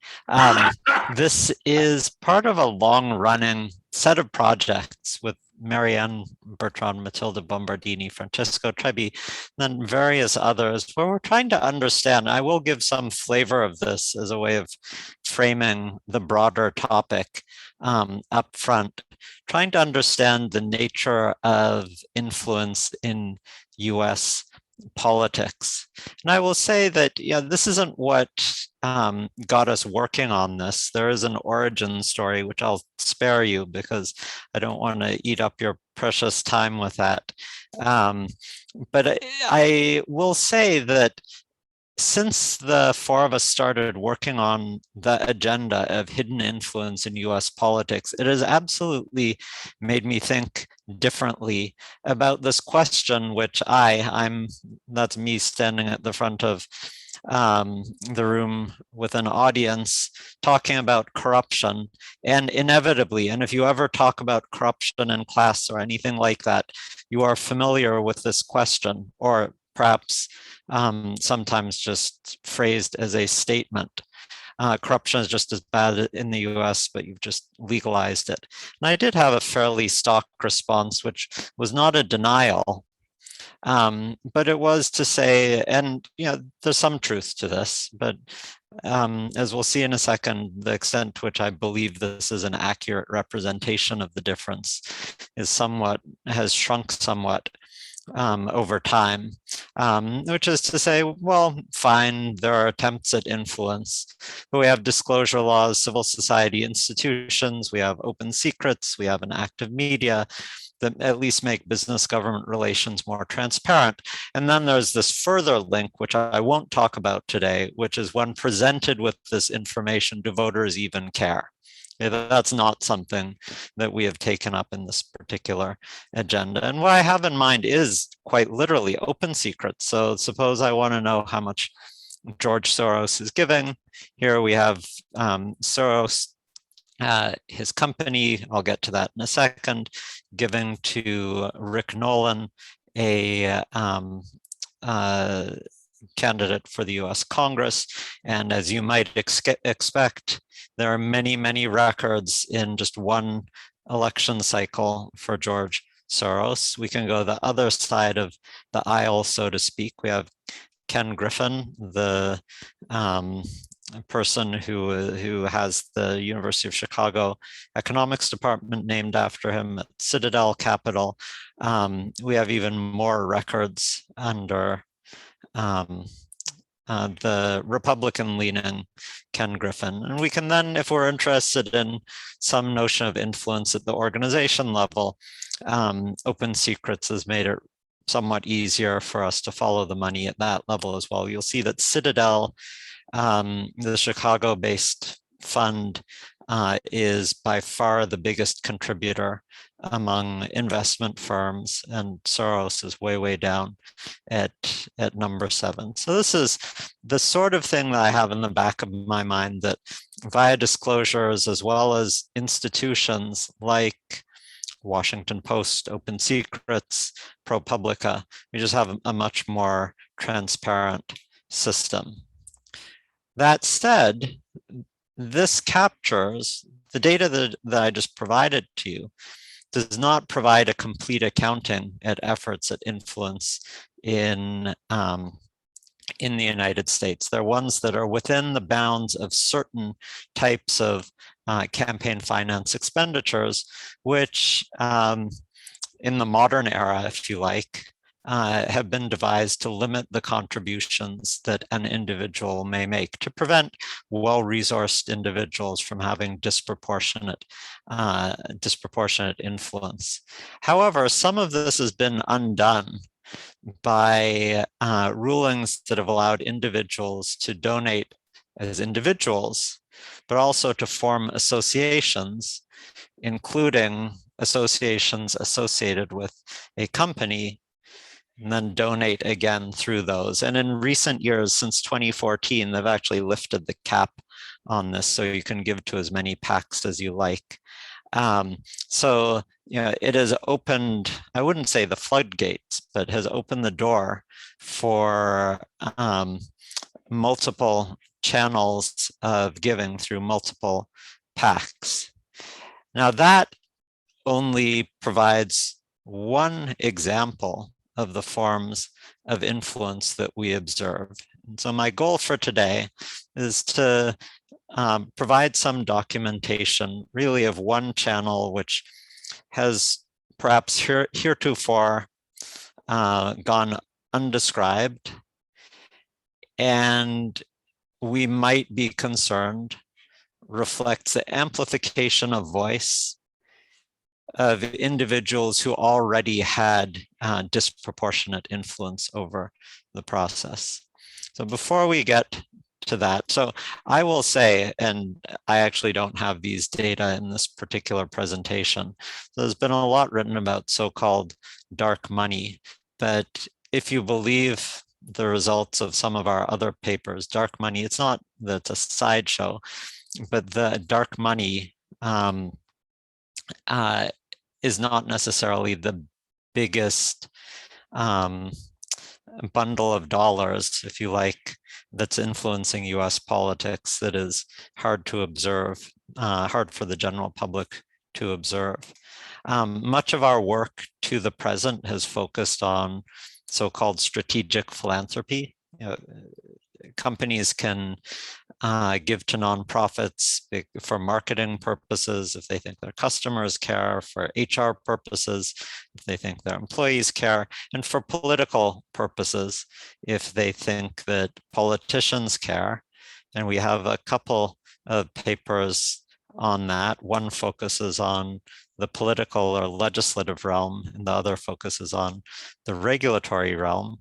What I want to spend the remaining time on is a new paper, which has kind of taken us in the direction of kind of being pushed more to think about what determines not how does a firm give as a means of influencing politicians, using as a point of departure profit maximization, but rather how does the political agenda of the firm deviate from the firm's profit maximizing objectives because of other influences over firm giving. And I will say that going into this, the most common perception that one has, and I'll come back to this at the very end because it very much reflects the direction we're going in now, is that you have insiders, corporate insiders, the CEO, C-suite executives, perhaps board members, we'll come to that too, that have undue influence over how the firm gives to charity, how much the firm gives to various politicians. There's one illustration of this is Rupert Murdoch, who is both an investor, but also was the CEO and chairman of News Corp. Basically says, yeah, I gave to the Republican Governors Association because that reflects my own personal preferences. And in this model of firm political giving, it's kind of the classic managers perquisites wasting investors' money type of story, where they're taking investors' money and using it to serve their own personal agenda that a investor is then trying to constrain. Okay, so you see many quotes that have this flavor in looking at the political interests of activist investors. So this is from TIAA that some of you probably are indirectly investors in, and I'll again come back to that at the very end. Without effective oversight, excessive or poorly managed corporate political spending may pose risks to shareholders. So they're focused on shareholder interests, profit maximization, that they don't want to be undone by the political agendas of, say, a CEO who favors gun rights or anti-gay legislation, something that may be harmful to the firm because it is not liked by consumers. Okay. So this is a call This is another activist. This is an activist investor and one with of a social bent. Shareholders would be better served if they could weigh in on political contributions that are made in this case, Intel's name, but in a firm's name, allowing them to assess and protect against threats to shareholder value. So it's very much presented as investors will look out for profit maximization and will not allow insiders to divert firm resources to serve their own political interests. Our results suggest that maybe there's just a trade-off. You're trading one sort of misdirection for another. And that is what we're going to look at is how the preferences of investors, the political preferences of investors, impact the political giving of the firms where they take an ownership stake. Okay, it's not suggesting that the kind of classic misgovernance problems are non-existent. It's saying that layered on top of those, perhaps, you have these competing interests, competing personal agendas of what political causes and candidates to take up. And to go back again to the big picture, what we are interested in is better understanding the extent to which and the ways that well-resourced individuals amplify their voice in politics, the way they get disproportionate influence over the political process. And if you think about who these investors are,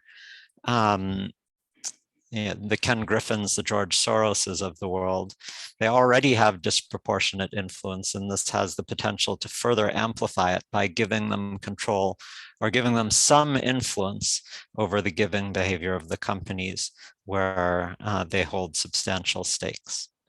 So we're going to proceed in 3 steps, and in the 10 minutes between Claudio's presentation and now, I went through and hit a bunch of slides because I realized if he took his full time, then I definitely needed to take some material out of mine to make sure I finish in time.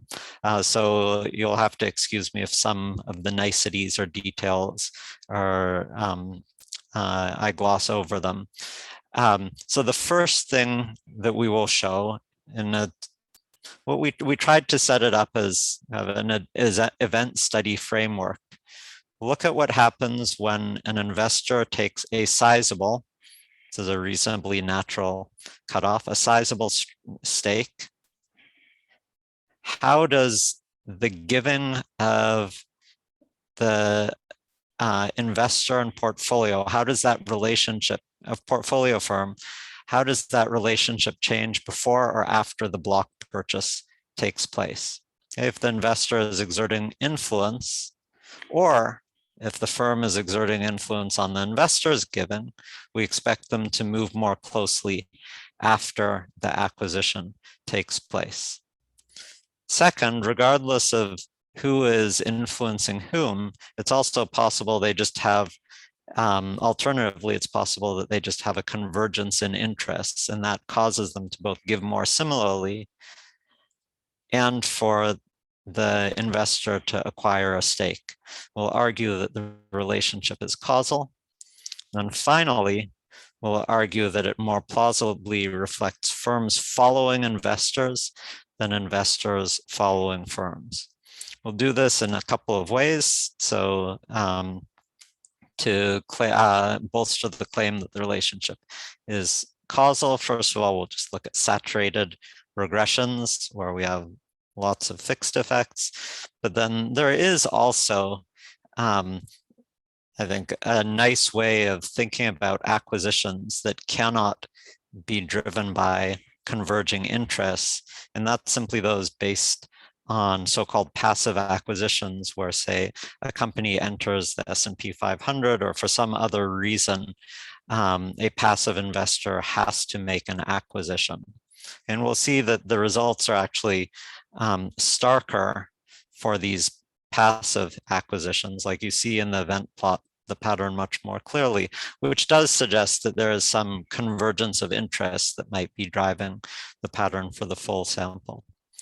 And to argue that it more plausibly reflects firms adjusting to investors rather than the other way around, I think the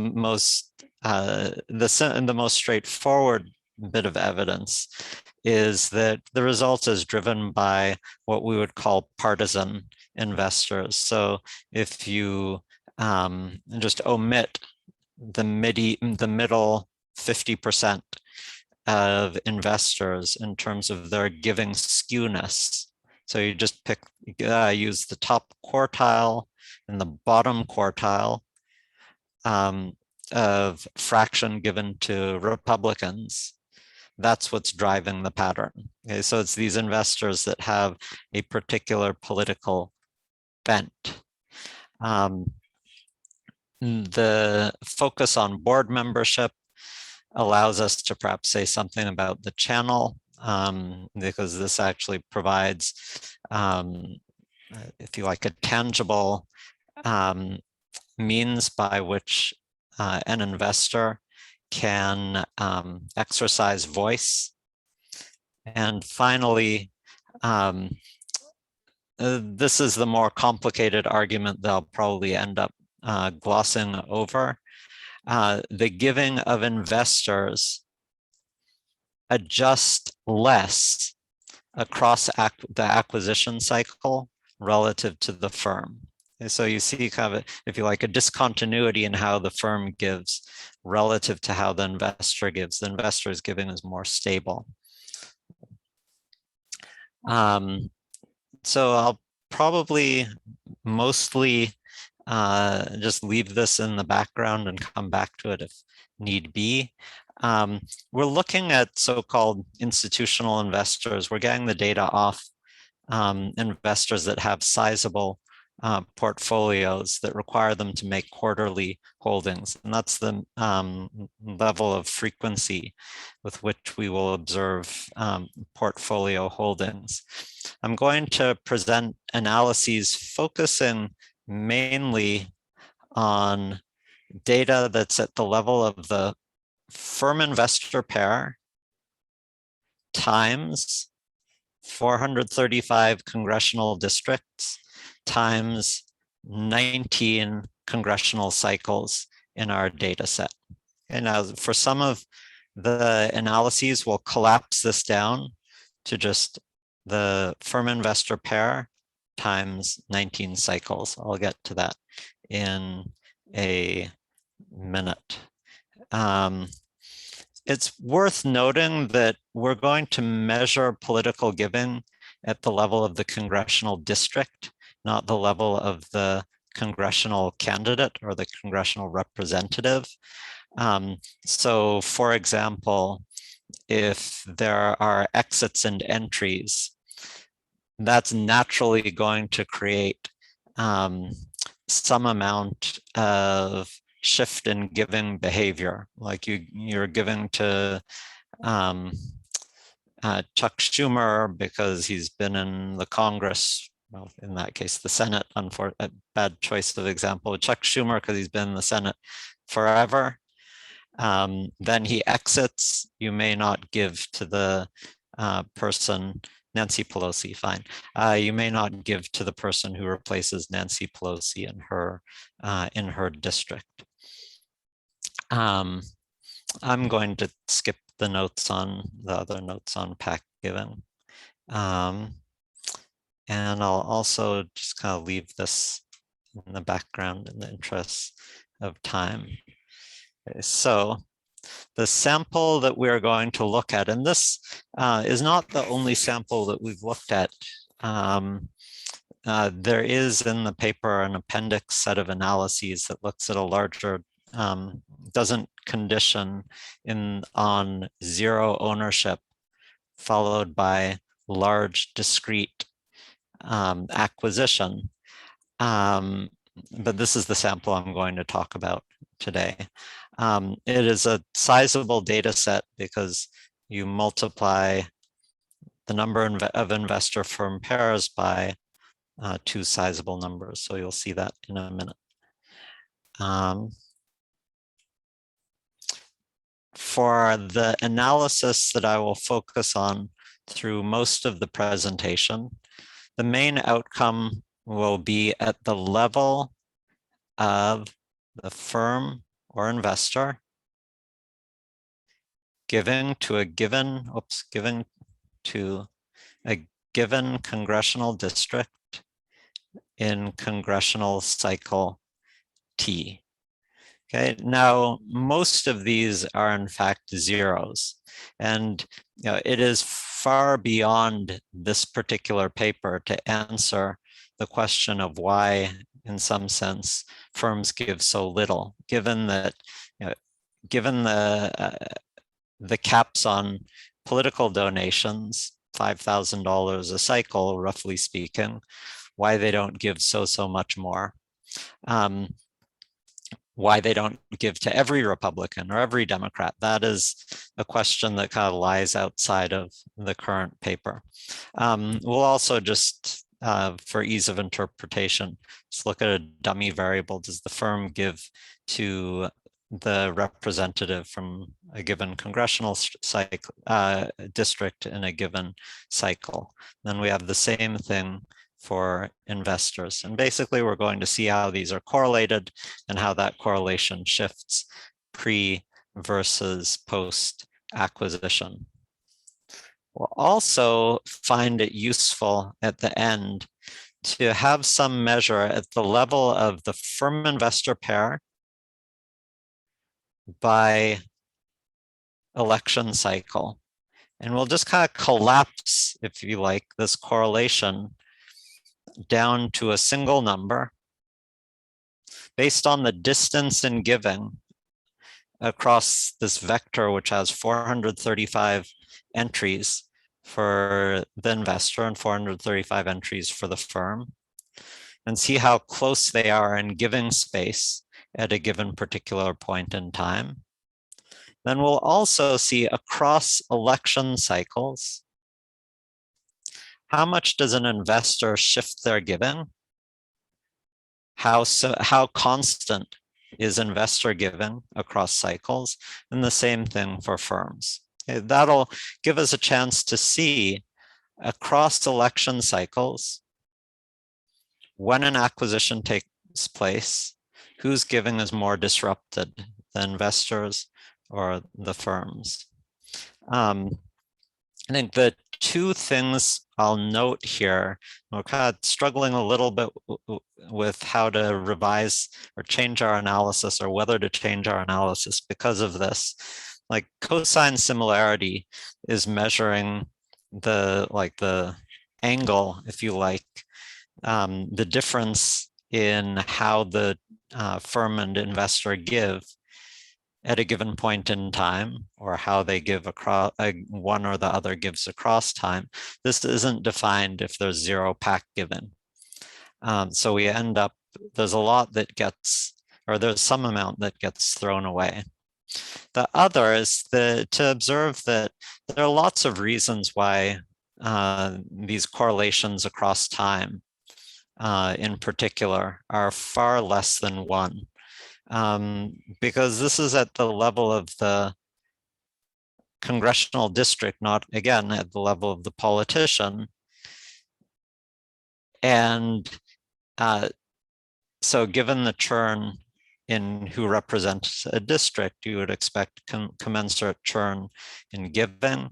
And also part of the point of many papers of recent vintage is which politicians matter shifts over time, depending on the positions they hold, the committees they're on, whether they're chairs of those committees. Okay, so let's turn to some numbers, and I will highlight some of these as I go through. First of all, this is giving you a hint already that there are loads of zeros in the firm by congressional district, by congressional cycle data. The other observation I think that's worth highlighting is that people have this notion that large companies have giving that is heavily skewed towards Republicans. And it's surprisingly balanced. So there are firms that are on one side or the other, but there are a lot that actually give to both parties. The other thing that I would note, and we are certainly thinking about how our results might or might not relate to this, it's really quite striking how over the past few decades, which is the time span of our data, one reason why people have this perception that firms give more to Republicans is that if you go back several decades, this was basically 50-50, and now it's up to maybe 60-40. So I think that is perhaps an interesting thing to note. We do not have the 2020 election cycle in our data. Probably we should look that up to see how that's shifted. I'll skip this for now. Here's the main specification. I do think it's a little easier just to think about a dummy variable that is one if firm giving to a given congressional district in a given cycle is greater than 0, and same for the investor giving. The post variable, as you could probably guess, denotes that we're in a period after which the investor has acquired their 1% stake. And we'll also look at, this gives you a sense of the extent of the so-called matching problem, whether two firms that previously that there's some extant correlation even before the acquisition takes place. And then when there's a block purchase, does giving go up? Here's the results. It will be easiest, I think, to focus in on at least one specification that's before this one that throws in like many pairwise fixed effects. And in particular, this one puts in congressional cycle. Actually, they both have congressional cycle, congressional district fixed effects. So these are the two that I will be interested in comparing to this one in particular. Okay, so we're going to focus in on the last 3 columns of the table. This is kind of intriguing, at least in terms of some of what is said about what happens when block holders buy stakes in firms, that they'll somehow constrain wasteful expenditure. But we actually see that giving goes up. It is perhaps interesting to note, and this is in a newer version of the paper, but not in the one that's circulating online, there is just in the cross-section a positive correlation between institutional ownership and PAC giving. Not yet sure, and it's really quite a strong correlation. We're not yet sure what to make of that exactly.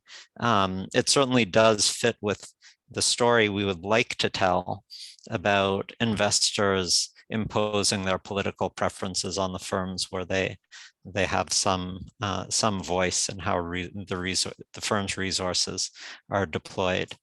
Oops, sorry. This coefficient gives you some notion of how much firms generally just want to give to the same types of politicians. So say whoever's chair of Ways and Means, all firms want to give to that, that representative. And so when we add in a congressional cycle, times congressional district fixed effect, that kind of gets washed away. What we are mainly interested in is this. How does the correlation in investor and firm giving change after the acquisition takes place relative to before. Okay, and even in this specification, which has every pairwise fixed effect that can be put in, we still get this this measurable increase or statistically discernible increase. So we get basically the same coefficients if we just look at indicator variables for giving, and this lends itself to a relatively straightforward interpretation. The mean giving rate is about 4%. And so these coefficients imply a 1 to 2 percentage point increase. So we'll say it's a 25 to 50% increase above the base rate. Okay. So is there simply some time varying unobserved change? We think that's less likely because of the index inclusion results. I'll show you some event plots. And then to ensure that I finish on time, I will show you these results. And then, so I don't have to get into the full explanation of how to interpret the cosine similarity results. I'll just leave those for another day. So these are the results when we limit the sample just to passive acquisitions, where the acquisition is dictated not by a portfolio manager's preferences, just by virtue of the fact that a new company has been added to or removed from the S&P 500. Here we see both the results for the index-induced acquisitions, where you do see what seems like a more clearly discernible increase in the firm investor pack-given correlation relative to the case where we have all firms and hence all acquisitions where you have some of this matching problem, which could account, you don't see a huge amount of pre-trend there, but it's harder. Let me erase all of the red so you can see. It's quite clear. The pattern is quite a bit clearer for the index-based versions. This is another way of trying to capture the same thing based on cosine similarities. And again, you do see a more striking pattern with the induced in the index-induced acquisition. Let me give one more set of results and then conclude mainly with the last point in the conclusions on where we're trying to go with this going forward. So we're going to look at a small number, a relatively small number of sample splits that we think are reasonably well motivated. We'll compare private versus public investors. So private investors like Citadel and Paloma, they're investing their principals' money as compared to BlackRock and Fidelity, say, who are investing your and my money. This is in a way less interesting. We'll look at political versus apolitical investors. Like almost by definition, you're not going to see much with the apolitical investors. You just end up with very sparse pack giving.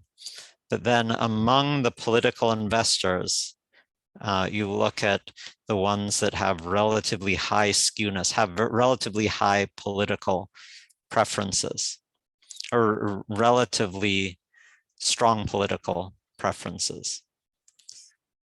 So you see the results more strongly where you might assert, and again, this is kind of the direction where we're going in more broadly, you might assert that the portfolio managers themselves exert more influence because they're also investing their own money. And now when we split by more partisan versus below median partisan, we're getting the effect coming largely from the high partisan group. And these are all specifications that parallel the very last column of our main table with the saturated fixed effects. The last result is we include this because it starts, just starts to get at some channel by which this influence may occur. This is not something that we generally observe.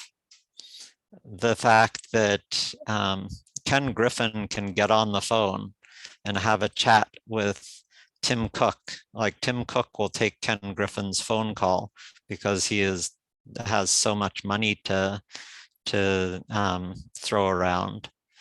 But we do have one observable measure of perhaps increased ability to influence, increased interaction with the firm, and that is whether the investor takes a seat on the firm's board. And you see that, I guess it's interesting to note that it's somewhat independent almost, or additive to the role of ownership, that when you get a seat on the board, you have that much more influence over political giving. And that's kind of what takes us, let me skip to the end point actually. I need to skip to the end point. That's what gets us to the larger agenda here. And we're not quite sure where this paper ends and the larger agenda takes over. But we feel like this is an interesting area broadly for thinking about who dictates how these perquisites are distributed. Is it the insiders? If it's the insiders, is it board members versus managers? Is it the investors? And who in turn generates these investors' preferences? Is it yet another layer of governance where, or misgovernance, where it's the portfolio manager, whoever is doing the trading, that exerts influence, or are they in turn acting on the political interests of their investors? But that takes you down this rabbit hole of the governance of firms, which is, I will say, some distance from where we started, which is simply, can investors amplify their political voices through this other mechanism? And we hope we've provided some evidence of that point. There's just one step in the now a couple of much larger agendas on hidden influence in US politics, disproportionate influence in US politics, as well as understanding how the political influence seeking of US firms is determined. And to go back to Leonard's introduction, like I only have a few more years left in me, good years left in me. And I'm sure that by the end of that time, these will still be questions that are open for researchers to continue the agenda. Thank you for the opportunity to present the work. I look forward to any comments or questions.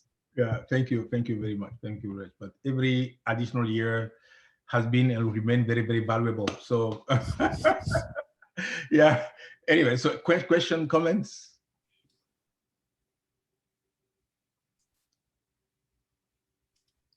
I have a, can I start? Yes, please. Yeah, I have more maybe a comment rather than a question, but So when I look at, like, for example, countries that are going the other way, and Brazil is an example, but it's not only Brazil, which is forbidding contributions from corporations, right? So it used to be a system where firms would contribute, and you move to a system where you completely forbid from contributing. Now, my comment or question is I think there is a loss that occurs there that I feel people don't anticipate, which is the lack of accountability that you get into, right? So for example, there's an advantage of like a millionaire becoming like an investor in a firm, and you change in the contributions there, is that you observe the favors that the government is doing to the firms and how policies are responding to the firms. It's much more difficult to observe how policies or the influence of Soros as a person, right? So there is an advantage to that in terms of transparency and accountability that I think is understated. Yeah, so certainly Ken Griffin agrees with you. So he thinks there should be complete transparency and absolutely no limits on giving. And you know, you have to give him some credit for the transparency part of things. It also is kind of one version of the I don't know if I want to call it law of unintended consequences, because you're certainly anticipating the consequences. But if we clamp down, like this is the big fear in clamping down on or putting being stricter about the limits on giving, is that then it just pops up in channels that we cannot as readily observe. And I think that collectively, when I say collectively, like Marianne, Matilda, Francesco, and I, you can, like if you look at the conclusions of the papers, we do shy away from saying we just have to have stricter limits on giving. For exactly this reason, we're pushing more the transparency angle than the strict limits on giving as the solution. But I mean, just to follow up on that question, but then the ultimate, I guess, in this agenda, then the ultimate question is like, what happened to the benefits or the policies, or like how are firms, do firms get like more favors from the government, less favors for the government, contracts, etc., right? Yep.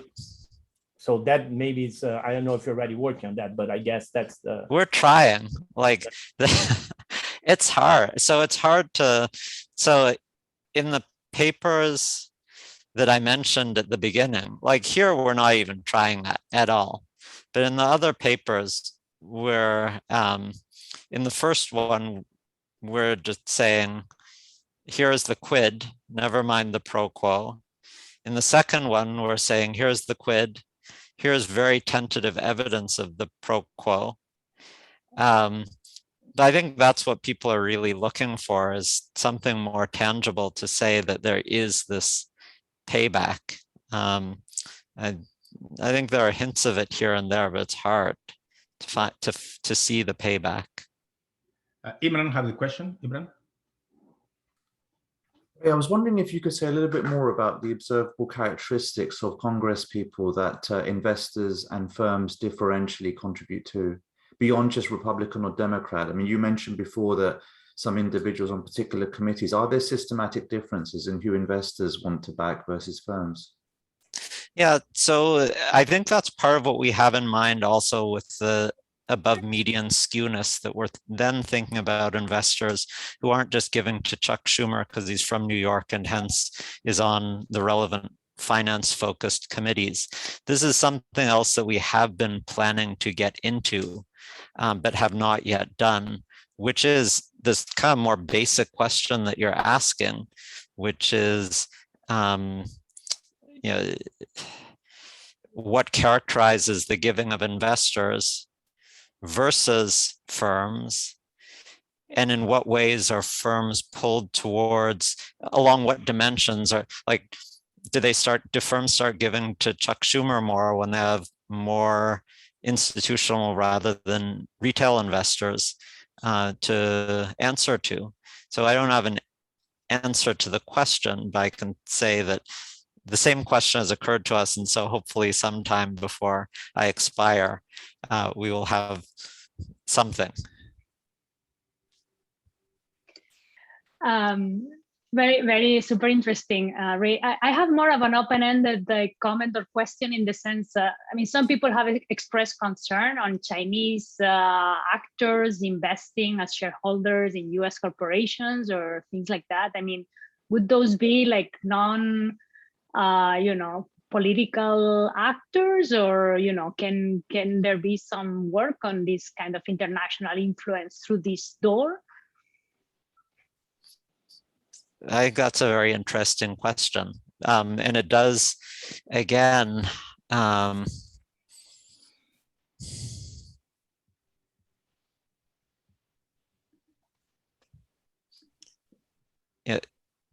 something that we've just left as a black box in this paper is how these various interests interact to add up to this number of I'm not sure what you have in mind in invoking Chinese investors, but if you want to be provocative, you could say a Chinese investor who is backed by the Chinese government and has a very particular agenda in their political giving. I'm not yet sure of the economics in this, but the public policy implications seem very important. Mm-hmm. Never really thought of that as one of the rationales for limits on foreign investment. I don't know that it's ever been put forth as a dominant rationale, but you can imagine, I don't know, Lindsey Graham, someone like that standing up in Congress and saying we have to have limits on how much foreigners can invest in US companies because they're a channel towards influencing policy. I think that's a pretty interesting question. Alvaro, could you very quickly? Yes, my question was whether you observe a dynamic pattern, especially in the non-partisans. That means whether they support incumbents always or not, or they just mix randomly. I can give I suppose that they always do the same. I can give Kevin offhand rough approximation to an answer, which is that you give to incumbents because you then get to influence them while they're in office. It's not necessarily you're giving to them with the hope that they win and therefore you will reap the benefits later. And if someone isn't doing your bidding, or if they're oppositional to your interests, then you give to their opponent. But as you may know, giving is one of the reasons for the incumbency advantage. You just get so much more money. But the timing is also easier because then you can look at policies that coincide, or you can look at giving that coincides with when the person is holding office, when the person holds a particular committee position, when they hold a particular committee chairmanship, rather than worrying a ton about these lags. Like in some of the other stuff, we have worried about the leads and lags, and it complicates things immensely. I see, thank you. Great. So maybe on a more positive note, do you see any countervailing force against any of this? Do you think that there is a channel through which this influence can be curbed in one way or the other? Political, institutional? So I'm normally a glass half empty kind of person. But I think what actually troubles me more is that I've come to, this is like, we're not writing at all about, so there are these efforts at influence, which can be contained by putting limits on campaign spending, or just by the appreciation that voters will respond will attend to these attempts at influence. And it's the second stage where I guess I feel a little, that's the countervailing force that I would hope for, but I don't think we see. Yeah, thank you. All right, thank you very, very much. That was really, really, did I say insightful? Yeah, thank you. Thank you very much. Thanks for the opportunity. Yeah, great. That was fantastic. Thank you. Thank you. So yeah, we are at the end. So I think, as you can expect, Monica will say a few words to the audience, and maybe I will say a couple of words as well, and hopefully Doug or Joe, if they have some additional thing to say. Okay, Monica. Just to thank everyone. Let us thank the organizers first before Monica closes. Let us thank the. Thank you, everyone. Thank you. Yeah, thanks everyone for fantastic presentations. These were great. I'm very impressed on how effective everything went and how we have seen with a very due time every paper. And yeah, thanks for sending your papers and for interacting with the STEC. And I look forward to further interaction and more conferences. Thank you, everyone.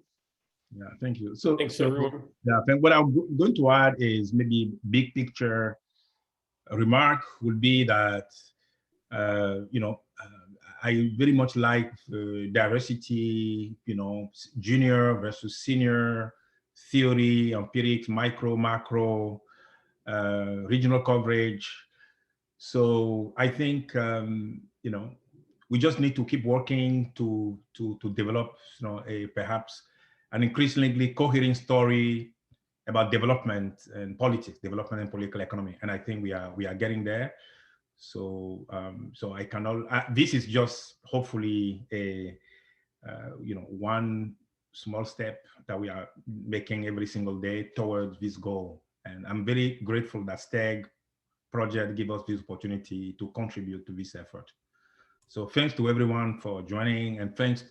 I'm personally going to thank Monica for all her effort on this. I'm just like, I'm just. And thanks to you as well, Leonard. Yeah, no worries. Thank you. Okay, bye-bye. If I can add one more very brief thank you to Kirsty McNeil and the rest of the CEPR, of course, who are doing just a fantastic job of keeping everything going. So thanks, Kirsty. Yeah. Thanks, everyone. Yeah. Bye, everyone. Have a good weekend. Bye.